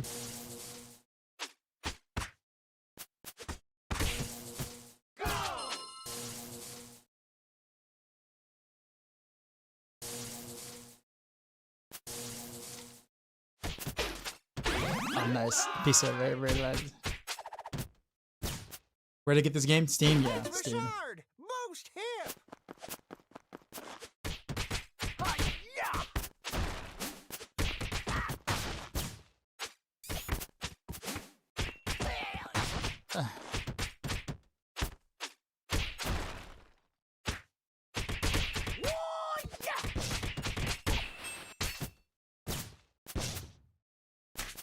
Stop eating.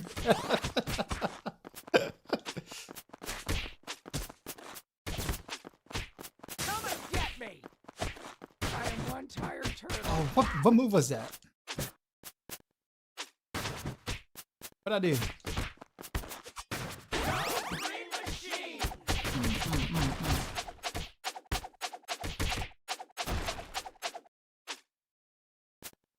Hey, is that Shredder? That ain't you. Yeah, that ain't shit. Intruder What'd alert. it say? This Tin Man needs a brain. Whoa, wait a minute. Nothing is hurting me? Wait, what? Uh-oh. Okay. This is interesting. How do I hit him? Do I have to hit the arm or something? Or?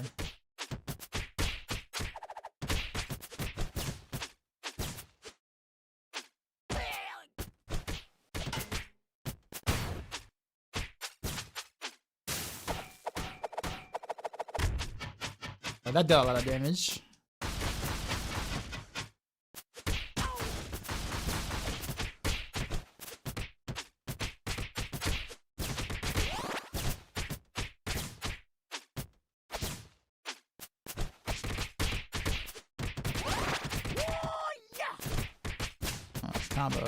Combo.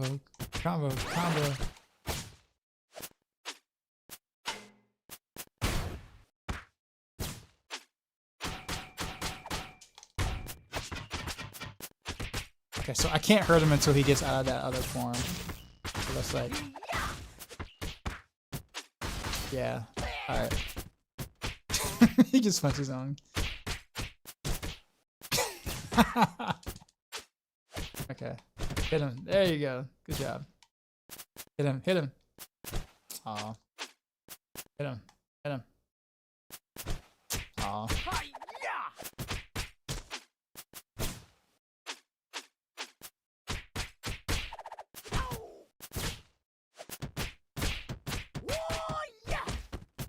Aw, you got me? Give me a break. Ready or not, here I come. I am one tired turtle. Yeah, see, I can't damage him until he's out of that form.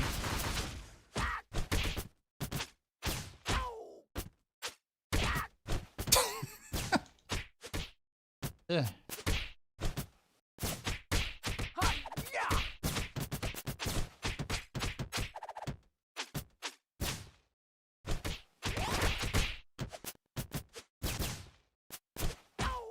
Aw, I dashed the wrong way.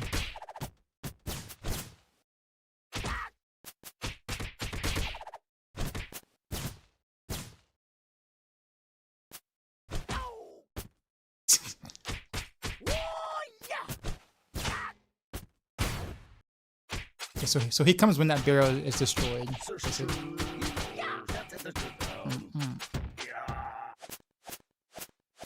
Easy peasy. He said mops. Throw people. Oh yeah, that is right. I forgot about that. I forgot about throwing. Yeah, I didn't think about that. Oh man, I literally just didn't think about that until you guys just said it. That makes a lot more sense actually. Let's crash Shredder's party, amigos. Totally forgot.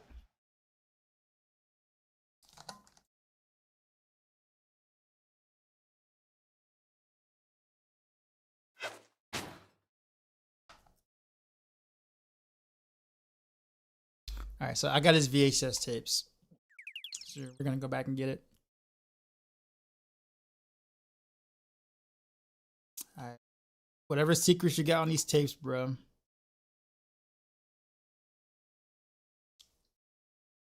It's about time. My tapes are priceless. They are.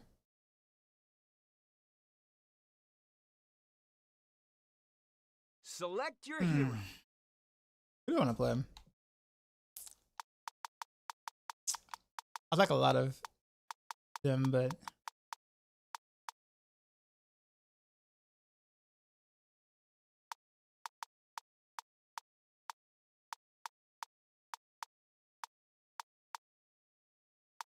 Well, what are we waiting for? I'll go Donnie. I was still watching The Simpsons. Oh yeah, yeah. I mean, I still do when it comes on randomly.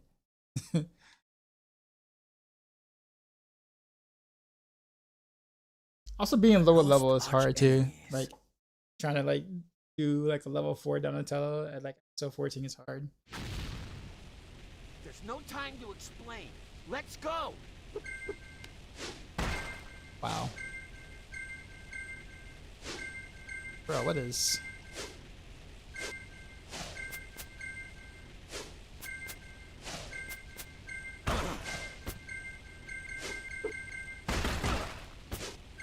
okay. It's just...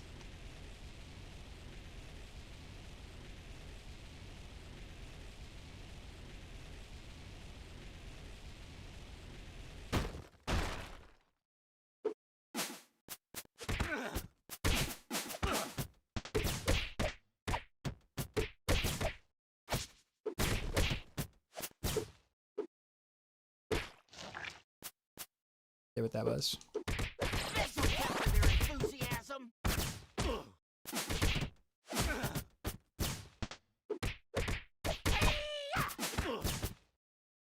I'm like already almost dead.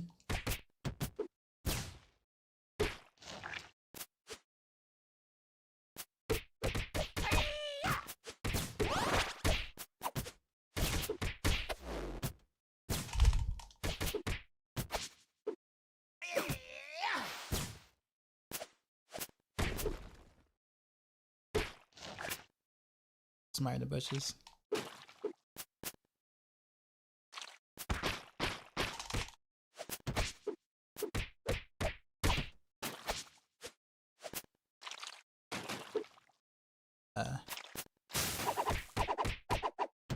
Catch the other guy. No, already dead. Whoa, this is my time to shine. I spawned getting eaten.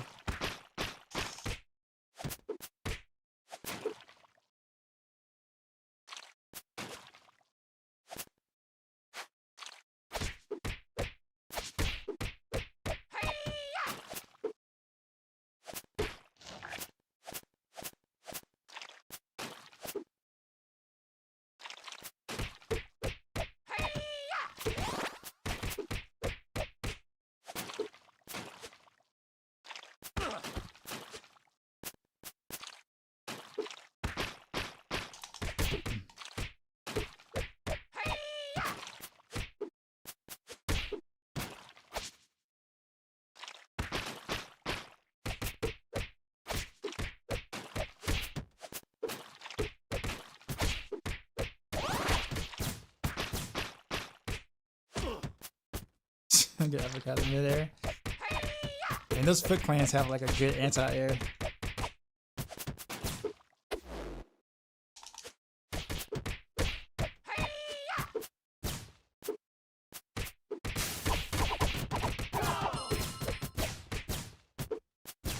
This'll temper their enthusiasm.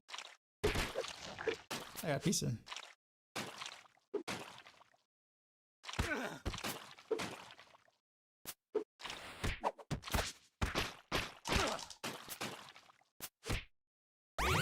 So there we go.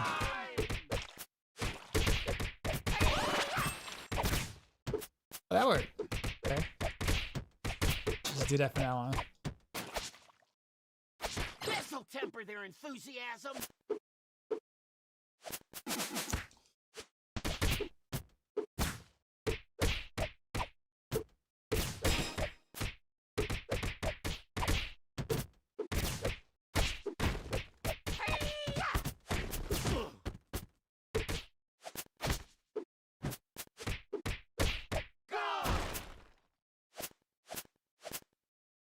Kissing this lava, don't touch.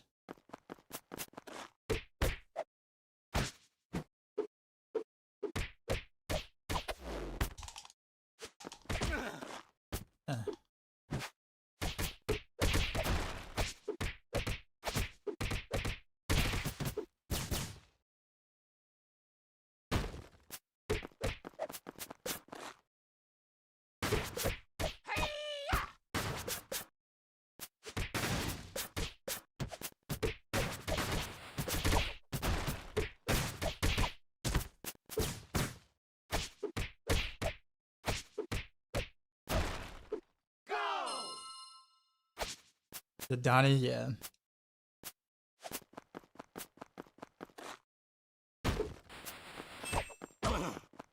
I didn't check the meta from it, or what happened?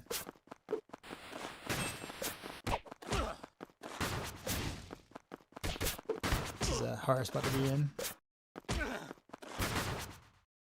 But we'll just do this.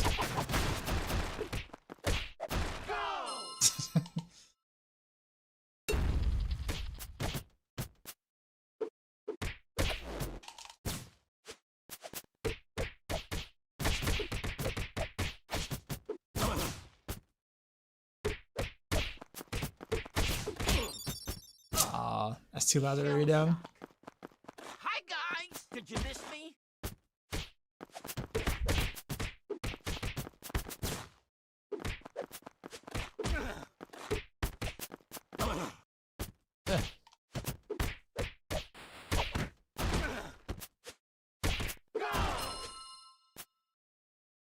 This is gonna be rough. Who are the boss fight is? I'm actually like use up off here my last this time.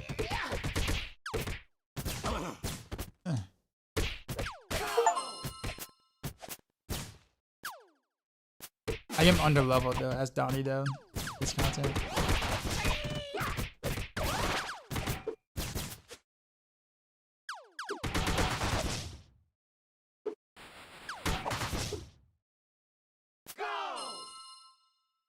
Go too far. Piece right now. Alright.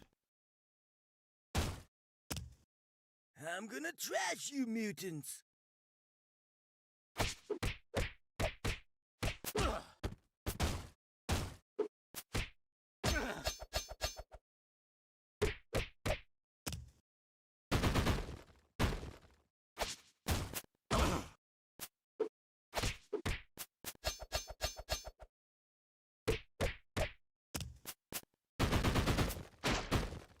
I did not see that was that.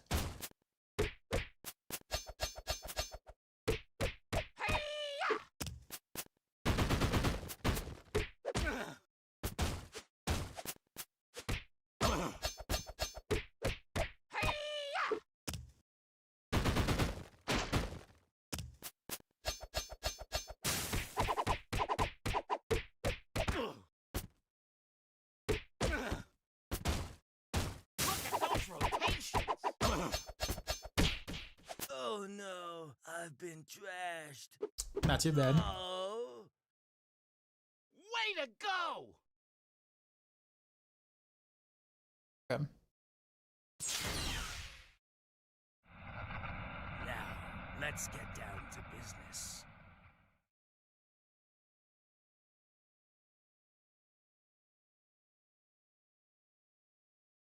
Yes. Who's your special? Yeah. We need to find our crystal shards, you dig? You dig? Okay. Outworld Strangeoids.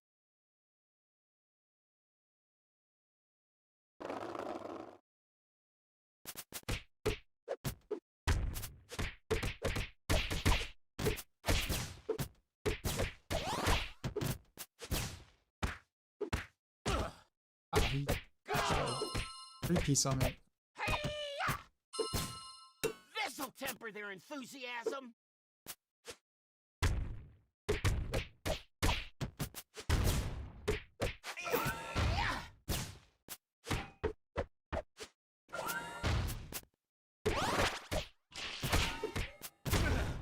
Wow.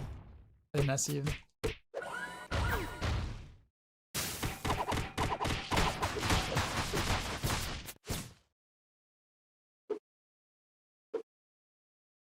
This'll temper their enthusiasm.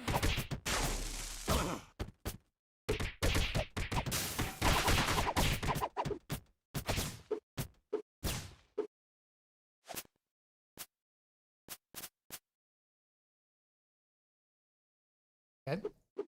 Who's gonna make the first move? Who's gonna make the first move? Okay, there we go. Okay, how about you? Okay. I tried to dodge, but I missed time. Yeah. Oh, I get seasick.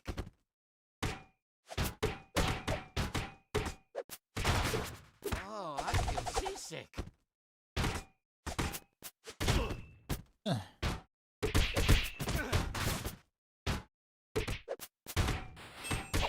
I feel seasick.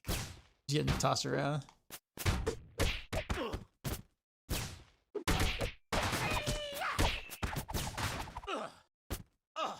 Shell shock.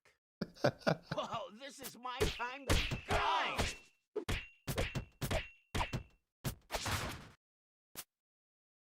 Hit that knock.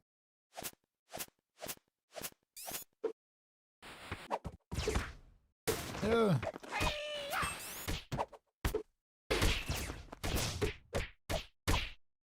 Oh, now I get a piece in. Power out.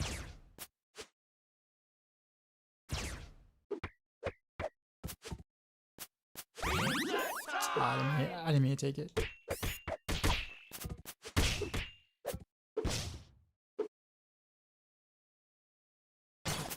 Power out.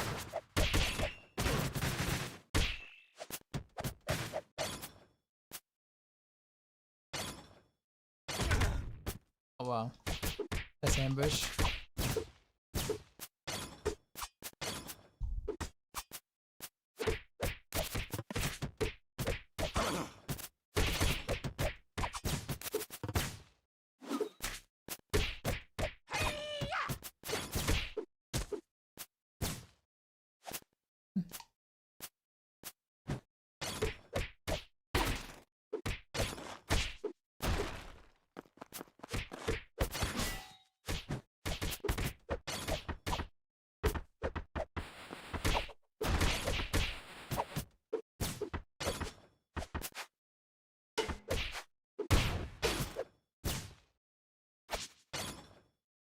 Shard. Crystal! Thanks, dudes! See. No! I was trying to jump afterwards.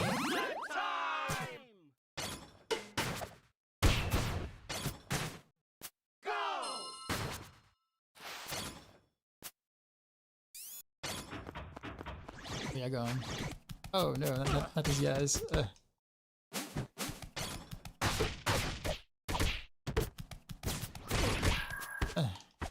And those guys. And no specials either.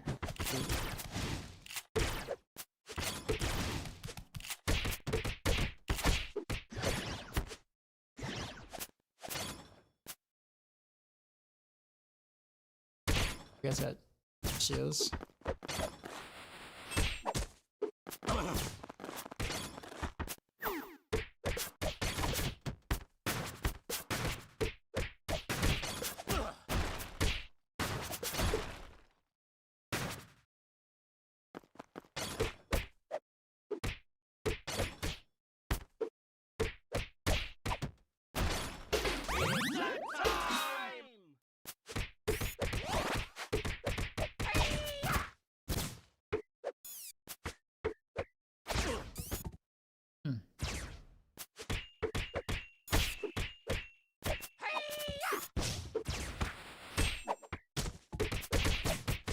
This game runs a double dragon. Contra? I don't know about Contra. This'll temper their enthusiasm. Double dragon for sure. And Battletoads. That's also another good one. Also, Double Dragon versus Battletoads is also very good.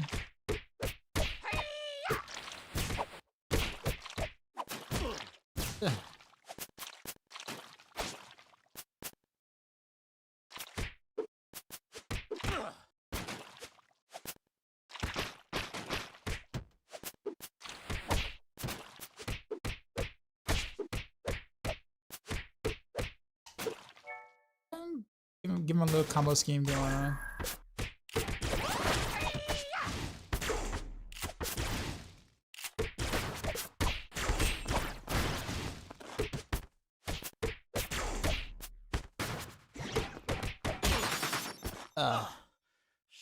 shock. Hi, guys! Did you miss me? Go!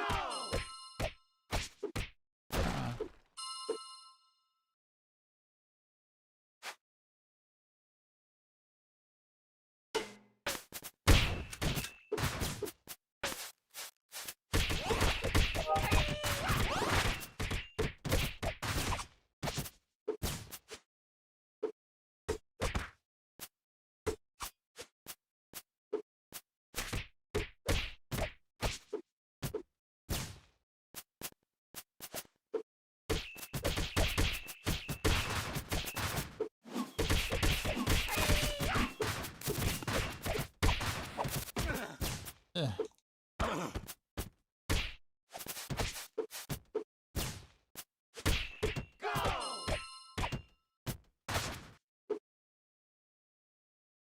Green machine!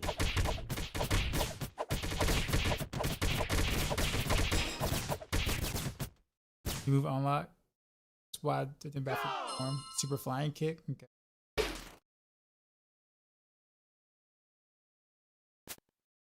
I am invincible! I remember this guy.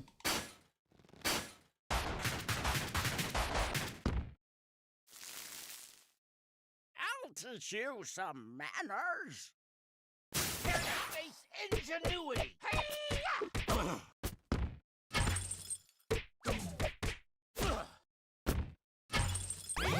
Oh, whoops. I didn't mean to do that. We're gonna regret that later.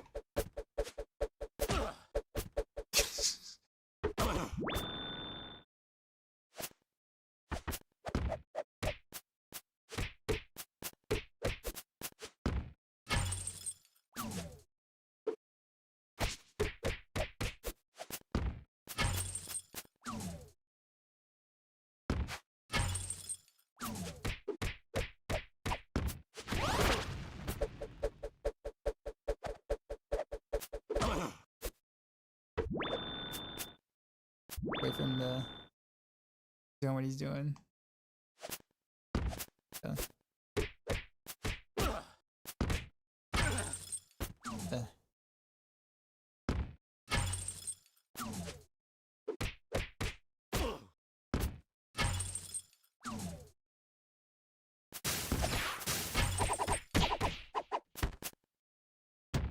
I guess that worked too. Looks like meatball. It's a good point, actually. Yeah, from Aqua Team Hunger Force. You fell for my diversion. I have a surprise for you. Oh, do you? I will show you how a true ninja fights. Oh. The world is mine. Finally, Shredder. Okay.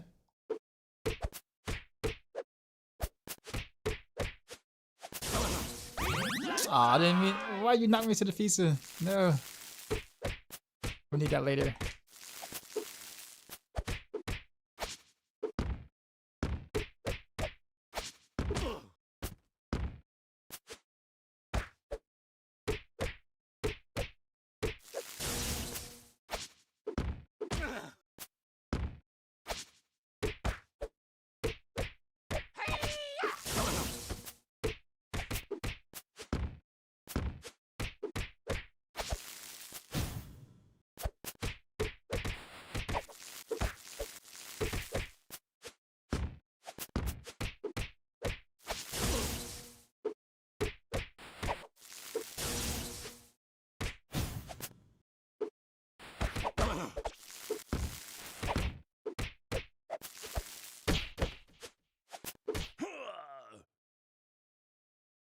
That had to be like fake Shredder. Ain't no way that was a real Shredder.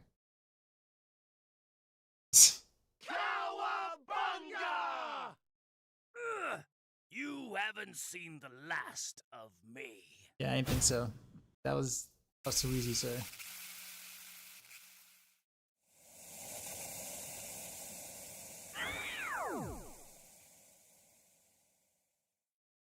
Cool glasses.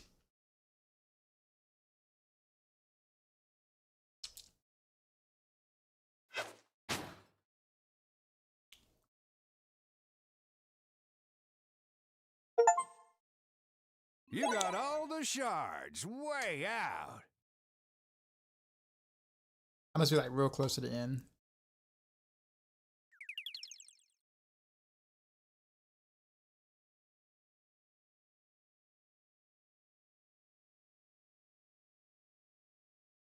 We're all the way back to Times Square. Oof.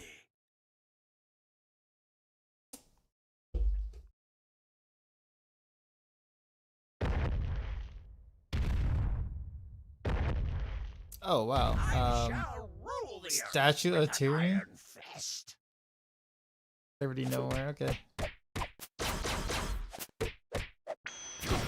Oof. Okay.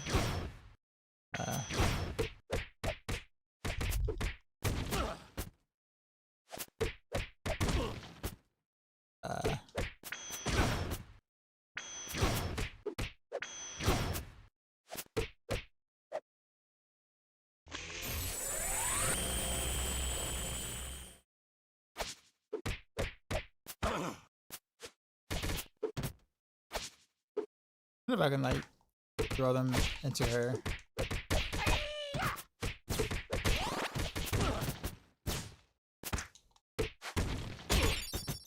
Ow. Oh, how much damage did that take? Whoa, this is my kind of Alright, oh wow, I did. All that hurt. Yeah, this needs to take a lot of damage.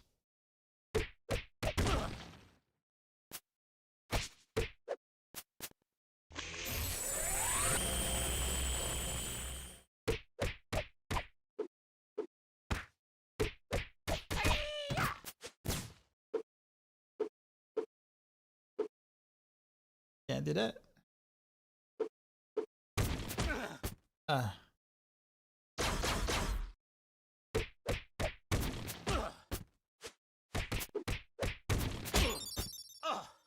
Shell shock.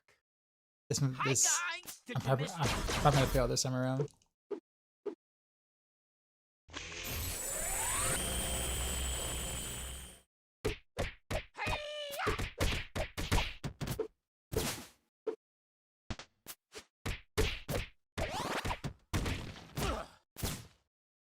She does that.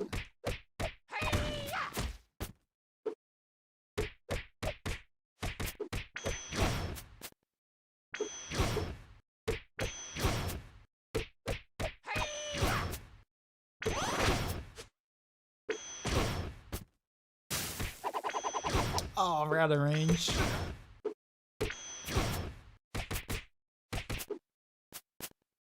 Aw. This might be it though. No, she out of range again.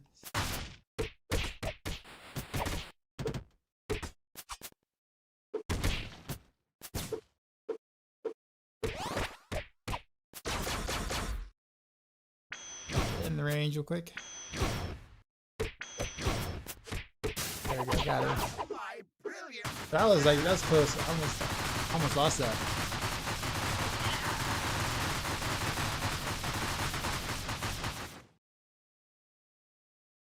Inspector Gadget. Oh,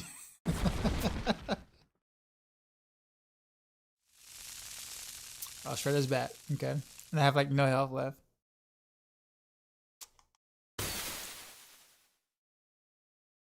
He powered up. Okay.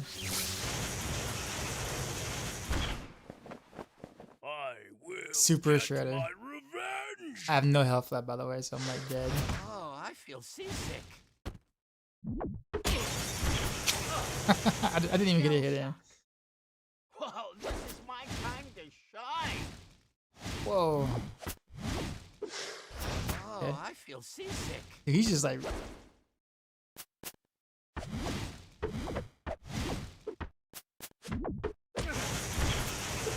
How do I even hit him? There you go. Oh, I feel seasick. He's just like. He's just.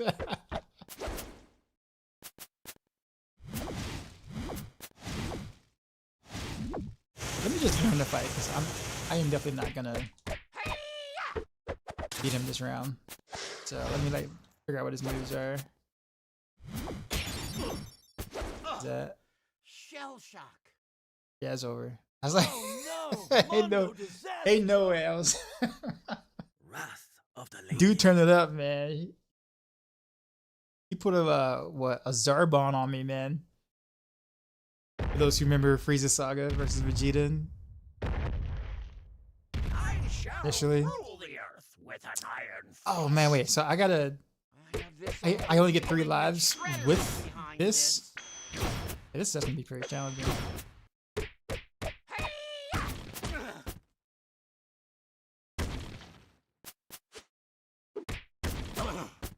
Let me start rolling backwards on that.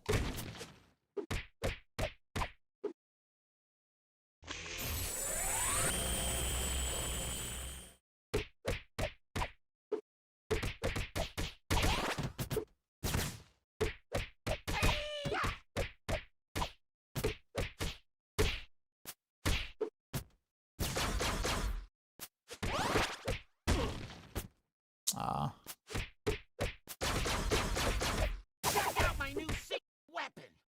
Whoops. Oh, why did I pause? Oh, how did I pause, actually?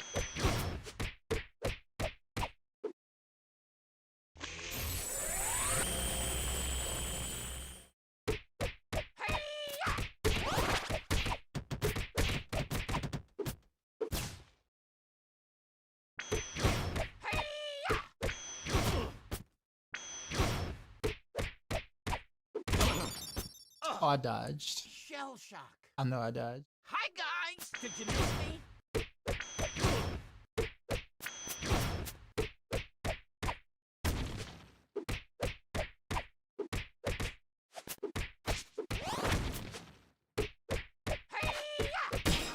My brilliant.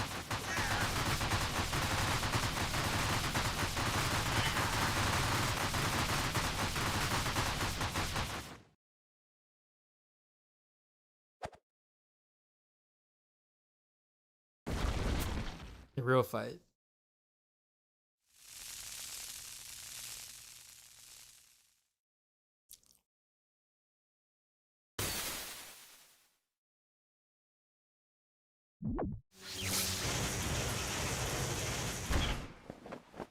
I will get my revenge. Oh, I feel seasick.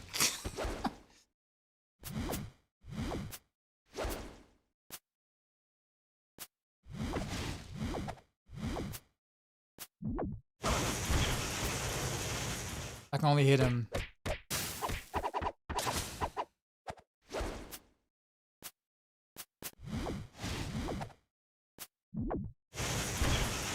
So happy that movie does that.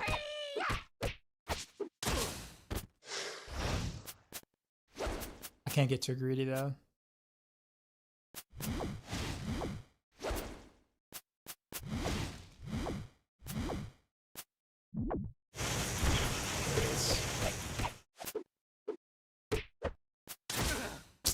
So I can't. Shell shock. Whoa, this is my time to shine.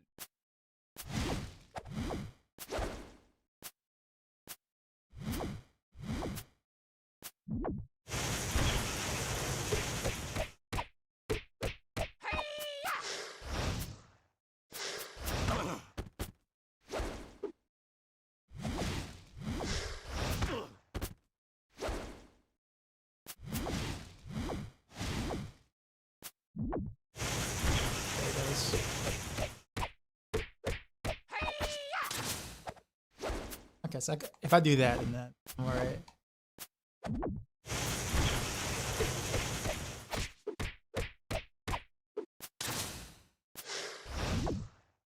Oh, okay, new move.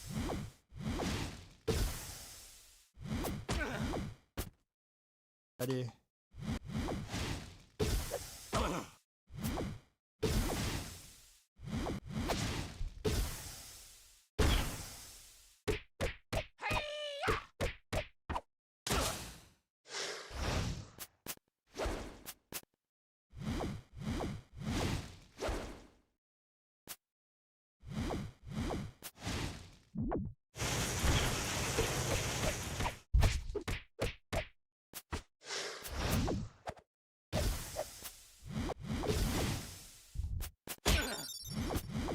Oh, what? Shell shock.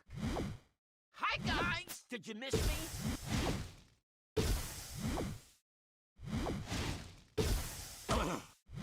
So I can't touch that shield.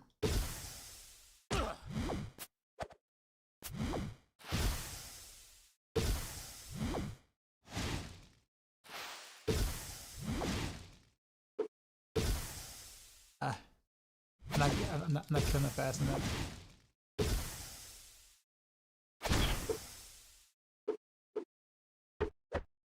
Oh, really? I didn't get any hits in.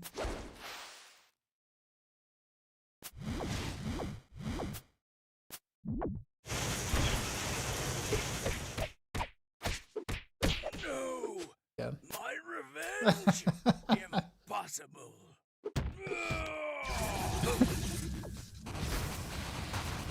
He said he put this up. Yeah, bro. That fight was so one-sided the first time I fought him. Like, Way to go! Sitting there grabbing my neck, tossing me around, just like slashing through and ignoring my hits. Like, nah, man.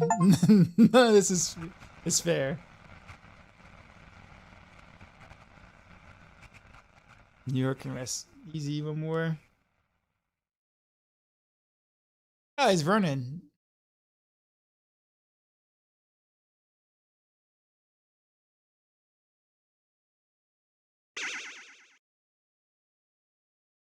The punk frogs.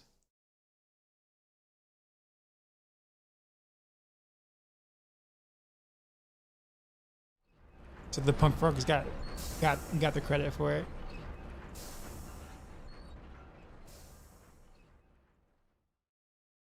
Oh, because I used Donatello for the ending, so this is his ending.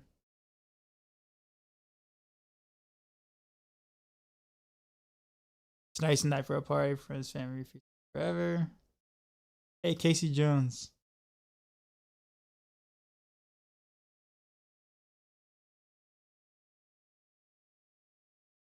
Okay. Yeah, that's the story mode. So like there's an arcade mode or whatever like that with more replayability, of course. But like the story modes like that. Probably about as long as the original, or not original, but Turtles in Time. It's about that length.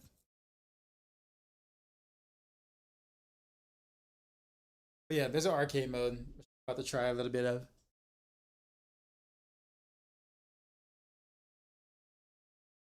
Okay, I'm gonna have to like literally go through all this. Fun game though. The only thing I don't like, honestly, about this game is the voice acting is so bad for the turtles, like awful. Like none of them sound like anything like near the original. Oh, Ralph. Oh, because is Ralph my highest turtle level? That way you got the headband there, bandana on there. Oh, I unlocked Casey Jones. Teenage Mutant Ninja, let's kick some shell! Yeah, so you got arcade and survival.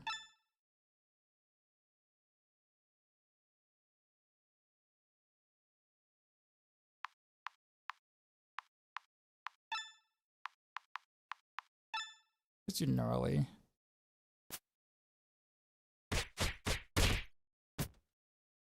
Select your hero.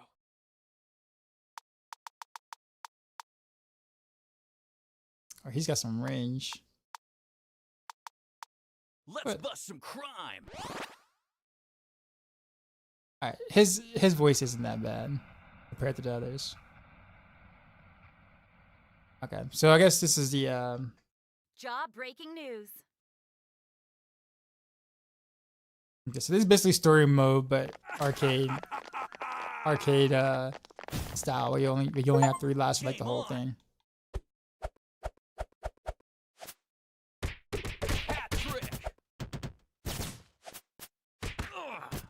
Oh, that hurt.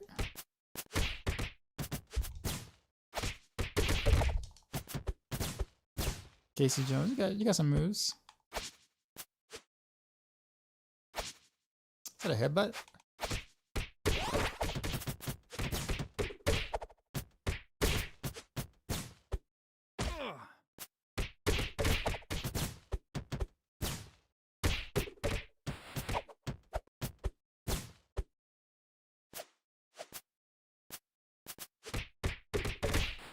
Whoa,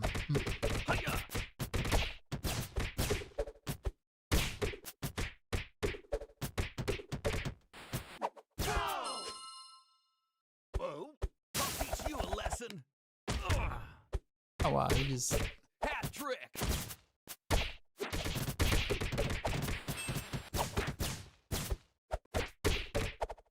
yeah, these guys hurt. On gnarly. We guys on just playing your Game Boys.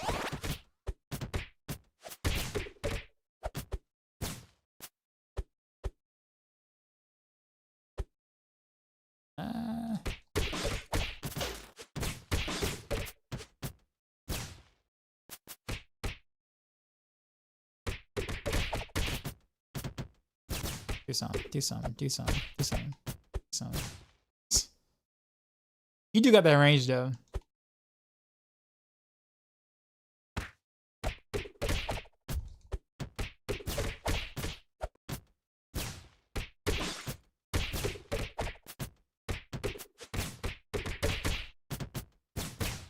Hat trick.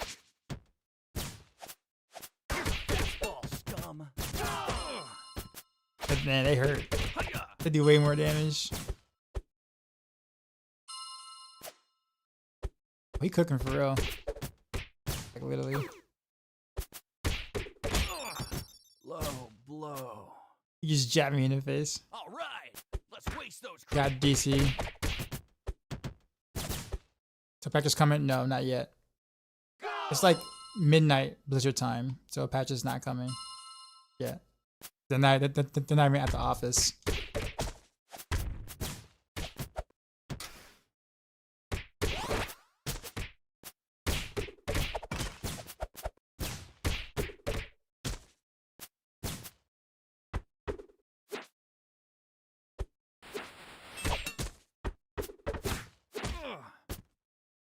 Imposter jet. Go! Reset time! Fastball scum.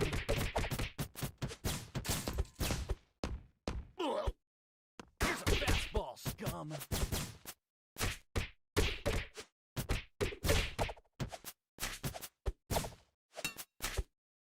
The elbow drive there.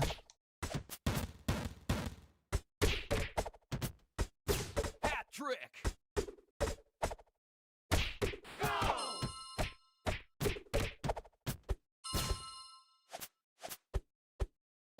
With the glasses on.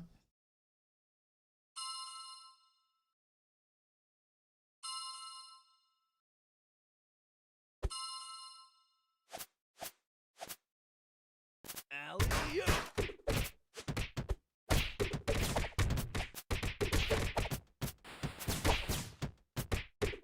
Hiya! Here's a fastball scum.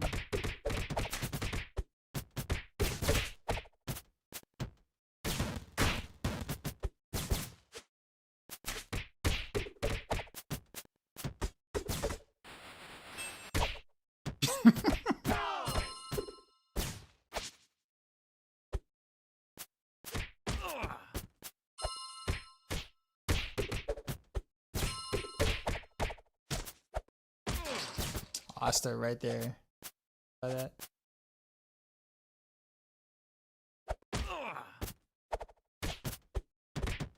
Alley-oop.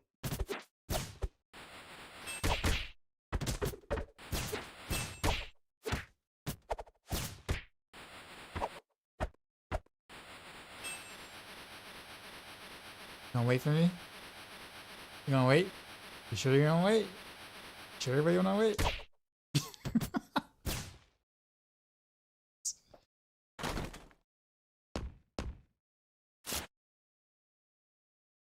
Sign off time.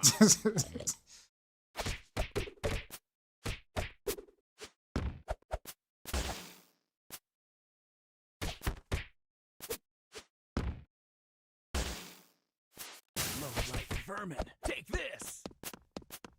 Hat trick.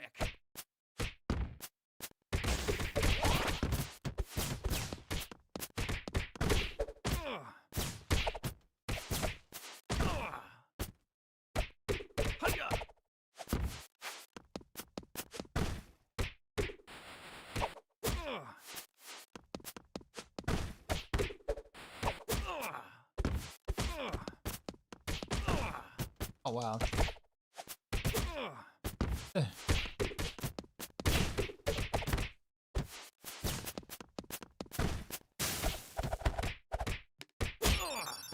Low blow. I don't know why I find that's so funny though. It's like a simple jab to the face.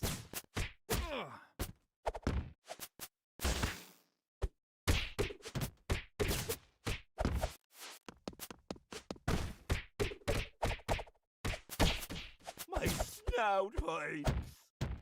I like no more lives left. Like literally the rest of the time. I already died twice. I just want to do one episode with the with Casey.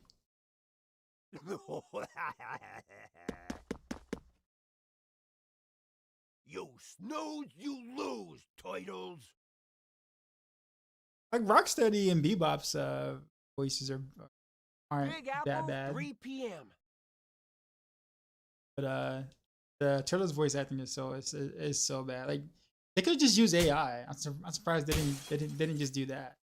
Why not just like get some like AI-ish voice acting, some generic or whatever. Hat trick.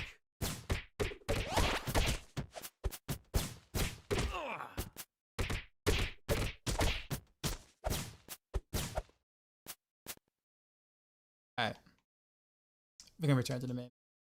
Teenage Mutant Ninja Turtles. Shredder's Revenge. I'm gonna leave it at this because tomorrow's gonna be a long day because of course new patch and all. So you guys playing this? Yeah, dude, this is fun. It hits you all in the feels, man. Way back in the childhood feels.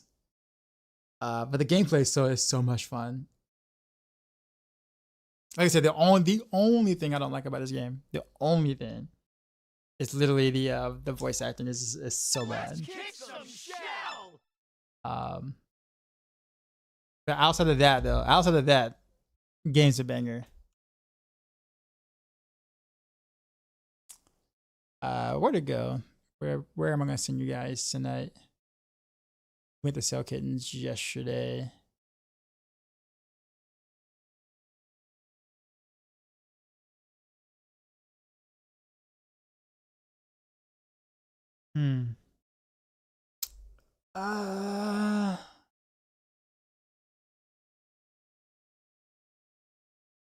I guess we can go to clip this.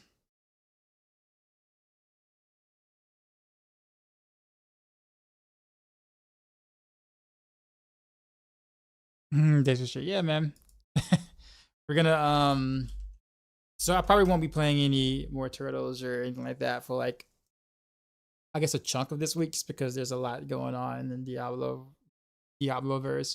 Got the patch obviously tomorrow. Well, later on today, and then we got Campfire chat on Thursday. So there'll be quite a bit of talk about for the week. But then after that, we'll go back to playing like a second game on like the second part of the stream or whatever. So, but anyhow, enjoy clip this. He's a cool guy. Super nice. I think he is playing some D4 at the moment. But yeah, I'll see y'all later. And as always, till next time.